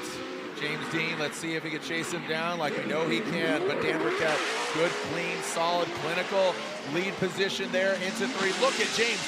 I mean, he is almost on top of him as they come up into the horse. Oh, no! And Rad Dan goes off into the dirt, 2 tires off.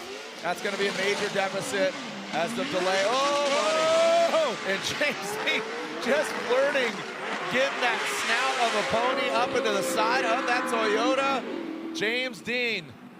Whew.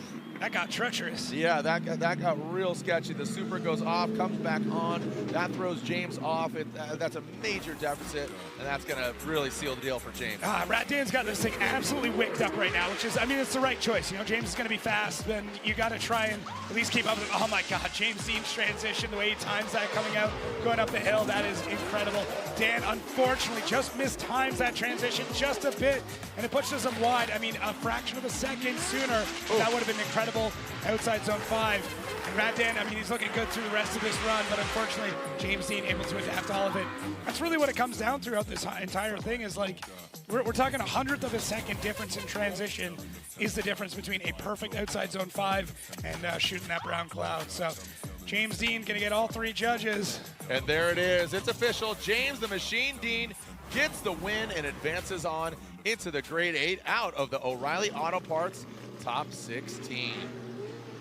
All right, we will revisit the Cole Richards, Chris Forsberg one more time. We're officially halfway through the top 16. Thanks for joining us out here. Hopefully, please join us at future rounds. We have 3 new rounds: Stafford, Connecticut, Indianapolis, Indiana, and Las Vegas, Sin City at the Bull Ring at Las Vegas Motor Speedway. I'm excited about that one. I'm excited for all 3 new rounds. I'm excited for the whole season, but something new, something fresh. Yeah. Speaking of, Cole Richards, new and fresh. Chris Forsberg, that's a fun little smirk he's got there. I think he likes having fun with his headshots. You were giving a compliment. You're like, man, Chris is so young. He does. You can't. And I said it's joy. He's just very content, man. I was hoping to get a skincare routine. He does. I know. His wife Liz has definitely got a solid regimen. All right, I know Slick Rick is watching right now. Let's see if Slick Chris can put it down for his town. Talk about Pennsylvania, baby. Good initiation there by Forsberg. Good clinical initiation. A little wide swing around that first inside zone. Now coming up the hill. Let's see how he handles 4 through 7. Into 5. Drags it all the way along. Cole Richards, he does have good proximity. Not exactly mimicking the angle like we saw in run 1. But he is right there. He's definitely part of the chat. Now pulling away is Forsberg, bathing in that smoke. That is so hard to see through. Like I said, the combination of that smoke and the lights just really intensifies it, and it just lingers like the cranberries. That one caught me off guard. Yep. Yeah, the great run here from Chris. I feel like they took a couple of PSI out of his tires because he seems to be even quicker than he was before. Not quite as big, crazy angle on initiation, but Chris feels faster. It feels like he's really picked up the pace and is figuring, I'm going to try and outrun this young gun. And I think Chris has got the horsepower advantage in this whole thing as well. I mean, Cole Richards opting for a much more simpler engine package, but I mean, Forsberg is just on it. He is quick all the way through. Might be a little bit tight on a few sections when it comes to the line, but he does pull out a bit of a gap. We'll see as they swap things around. I know Cole Richards is very much a keep it simple. Pat Gooden probably was like, hey man, you just got to run it again, but do better. So, which yeah. I mean, for Cole, that's all the advice he needs. Cole's just going to try to run away, but I'm anticipating I think he's going to give him a little bit of room, and he's going to really catch him in the horseshoe because he does have the power with that VR. I'm talking about Forsberg chasing down Cole Richards. Like you said, a simplified setup. And man, I was a little wrong right there. He, again, surged in on the inside and now into outside zone 4 and 5. Look at there. I told you he's got the power. He can catch him. Yeah. So he tries to apply the pressure out of the gate. Now exiting out into 7 and now coming down the hill. Look how tight Forsberg is to Cole Richards. Wow, that right there was muscle memory. You saw how tucked he was in, bathing in that smoke. Well done. This is wild. Yeah, great. Hey, Cole and Chris, make some noise, Atlanta. Yeah, this deserves all the applause. Cole Richards going really big in here, and unfortunately doesn't quite have the momentum. He gets caught on the inside again. Zone 2 has been his nemesis. Not as bad as it was previous, but still bad enough. But Zone 3, that's 100% on Zone 3. That is the first time I've seen triple digits. Yeah. So great job to Cole Richards through there. Even Michael from Race Data Labs gave me a smile going, not very often you see that. Take a look at the rest of the stats there. Cole Richards doing a really good job in the mimic, but I really think that inside zone 2 again is what this is going to come down to. Look at, he's way on the inside. He's on the rumble strip. You need to be off it. You're not even supposed to be touching that rumble strip. Chris does a great job of adapting all the way through. The rest of Cole's run is great, and that's the hard part, is like, when you've got one big glaring mistake, sometimes that's what gets focused on. But man, Chris, so dialed. You can tell, like, you can tell he wants to punch the door in. Right? Like, you can feel it. Like, yeah. He just wants to be like, all right, I want you to replace your cage at the end of this. Well, but he's very restrained. Yes, all right. Let's see who moves on and who's going against Vaughn Gittin Jr. in the grade 8. He's back. Oh, he is back. Always watching, lurking. I mean, Skyler, seriously, I'm sorry. I'm sorry. I don't know who hurt you. I apologize. You know, if there's anything I could do, if you want a rock star, I'll give you a rock star. He's just always. You know his name? Skyler. Oh, really? Yeah. Okay. No, I don't know. All right, well, there are judges. That's Mr. Michael there in between Brian and Reese. There you go. Reese there on the right, Brian Egger in the middle, Vernon Zvanveld there on the left, and Pat Gooden making a cameo in the back. Just shout out to Passionate Pat. He's spotting for Cole Richards. Oh, BC Racing custom coilover side-by-side. Gold. First one we've seen on this one, so we're going to take a look here. I mean, the Wally system's great, but it's still going to come down to this human intuition, and really part of it's going to be that kind of that spirit of drifting of like, what are we really looking for here? And I mean, this is pretty close, all things considered. I mean, they're kind of tit for tat back and forth when it comes to the chase and on the lead. I mean, man, that last zone, both of them kind of had a bit of a tighter experience through there. It's really going to come down to one or two mistakes either way. Slide him left for Forsberg, right for Cole Richards. One more time battle here. Are they going again? Yes, wow. They are. Another one more time. Natural split. Forsberg one more time, and Cole Richards. So, wow. Wow, another one more time battle as Dylan Hughes is on the line. Let's go down to Lorette Nickel. Well, we heard a couple of wows from everyone, and this man right here, Vaughn Gittin Jr., not only out here drifting. He has his eye on James Deane, and we're watching the screen your old Drift Alliance buddy, Chris Forsberg. Now, one of the things that struck me is that, one, you may be going against him, but the smoke. Are you guys getting lost in the smoke? Yeah, it's really tough, especially with the headlights glaring. You definitely have to have proper track position and be aware of the blind spots and kind of try to look through the car before you get blinded. It is very tough out here with that, for sure. Well, Vaughn, thank you so much. So another one more time battle between Cole Richards and Chris Forsberg. Are we going to see a Drift Alliance battle on the line? We'll have to wait. That would be amazing. It would, but we'll wait and see. Jared. Thank you, Lorette. And as we see Dylan Hughes in the background there taking his bye run, and that was due to the incident in 32 with, it was Ken Gucci, Matt Field. Contact was made, 15 minutes were given, the 10-minute allotment because it wasn't his fault, additional competition timeout, and was unable to fix the car in the time. So he does get the points accumulated from getting and advancing in top 16, but can't go any further than that because, again, the car was not fixed within the allotted time. So Dylan Hughes moves on into the Great 8. Couldn't have said it better myself. Nailed it. Okay, thank you. Great job. I appreciate it. No problem. 23 years. Yeah, I know. It's me. Thanks, Dad. Thanks, buddy. Can I get my son. Werthers now? Yeah, wait, I'm sorry. Your butter rummed lifesavers. Oh, they're beautiful. Dude, old man Gittin's over here. You enjoyed it when I gave you I one. did. Yeah, I'm not gonna lie. All right. Oh, Brandon Sorenson, and you'll notice he is by himself. I got word that Wataru Masuyama broke the crankshaft. Wow. That is not something that is going to get repaired, so they opted to tow that car out, show off that incredible livery, and come back out as we see hands on Chris's car. They're both checking the front, maybe just a quick nut and bolt check, checking in on inside the engine bay near the intake as well. Not sure what's going on there, but Brandon Sorenson is going to take a solo run here because Wataru Masuyama is looking for a new engine. Oh, man, yeah. He cranked that Soldier Boy a little too hard and broke that shaft. All right. Brandon Sorenson, Sorenson Motorsports Quad Lot BMW, advancing on into the Great 8. He'll go against either Ryan Turk or Rudy Hansen in the 8. As Sorenson takes that celebratory run. Look at that. The laser focus inside that cockpit in the horseshoe.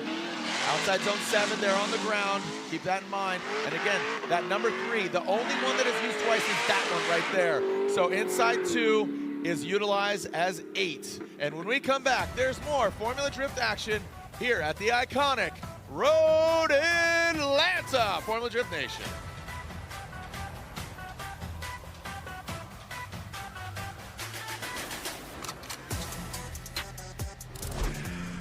At the limit, performance tells the truth.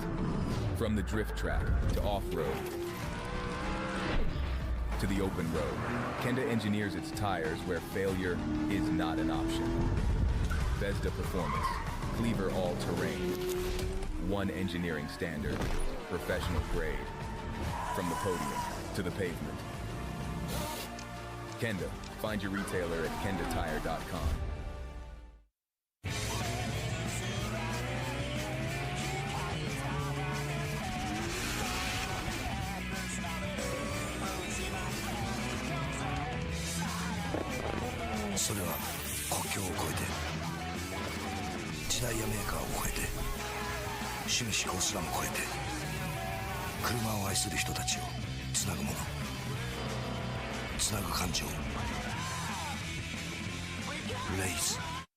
When you're working on cars, there's a lot of things that can get you. A lot of little reminders from over the years. Fast Orange antibacterial kills 99% of germs that cause infection, and it has the strongest grease fighting formula in the Fast Orange lineup. This is our go-to at the shop. Citrus power, antibacterial protection, and grease fighter in one bottle. Fast Orange antibacterial hand cleaner.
loud. This is what we are.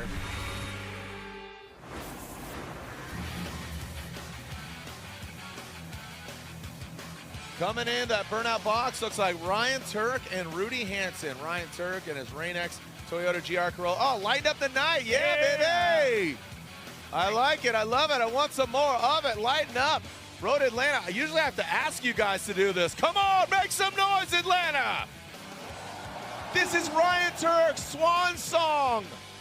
Ryan Turk has announced he is retiring a Formula Drift competition. This is his last full season in the Formula Drift Championship. So send him off with a bang here at Road Atlanta. Keep those lights up. Let's snap some shots, make some memories, and send off a legend of the sport. Ryan Turk going against Rudy Hansen.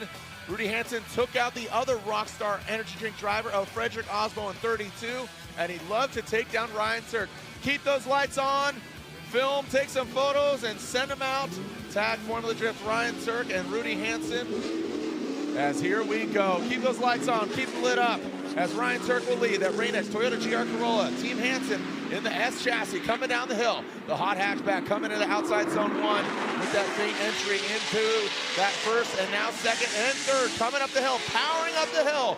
That bullfrog of a car squatting down and bringing on into 5. Look at Hansen, drops into formation into the horseshoe. Now pulling out, oh, Hansen dives in hard. No. Hansen hits the grass, and that's not where you want to be. Ryan Turk powers back up the hill, and a major advantage for Ryan Turk. Oh, man. Oh, Rudy. Let's see what happens. We'll see what happens. Ryan Turk looking really good out front. Man, really throwing that angle. Like, normally you get that weight transfer. He's basically initiating all the way over and swinging it back. Rudy does a good job of adapting to it. Coming up the hill, Turk is on a great line, adding a bit more angle, coming through 4. As they come through 5, what happened here to Rudy? He's got a great line here, coming through that inside zone as they transition. Oh, he just mistimes it. That's the smoke that Vaughn was talking about. This is the factor that we get into now that we're at night. It's so difficult, and Rudy just catches the wrong time to make that transition back over. But he was looking good, looking really, really good, punching up for sure against the Ryan Turk, who is on fire in the lead. Yep. Wow. Yeah, I mean, look, Ryan Turk, you said it, I think you said it yesterday in regards to, like, he's got nothing to lose, everything to gain. He's, you know, now he's a husband, he's a father of 2 boys, he's a business owner of the 401 Works, he's on Snap-on Tools. It's just, he's got all these fantastic things. We're going to see him hopefully at Goodwood Festival Speed. He's just got all these things going on. So I just feel like he's just got great momentum. He's got good vibes, got a smile on his face. So he's feeling the flow. But Rudy Hansen, he can definitely twist the screws, and this is how we saw it go down earlier. Freddy was a little too aggressive. Here goes Rudy Hansen initiating that first outside zone Turk, making sure he gives himself enough room as Rudy Hansen heads up the hill. Ryan Turk chasing down into the 4 through 7 in that horseshoe. Can he unlock it in the keyhole? Rudy Hansen transitions into 6 and then out. See Ryan Turk, he even gripped up right there. So maybe with the temperatures dropping, it gripping up a little bit more. Could get stickier there as rubber is being laid down. The temps are really nice. It is actually very pleasant. Beautiful. This is some of the most ideal weather. At this current juncture, the weather is pleasant. Yes, knocking on all the wood.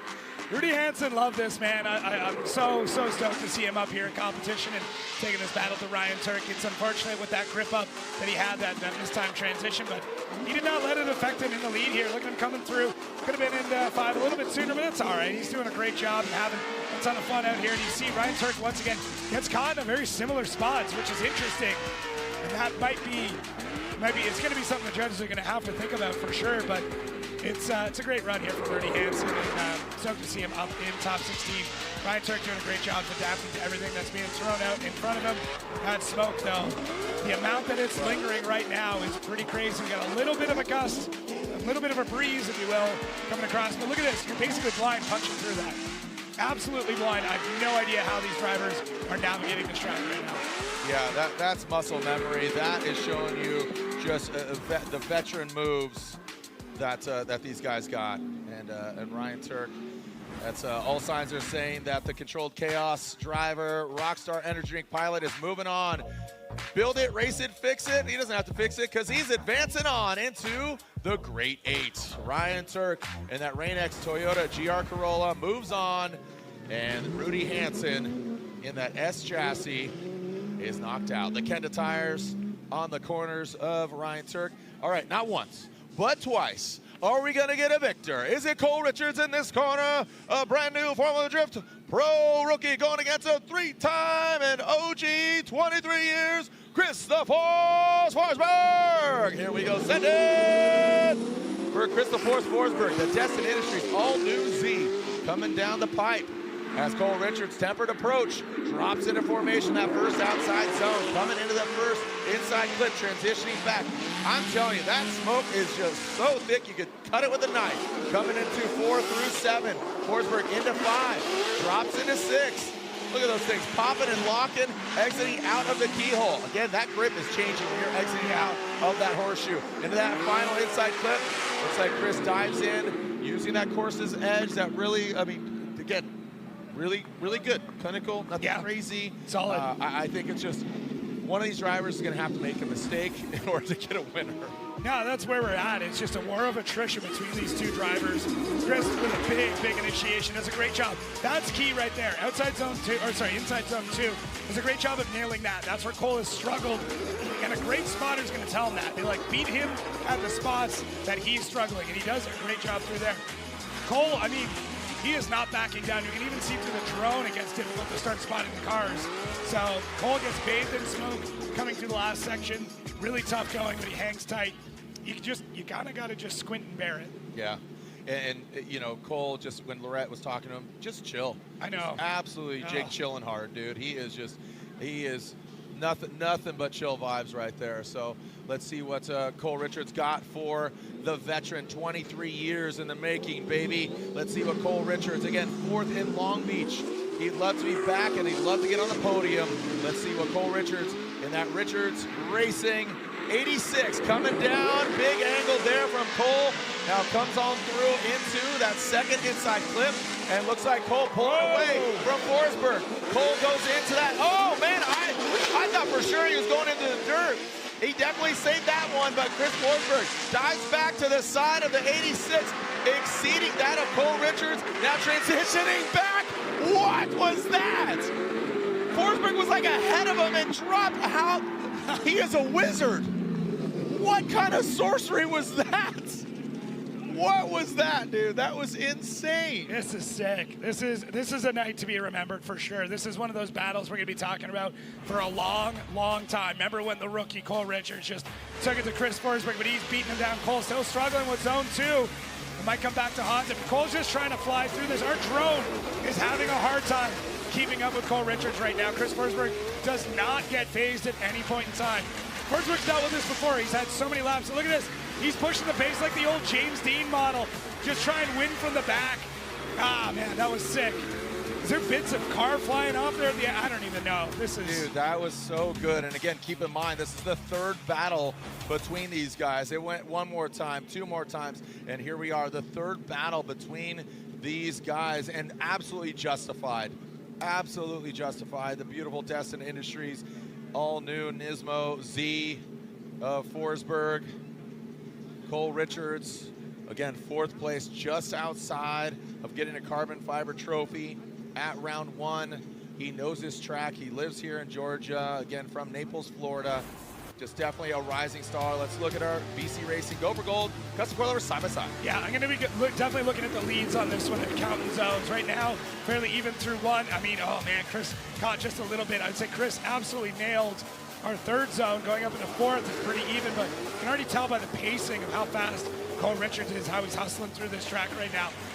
Man, this is really tight between the two of them. Proximity's about the same. Boys, we can't keep going one more time every time because we're gonna run out of lights here. This is nuts. At some point we gotta go to bed. All right, our Racer Plus replay. Download the app for every round of Formula Drift competition. O'Reilly Auto Parts top 16. Do we have a victor? Forsberg or Richards? Slide him left for Christopher Forsberg, and Forsberg gets the win. Chris Forsberg gets the win and advances on to go against Vaughn Gittin Jr. What a battle, what an effort.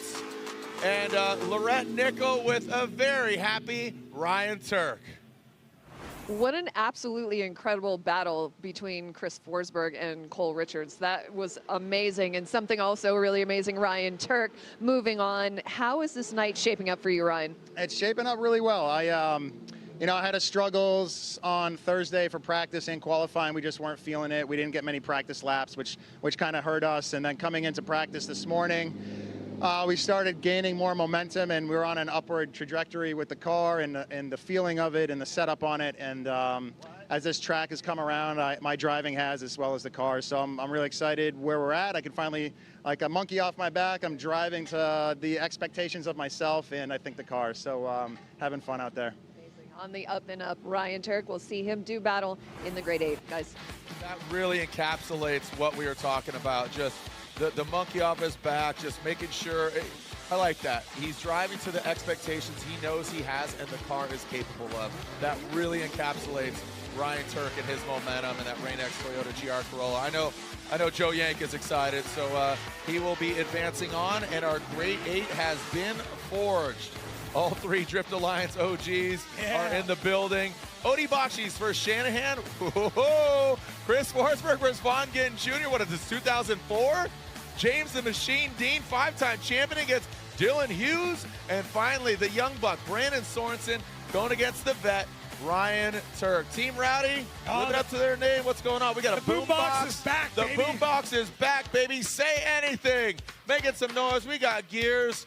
We got a good time. Thank you so much for joining us out here. Road Atlanta, round 2, the Formula Drift Pro Championship, the Grade 8. When we come back, it's getting lit here in Road Atlanta.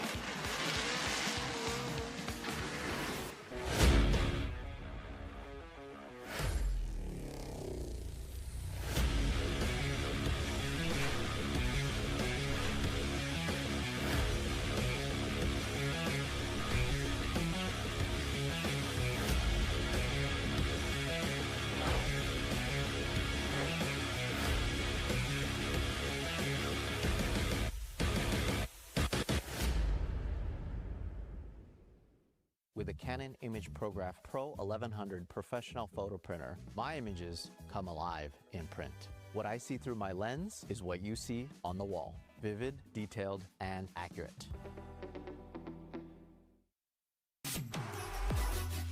BC Forged Wheels, custom built per order, offering extensive design, finish, and machining options. Strength, style, and precision come standard.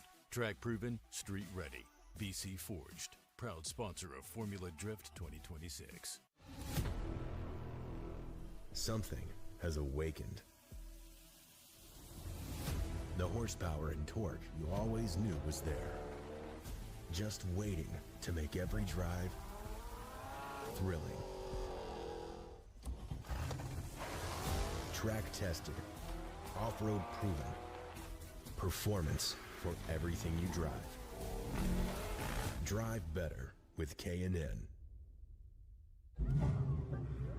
Through this lens, I catch details others might pass right by.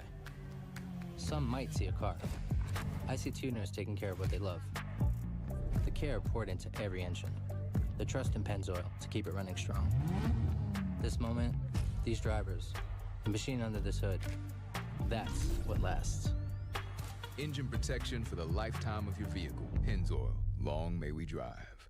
Available at your local O'Reilly Auto Parts.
check this out. It's 2026. We're here at Formula Drift Long Beach, and it is another year of the O'Reilly Auto Part Random Part Challenge. And of course, I had to go with my crew chief, Carlos Calderon, the first.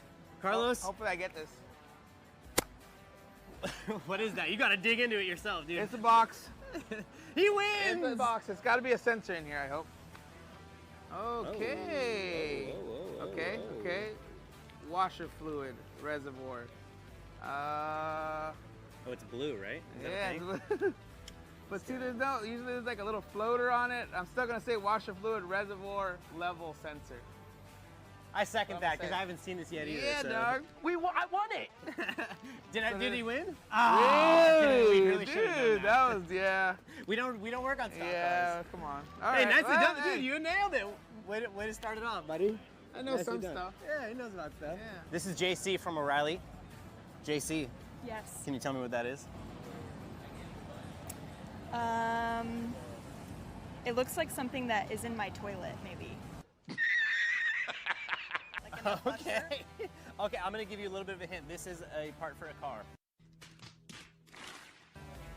But I love that. She's just like anything, worldwide.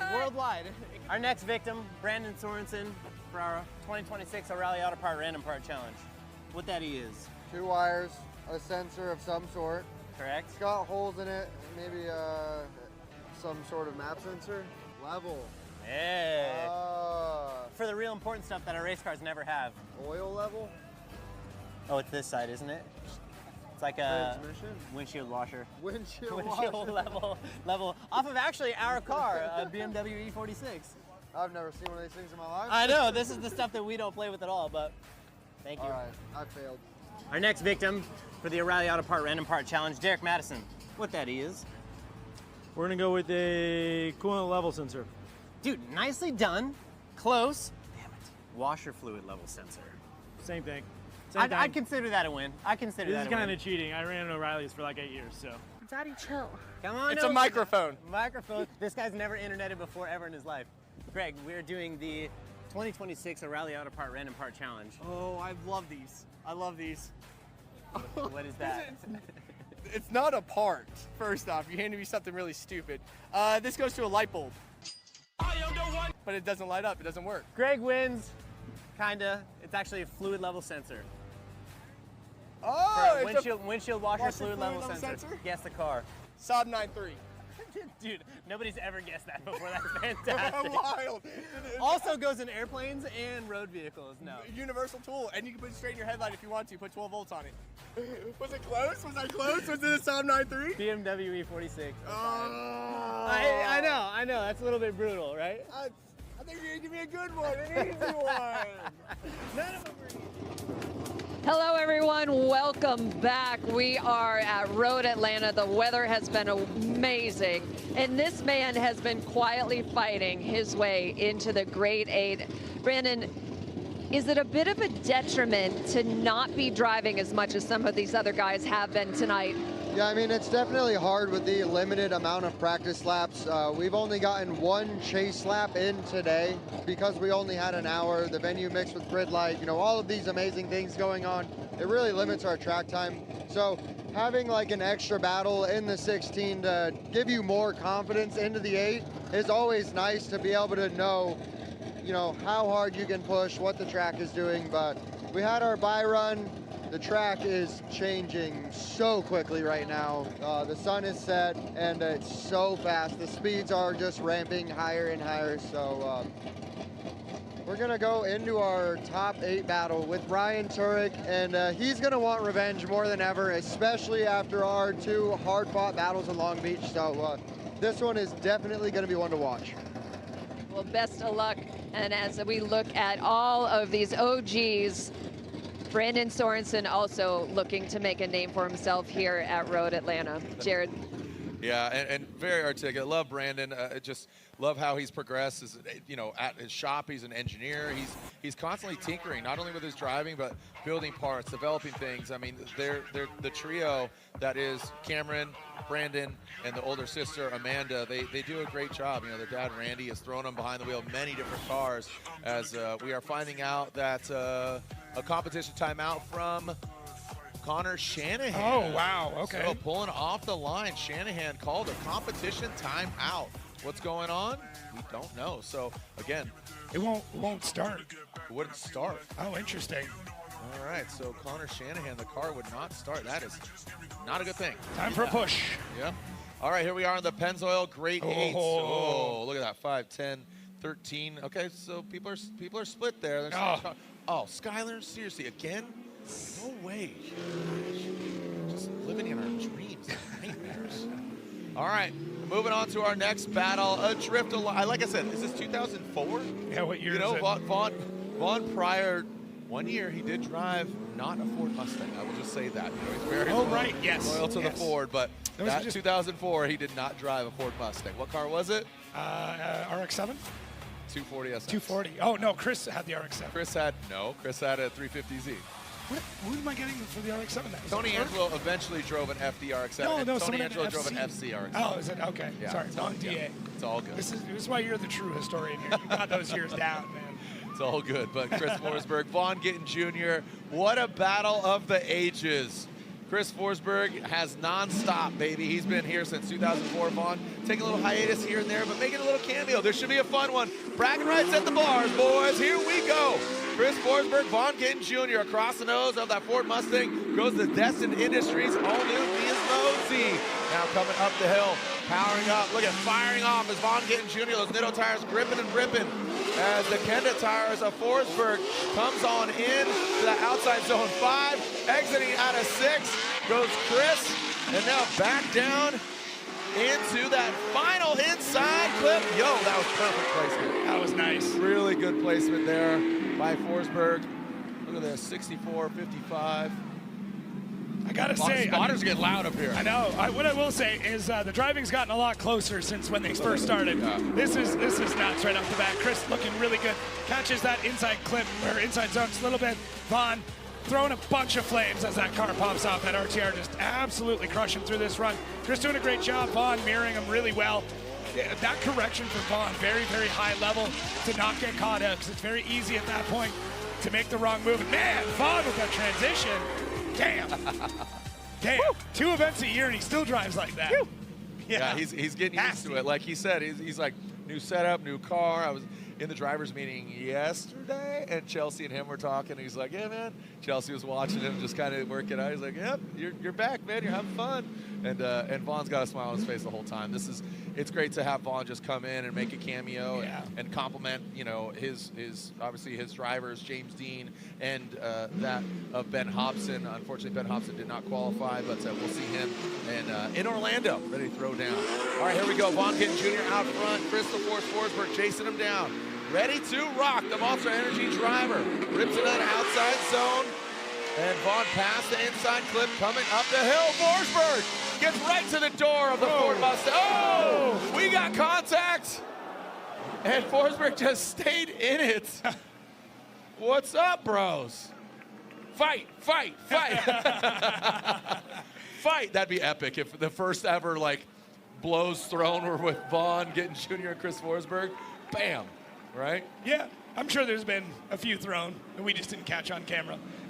Not between them, but anyways. Yeah, not them. Yeah. Oh man, that's going to be interesting. I'm curious how that all played out though, because everything looked super, super good, and I think, there's 2 options here. Vaughn checked up a little bit coming up the hill. Chris too aggressive coming up the hill. Yeah. Kind of the only 2 things, or both. Could be both. So, Shanahan, we are working in the dark here. Let's take a look here again, the Forsberg and Gittin. What you see, man? Vaughn, great initiation here. Maybe not as crazy as his one on his bye run, but man, Chris in those transitions, though. Look at the trust between it and Vaughn. I think that right off the top, that looked like Vaughn was slowing down in that spot. So we'll definitely be looking at our little robot to be giving us a bit of an idea of how this all played out. So there is a decel area coming up through there, and so Vaughn is able to more or less change up his speed through that section. Chris has got to adapt to it. We'll take a look at it here. So this is the spot we're talking about. Vaughn's on a pretty straight line. It's not uncommon for drivers to do that. He looks good. Chris is on the inside line. And there's our front wheel on front wheel contact. So Yeah, if you look on the right side of your screen, you'll see draw a mustache. Thanks. On you? Nah, I'm good. Here we go. Fight. I'm joking. Oh, That's all good. All good. All love. Make some noise for the Drift Alliance OGs 2004. It all began here, and these guys were there, making history. And two great friends. And, man, I'll tell you what, we've shared some amazing memories I've known him for 24 years, man, between him, those two guys, Tony Angelo, and all that. As far as make some noise for Vaughn Gittin Jr. and Chris the Force Forsberg.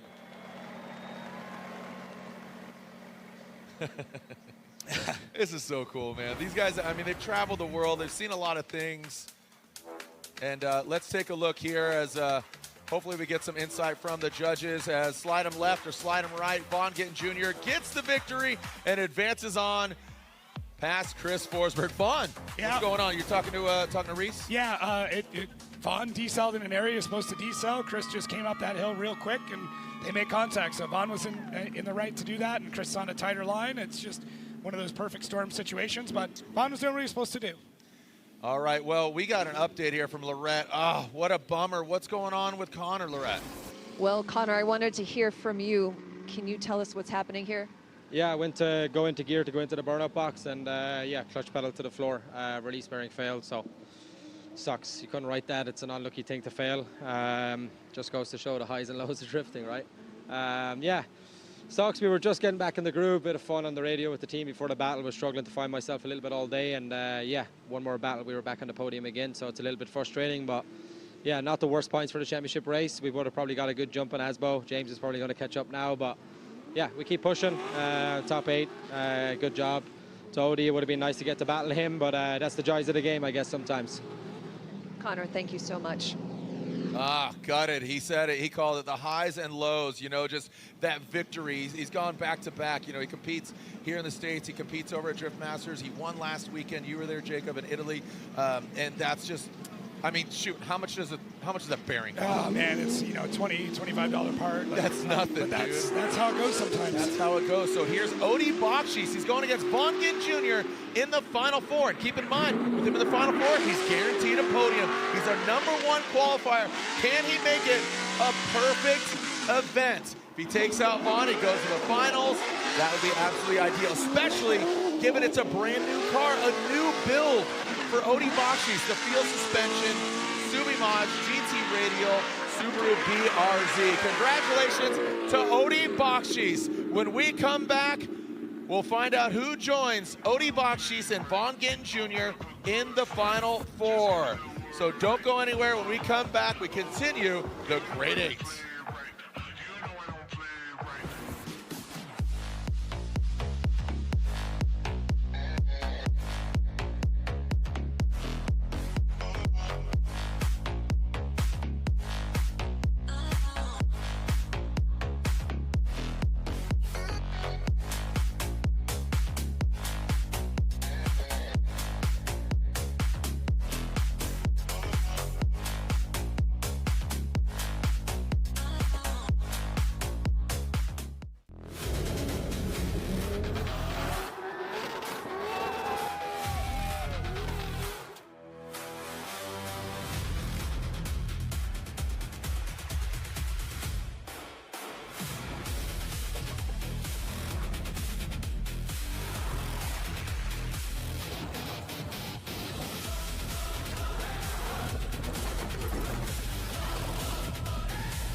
Vibe and live loud. This is what we are.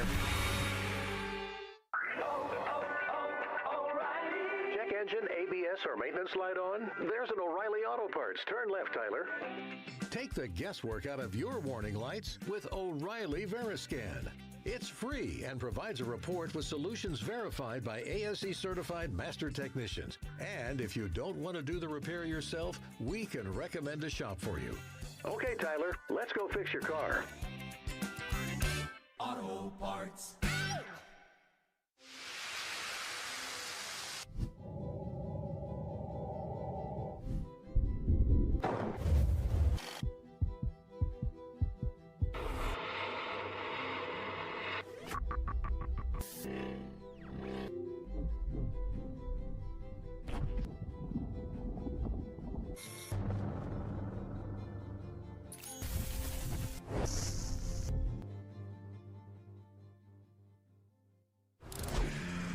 At the limit, performance tells the truth.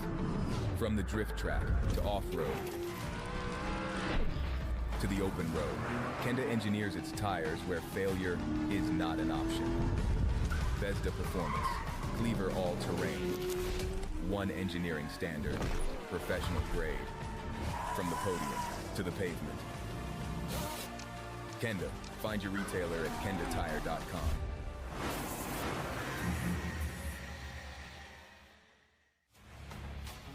Two drivers are in the Final Four, that being our #1 qualifier, Odi Bacchis, and a driver that just likes to shake things up a little bit and make a cameo at Formula Drift rounds, Vaughn Gittin Jr.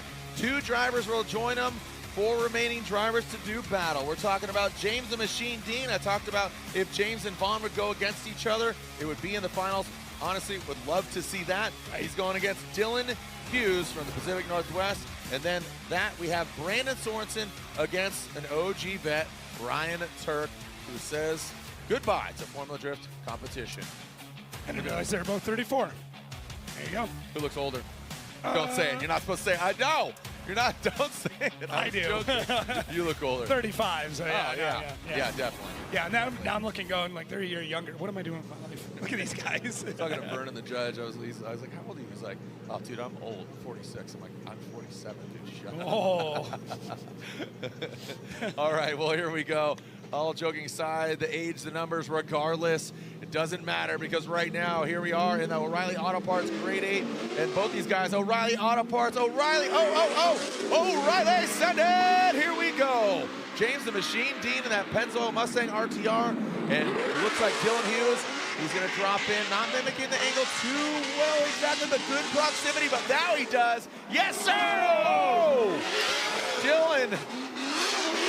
Oh, they're still going. And I call him the dozer, man, because he runs over people. If they're in the way, he's going to push them out of the way, just like I call Vaughn Mr. Plow. Oh, and Dylan overcooks it and hits that last clip. Wow. All right, I want to see. Go to Wally. Right. Well, go to Wally, baby. Let's see. Let's see, going in from 4 to 5. Yeah, and I don't think Dylan is doing this on purpose, but if you have contact without an incomplete, you get a free 5. So by Dylan completing the run, he actually saved his 5-minute timeout. Not that that's going through his head at this point in time, but this is almost identical. Yeah, it's almost identical to what happened between Vaughn and Chris. Yeah. Now the difference is they're able to finish this run off. Dylan definitely has some sort of damage to the angle kit up front. You can kind of tell, even him coming over here, I'm going to guess there's something bent. It looks, yeah, it's looking like there's going to be some toe issues going on. Oh, boy. Yeah, because he had that wheel over, and that's the hard part, too. When the wheel's at angle and you have a hit like that, there's so much stress on the components, and it's going to be a problem. I mean, even the best-built angle kits are not going to have a great time with a situation like that. So it looks like, yeah, they are going to get free 5 minutes, and this is identical. Yeah, it's almost like hyperextending your arm, right? That's yes. like, or excuse me, James is out there and just like rip. So I gotta imagine that front right corner and the front left. So they are getting both complimentary 5s. Walk us through here, Jacob. Yeah, so coming up through here, I mean, this is still a decel zone all the way through. I mean, he basically has until over here to continue that decel before he comes on, and you can see Dylan catching that. The angle that Dylan's on as well, he's going to be coming across. There's really nothing else he can do, and the hard part really is going to be that angle kit up front. I mean, it's taken a lot of damage. They do a great job of continuing going on, and there's contact once again throughout this entire thing. So you can see it. We can pause it right here. Yeah, I mean, the contact is made even before that line. Dylan's car, I mean, you can see that's the angle. Whoop, wrong way. Dylan's angle is going to be coming in a lot tighter. James is angled all the way over here. So, yeah, pretty easy geometry there. Less angle on one, more angle on the other, and you're going to have a bit of a problem. So, great job to both these competitors, though, in getting back around the track. They are going to get their free fives, so that saves both of them from using their timeout. So, I don't think that went through Dylan's head. He just went, I'm just going to keep driving because the car feels okay. All right, here we are in the Pennzoil Great 8 as Ryan Turk and Brandon Sorenson. What was initially supposed to be our last battle of the Great 8 is not, because we'll see the second half of James Deane and Dylan Hughes, but it's Ryan Turk versus Brandon Sorenson. And there we see Brandon Sorenson pulling up to line, number 3 qualifier against Ryan Turk, who qualified 22nd, so down there quite a bit. Looks like maybe staging himself up to catch up to this LS-powered BMW. Again, that inline 6, that super motor essentially under the hood of that Toyota GR Corolla. Here goes the Sorenson Motorsports BMW. Brandon Sorenson coming down the chute, initiating nice and early. Ryan Turk right there. Oh, holy cow, look at the proximity. Oh, comes unwound, overcooks it. Just too close and could not save it. Oh, Brandon, wow. That was a killer line by Brandon Sorenson as he continues on. And Ryan Turk, that's going to be a major deficit, unfortunately, for New Hampshire's own.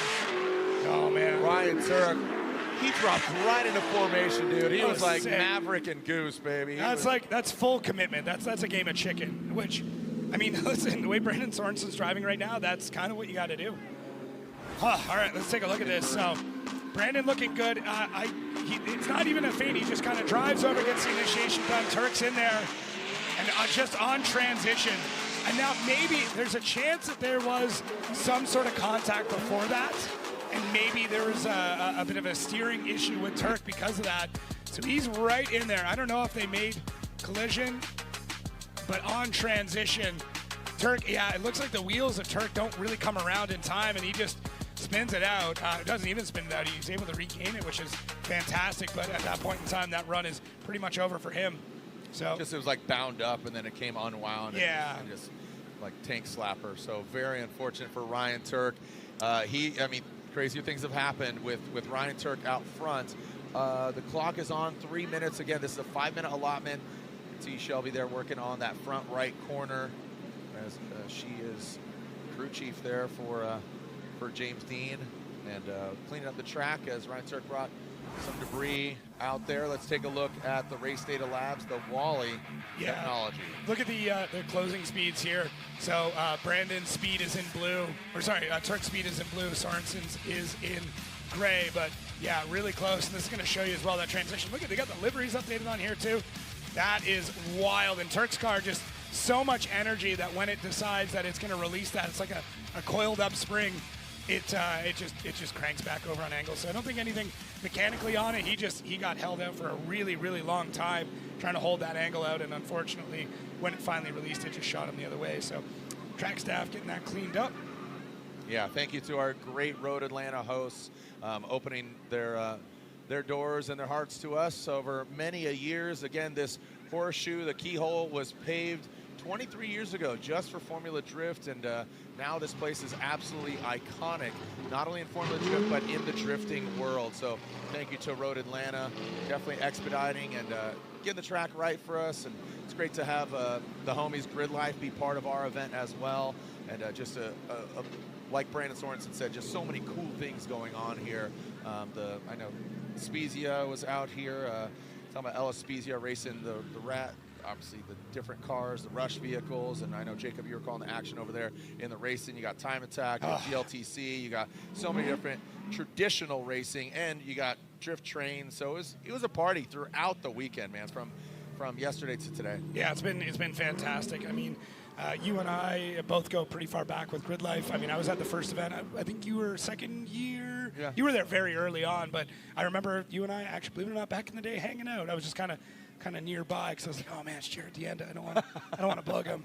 So I think I got some photos. Party bullies. Yep, I have videos of that back here in Atlanta from those Grid Life days as well. You autographed a friend of mine. Not something, but his person. So there was no alcohol involved. Shouts out to my boy Scott for getting a Jared drawing. All right, I don't remember that. No, it's okay. There's a Post Malone song called "I Wish I Was There." Oh man, great times though. So again, much fun. Grid Life, a great contribution to the Formula Drift festivities and everything going down here. So love to see all the traditional racing, the time attack, and again the rush racing. So shout out to all the racers here at Road Atlanta. What a great facility this is. Looks like the lights are on, and that means it's go time. Let's send it here. Ryan Turk, Brandon Sorenson. Ryan Turk looping it. He definitely needs to put down a heat-up run, and Brandon Sorenson needs to make a mistake in order for Ryan to even have a chance to advance on into the Final Four. Using all that outside zone, Brandon Sorenson. Man, he is, for having a major advantage, Brandon really risking it there. Buddy comes into outside zone 5. Look at Brandon. This is what he was talking about. This is a good opportunity for him to practice because, look, he's going to be going against either James Deane or Dylan Hughes. So you got to keep that in mind. And Brandon Sorenson pulls it on through. And it looks like that will be Brandon Sorenson's victory with Ryan Turk, unfortunately, looping it in his Rain-X Toyota GR Corolla. Yeah, unless there's something we're missing here, I feel like this is pretty open and shut. And if it's not, we'll let the judges tell you why. So right now, though, Turk does a great job in this lead run. This is what you need to do. You have to have basically a perfect lead, and Turk's he's right there, collecting all the boxes, doing a phenomenal job. And take a look at Brandon Sorenson applying significantly more pressure than he probably needs to. Now, there's a good chance that someone just said, hey, we don't think you're at fault, but listen, there's always a chance that we missed something as well. Because they didn't need 5s, no one would have informed them of who's at fault at all. So, yeah, I mean, Brandon, but also probably looking at it going like, I'm going to face either James or Dylan. Both of them are on fire right now. Let's get as much practice in as we can at the highest level possible. So either way, it sucks the first part of that run went the way it did, but the second part, to me, made up for it as now we see Dylan and James back in that burnout box. We'll get the second half of that battle underway here shortly. And we didn't clarify who was at fault, but because both of them got their 5-minute courtesy 5s. Right. But I would have to venture to say that was Dylan Hughes' fault. But here we go. Let's make it official. Brandon Sorenson gets the victory in his Sorenson Motorsports Quad Lock BMW. Ryan Turk, he built it, he raced it, and doesn't necessarily need to have to fix it with some snap-on tools, but he's going to have a good time. Bless his heart. Now bless his heart. I do declare. That's so Southern of you, brother. Very. So Southern of you. That's something at a Waffle House would tell me. Yeah, no. Now, honey, what do you want? What's your Waffle House order? Go. Oh, it's going to be one of the bowls, man, you really caught me off guard with that one. All-Star Special Scatter Covered Captain Trunk. Here we go. Let's move on to the second half of this battle. Dylan Hughes in that O'Reilly Auto Parts vehicle. And, of course, James Deane. Why not? It's O'Reilly Auto Parts Grade 8. He's an O'Reilly Auto Parts Mustang as James Deane. Again, you have to think this contact, if it was Dylan's fault, which, again, unofficially I'd have to assume, but James does not zero chill. James the Machine Deane, 5-time champ, as he is really twisting the screws on Hughes. Now across that last inside clip. A lot of O'Reilly Auto Parts out there right now. Again, we are in the O'Reilly Grade 8. It's the O'Reilly Mustang. It's O'Reilly BMW. It's a sign. None of them, actually, yeah. The Irishman, he's got the globally funnest car. Yeah. All right, let's take a look at this. I mean, once again, great, solid run. The running tonight has been so consistent. It's been so aggressive and powerful. Like this is why Atlanta is one of the many reasons why Atlanta is an incredible place to come watch drifting. All the tandem, top down, it's amazing. The fans are nuts. This is one of the best nights in racing. It really is. For sure. Oh, man, this is great. James had no business going this hard on this run. No. None. But similar with Brandon, but this just shows you, none of them want to leave it in the judges' hands. They don't even want the chance that something strange could happen. They're just like, nope, push every single lap. Sometimes when you back off a little bit, that's when you just make a silly mistake. You just need to go full on of your expectations, but let's make it official. James the Machine Deane gets the win in his O'Reilly Auto Parts. Talking about the Pennzoil Mustang RTR Spec 5FD. Hood was popped. Don't know exactly what happened there, but all hands on deck. Might Is have that a the front wheel of It's just cocked, so so it doesn't roll away because they popped the hood off, I think. Sorry, just the way it looked there for a second, I was like, is it that? No, broken? just maybe a little fire. All right, the Final Four is set. The Final Four is set. Backhis versus Vaughn Gittin Jr. on the left side, and James Deane versus Brandon Sorenson. And then the winner of each battle is going to the finals. When we come back, more Formula Drift action at the iconic Road in Atlanta, round 2. Don't go anywhere, kids.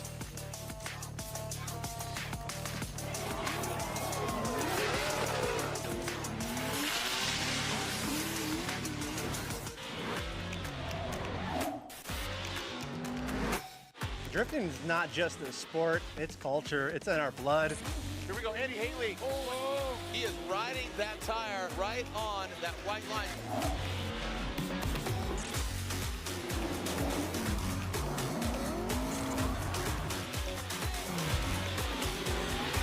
Tires are what we live and breathe in Formula D.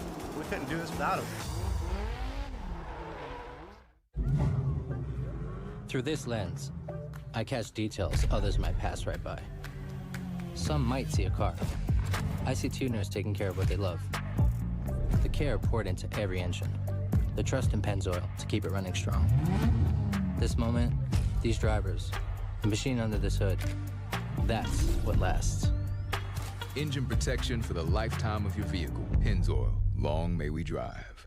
Available at your local O'Reilly Auto Parts. With the Canon Image ProGraph Pro 1100 professional photo printer, my images come alive in print. What I see through my lens is what you see on the wall. Vivid, detailed, and accurate.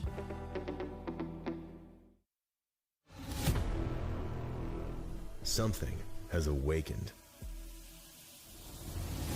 The horsepower and torque you always knew was there. Just waiting to make every drive thrilling. Track tested, off-road proven. Performance for everything you drive. Drive better with K&N. BC Forged Wheels, custom built per order, offering extensive design, finish, and machining options. Strength, style, and precision come standard. Track proven, street ready. BC Forged, proud sponsor of Formula Drift 2026.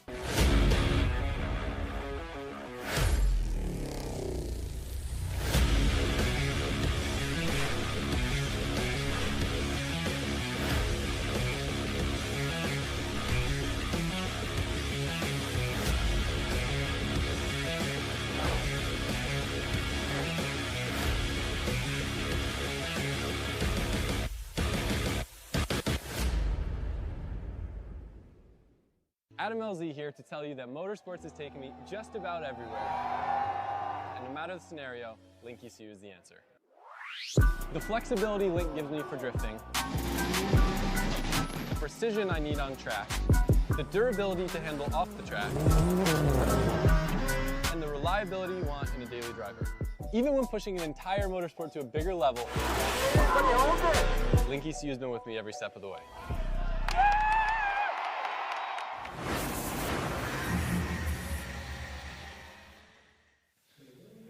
Welcome back to Road Atlanta. The Final Four is here, and now here are the current standings. Oh buddy, Backhis moves up quite a bit. Brandon, James in the mix, Jack Shanahan. So these are the current live standings. Look at Dylan Hughes, Cole Richards, he's down there in 7th. Aasbo falls to 8th. Chris Forsberg jumps up to 9th. Ryan Turk jumps up to 10th. So, I mean, obviously, you know, Vaughn in 11th. Vaughn shaking things up. Yeah. Hey guys, how's it going? What's up? Just gonna stick my Mustang in the mashed potatoes. You know, here you go, man. It's gonna be that kind of party. All right. That was good. That was good. And if anybody knows that reference, go ahead Go ahead and DM me yours. Both. Comment. Yeah, You know the reference? I know it from Waiting, the movie. Nah. It's quoted. I know it's not from there, but you yes, don't know what the original reference is? I want to say Beastie Boys? It is. Yeah, Good job. yeah. Gold star. DJ Hurricane, dude. It's going to be that kind of party. I'm sticking my Mustang in the mashed potatoes. Here we go. Von Gittin Jr., Odie Backhis. And here we go in the final four, brought to you by Type S. Odie Backhis leading that field suspension. Subaru BRZ, Von Gittin Jr. He'd love to party on the podium. Here we go. Odie Backhis guaranteed a podium even if he loses. #1 qualifier. Would love to make it a perfect event in a brand new car. And Von Gittin Jr. firing off into outside zone 5. Goes Von, great proximity. Look at the angle here at the 60 degrees back down the hill. 63 degrees. Look at the lead. 50-50. Oh my gosh. Holy cow. What a battle. Odie Backhis and Von Gittin Jr. Dang, nasty. That was great. You and I are not going to have any voice by the time this is wrapped up, and I'm totally fine with that.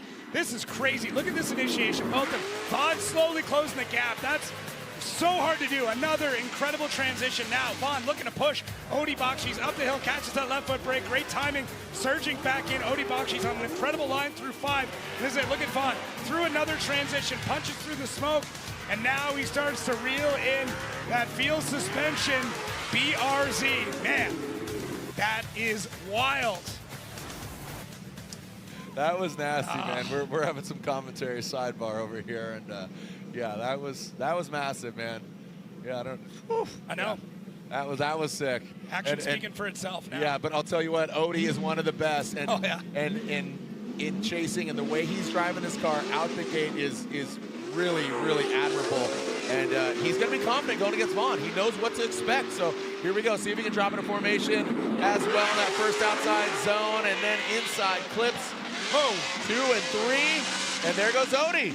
Look at the flame, just throwing flames in Odie's face. But unfazed is Odie Backhis. Right there. Odie backs off a little bit to just time it perfectly. Drops in a little out of the outside zone 7. Von Gittin Jr. hits that 8, no problem. 1, 2, 3, 4, 5, 6, 7, 8, 11, 12. Oh, look at this. Odie with his arm out the window, giving the fist bump. Baby! Yeah, both of them popping flames. It's just a good old-fashioned, I mean, it's a good time. Hoedown. It's a hoedown. This is it. This is what we came for. This is what the ticket's for. I love it. I love Paid it. for the whole seat, but you're only going to use the edge. Saturday. Screw that. Stand up. This is fantastic driving from everybody. Oh, man. Yeah. Still got a packed house here. Beautiful evening. Yeah, BC Racing, custom coilover side by side. Nothing between them on either of these. Look at both of them making corrections here or there, but it's like a sword fight. It's a duel. Both of them taking cuts out of the other one. All the way around. The zones look fantastic. The transitions are fast. The tandem is tight. This is what made me fall in love with drifting, and it's making me fall in love with drifting all over again. Love this type of battle all the way through. No notes. Keep it up, boys. No notes. No notes. All right, Von Gittin Jr., Odie Backhis. This is where we're splitting hairs and getting down to the nitty-gritty. Remember, the winner going to the finals. If Odie does lose, he is guaranteed 3rd place because he's our #1 qualifier. And let's run it back again with our racer replay. And Odie does such a great job through that transition to get that time down, and has to wait for so much of that Mustang to swing by before he can dive in and get that Subaru to get into the right spot, but he makes it look so easy. He's adapting this car so quick. So many questions swirling when he made the choice to jump chassis, but I think everybody isn't asking the question of, is he going to be good? It's going to be, is Odie going to win a championship in his first year in this chassis? Wow. Wow. Nuts. Yeah, this is absolutely deserving, both these drivers, to be in the finals, but there could be only one, you know, and they could go one more time. I mean, that's not far-fetched. I mean, I don't even want to ask you. I mean, we are absolutely analyzing. So our judges, they're looking at a screen that they could give them replays, many different angles. They're utilizing Wally. You can see both respective drivers, spotters there in the background behind Chris Yule. And again, thank you to Race Data Labs and bringing their technology to really complement the progression of what we're doing over here at Formula Drift. All right. The teacher, the professor, Reese Marin there. Yeah, that's a tough call. Racking their brain. It's a concerned face of a Reese Marin. Absolutely. That was fierce. That was absolutely fierce. So some great driving, and Vaughn just shaking things up as far as the points go. And I think it's been a win regardless of the outcome here for Vaughn Gittin Jr. Yeah, I agree. This is great to see him back in this form. And Odie, Vaughn Gittin Jr. gets 1 vote, 2 votes. Vaughn Gittin Jr. gets the win. Vaughn Gittin Jr. gets the win. Vaughn Spotter hyped as all get out. Reese, if we could please throw on the headset. I think I know where, unfortunately, Odie made a small mistake, but please elaborate. To keep it very simple, we had very comparable leads. What ultimately came down is that Vaughn was just way more precise, carrying a lot more angle and staying inside of the pocket, was adapting to Odie in many different ways. So again, very comparable leads, but ultimately Vaughn dominated in the chase, and that's why he got the win. Thank you so much. As we are, again, just taking a look, utilizing Wally. And man, what a great battle there between them. We have, again, other side of the Final Four, but some great battles there between Vaughn Gittin Jr. and Odie Bacchis, but Vaughn Gittin Jr. going to the finals. How crazy would it be if he goes against James the Machine Deane? Oh, and what's crazy here is, I know in the past there has not been team orders when it comes to this. Never has. I think there will be team orders if it comes down to this. Yeah. All right, but regardless, he needs to win. I'm talking about James the Machine Deane going against Brandon Sorenson. Is it going to be an RTR Finals? Brandon Sorenson, the Las Vegas pilot, going to take out the 5-time champ. Gets out to outside zone 4. Good composure by both the drivers, and Brandon Sorenson dives in. This is Brandon's dream scenario.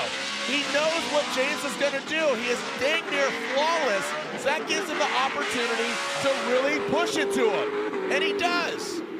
Great chase job by Brandon Sorenson, and exactly what you anticipate and expect from a 5-time champion, unarguably the best drifter in the world. Yeah, the transitions from Brandon Sorenson are nuts, and you know when you're chasing down James, you can take these risks because he plays heads up. There's no games, there's no funny business. He's going to lay down a good line. And look at Brandon, he waits for James to come across the bow, and James absolutely crushing through that second zone. Now look at Brandon. Finds that spot in the pocket, takes out angle at the exact same time James does, sinks it in as they come through 5. James just checks up just a bit to make sure he's filling that whole zone. Watch this transition for Brandon, back on power, sneaks it in on a slightly tighter line, but that's where you need to be. And the last one here, Brandon does such a good job. Wheels that, he takes the wheel, adds just a little bit more angle before transition, gets that car moved over, and then snaps it back in. Fantastic work. I'm just, as an announcer, I'm at a loss for words.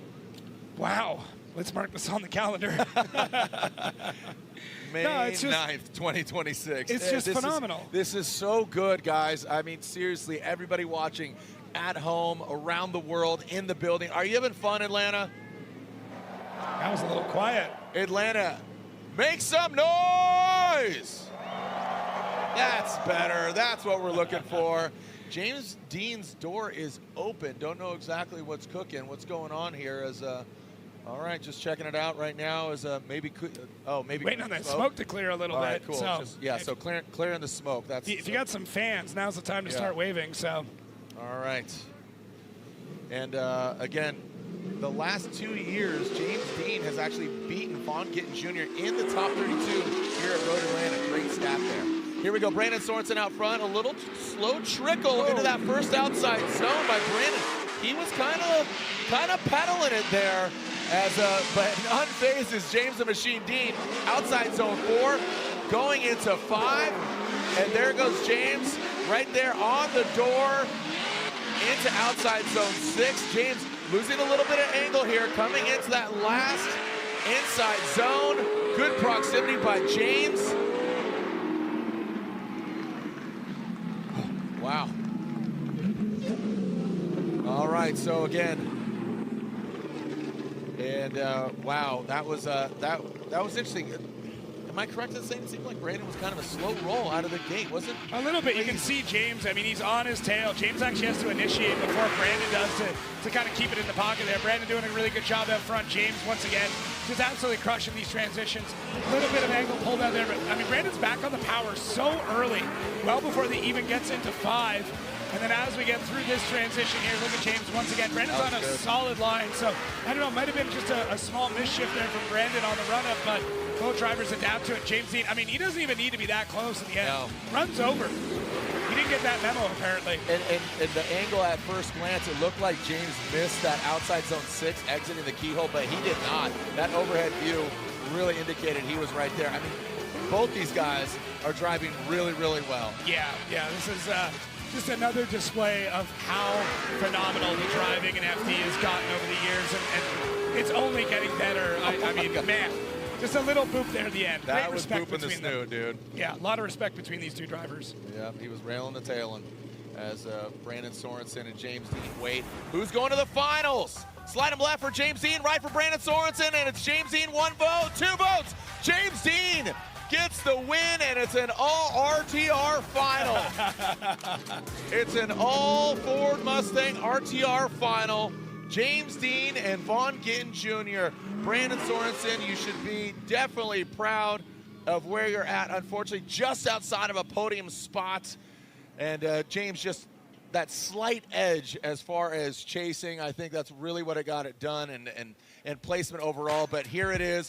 Odi Bacchis will get 3rd place, and it's guaranteed that a Ford Mustang RTR is going to be your winner here in Atlanta. Will it be the boss man, Vaughn Gittin Jr. and his Monster Energy Nitto Tire Ford Mustang RTR, or the 5-time and defending Formula Drift champion, James the Machine Deane? It's been a great, beautiful weekend, and it all comes down to this. Here at Road Atlanta, we're going to send it one more time when we come back.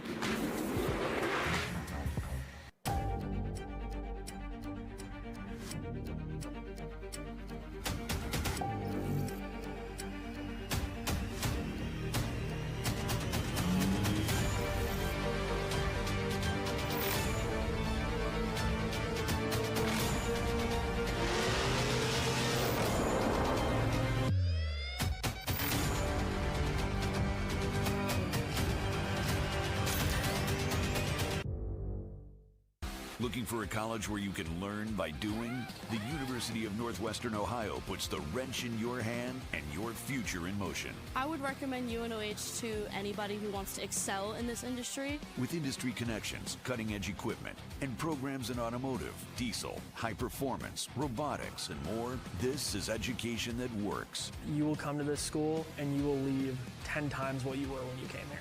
Apply now at unoh.edu.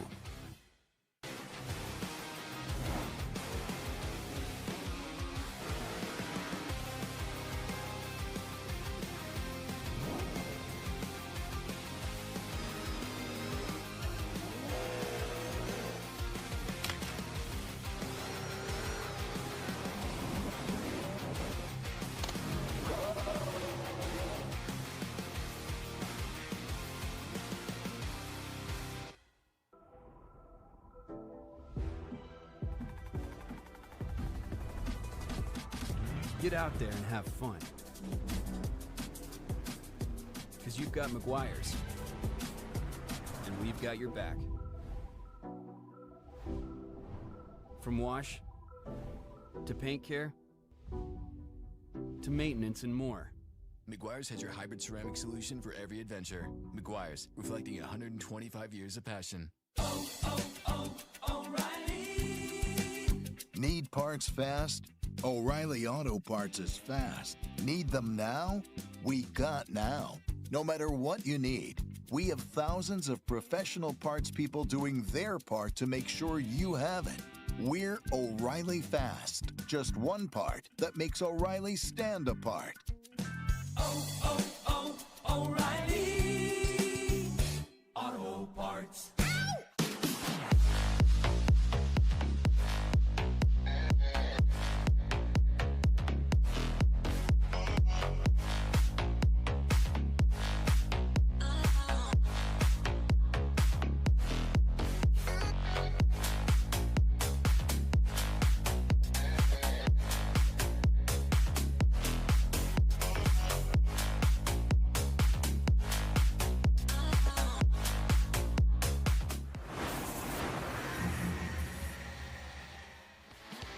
Oh, man, can you feel it?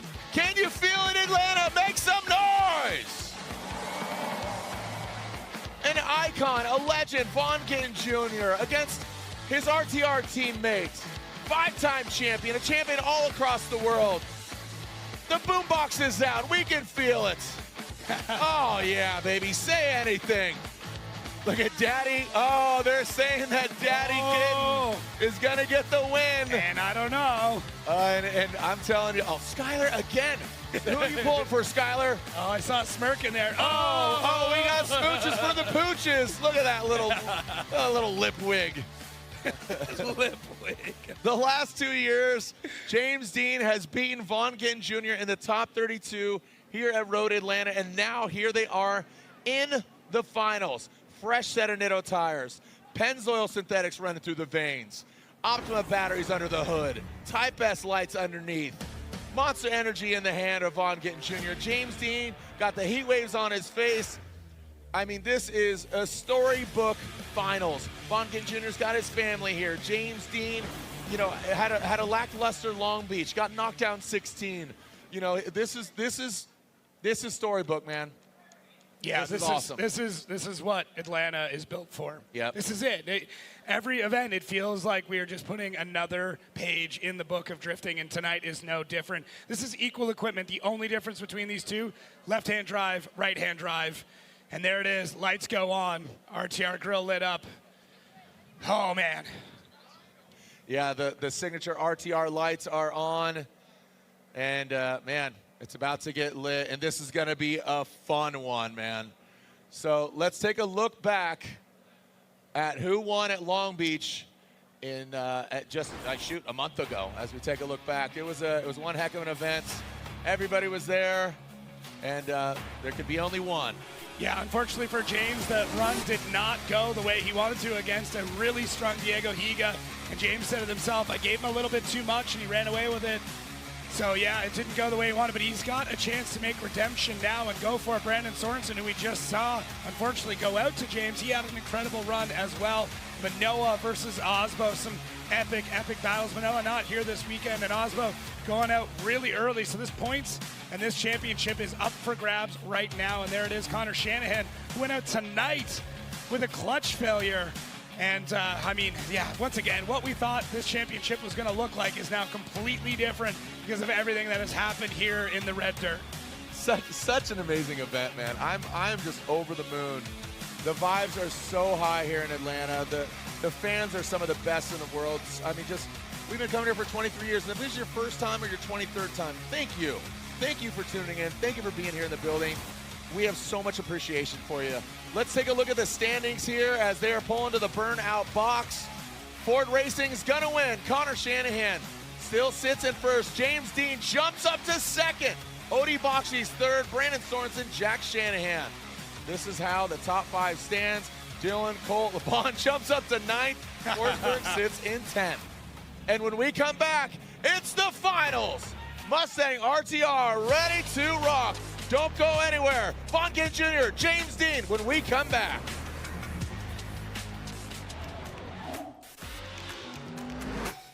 Drifting is not just a sport, it's culture, it's in our blood. Here we go, Andy Haley. Oh, he is riding that tire right on that white line.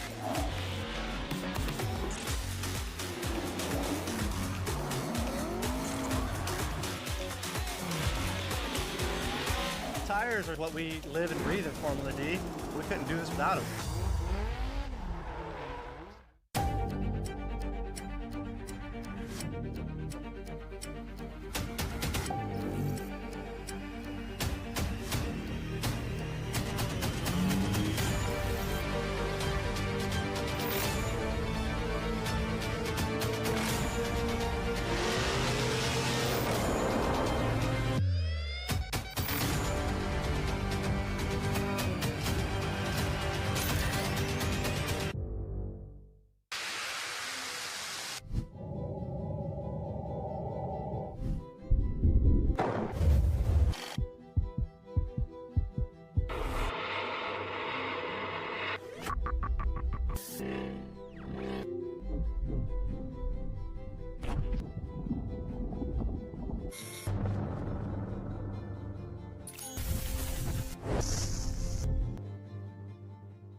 Adam LZ here to tell you that motorsports has taken me just about everywhere. And no matter the scenario, Link ECU is the answer. The flexibility Link gives me for drifting, the precision I need on track, the durability to handle off the track, and the reliability you want in a daily driver. Even when pushing an entire motorsport to a bigger level, Link ECU has been with me every step of the way.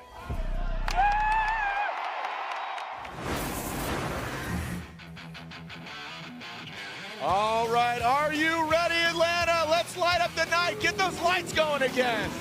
Turn on your lights on your phones and light up the finals. We are sending it for the final time at round 2 of the Formula Drift Pro Championship, Road Atlanta.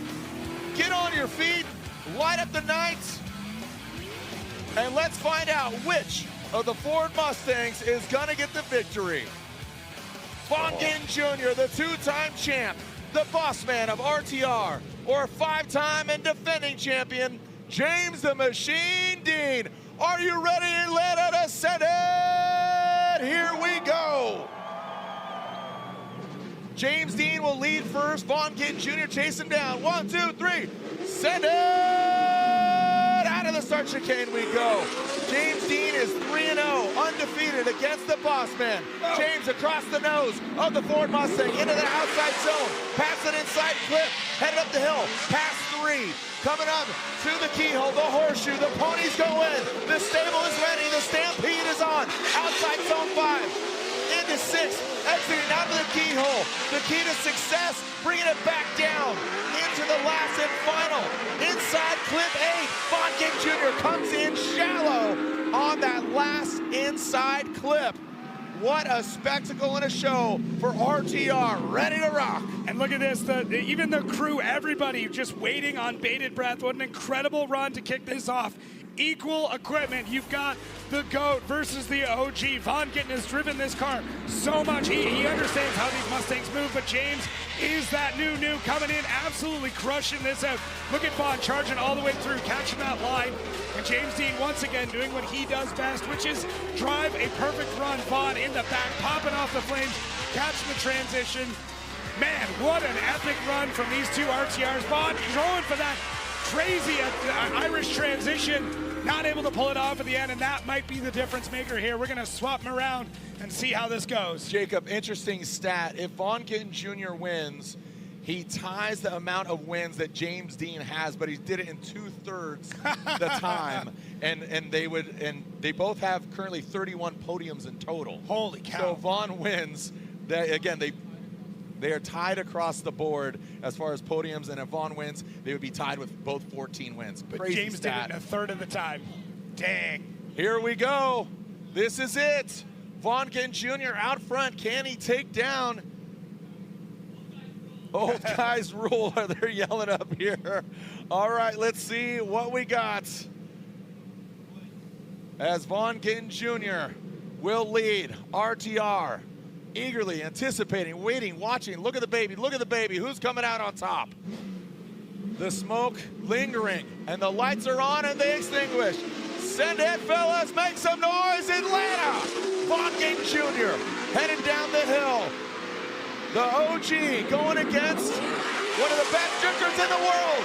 James Deane, oh my God! James Deane goes off! He stays in! He comes back on. Is that enough? As James Deane goes off course, Von Gittin Jr., if he keeps it on when the rubber meets the road, Von Gittin Jr. will win here in Atlanta.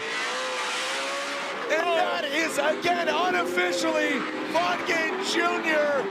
getting the win with the mistake by James Deane. Oh my gosh, the smiles around the pits as Von Gittin Jr. is potentially, unofficially, your winner here in Atlanta. Holy cow. Make some noise, Atlanta. What an epic run. Vaughn just taking James and he's throwing him out to dry. Look at this. Vaughn with a massive initiation. James tries to hang with a mix, a bit of contact and decides he's going to pull a Vaughn and go Ultra 4 racing through the gravel. Gets back into it. Never say die. James Deane stays in it even though he went completely off track. Vaughn got faced, crushing through all these zones. That's drifting, baby. Oh my gosh, what a turn of events. Did not anticipate that. And that stat of 14 and 13 wins, again, unofficially, will bring them down here to the Horseshoe. Atlanta, thank you so much. Don't forget to tip your waitress. We'll see you at the Waffle House. We'll see you at Taco Mac, or we'll see you in Orlando. We'll see you online.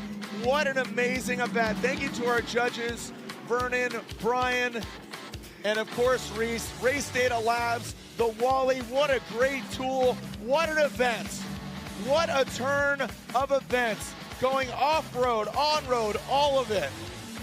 And here is your celebratory donut, and rightfully so, as Vaughn Gittin Jr. and James the Machine Deane are your 1 and 2. Woo! Woo! I didn't lose my voice up until that. He went into the lawn. Worth it. I peaked. I popped my motor, dude. Worth it. Absolutely worth it. Holy Atlanta. Wow. What a night. Wow, what a beautiful weekend. The weather held out. You know, we saw rain in overnight. It dried up. What an amazing event. I'm so proud of all the drivers, the teams, the staff. Thank you to all the Prospect drivers. Corey Talaska, congratulations. Jason Webb, a South African driver, and there it is. What is going on? Oh, man, what a sick. I mean, thank you to all the sponsors. Drifting, Formula Drift, I'm so proud to be the voice of Formula Drift. And Jacob, thank you for being riding shotgun for the last few years. Of course, thank you to Lorette Nickel. I'm so stoked, man. This is magical. This is absolutely magical. We'll look back at this as just such another fun, as you said, page in the history book. We bring down our third place finisher. And we bring down third place. Wow. Right? Wow. What else can you say? What an amazing, amazing event. All right. Let's announce our podium finishers and join us at the podium up here behind the tower. Third place at round 2 of the Formula Drift Pro Championship with the debut of his new car, the Field Suspension GT Radial BRZ. Third place goes to Odi Backhis.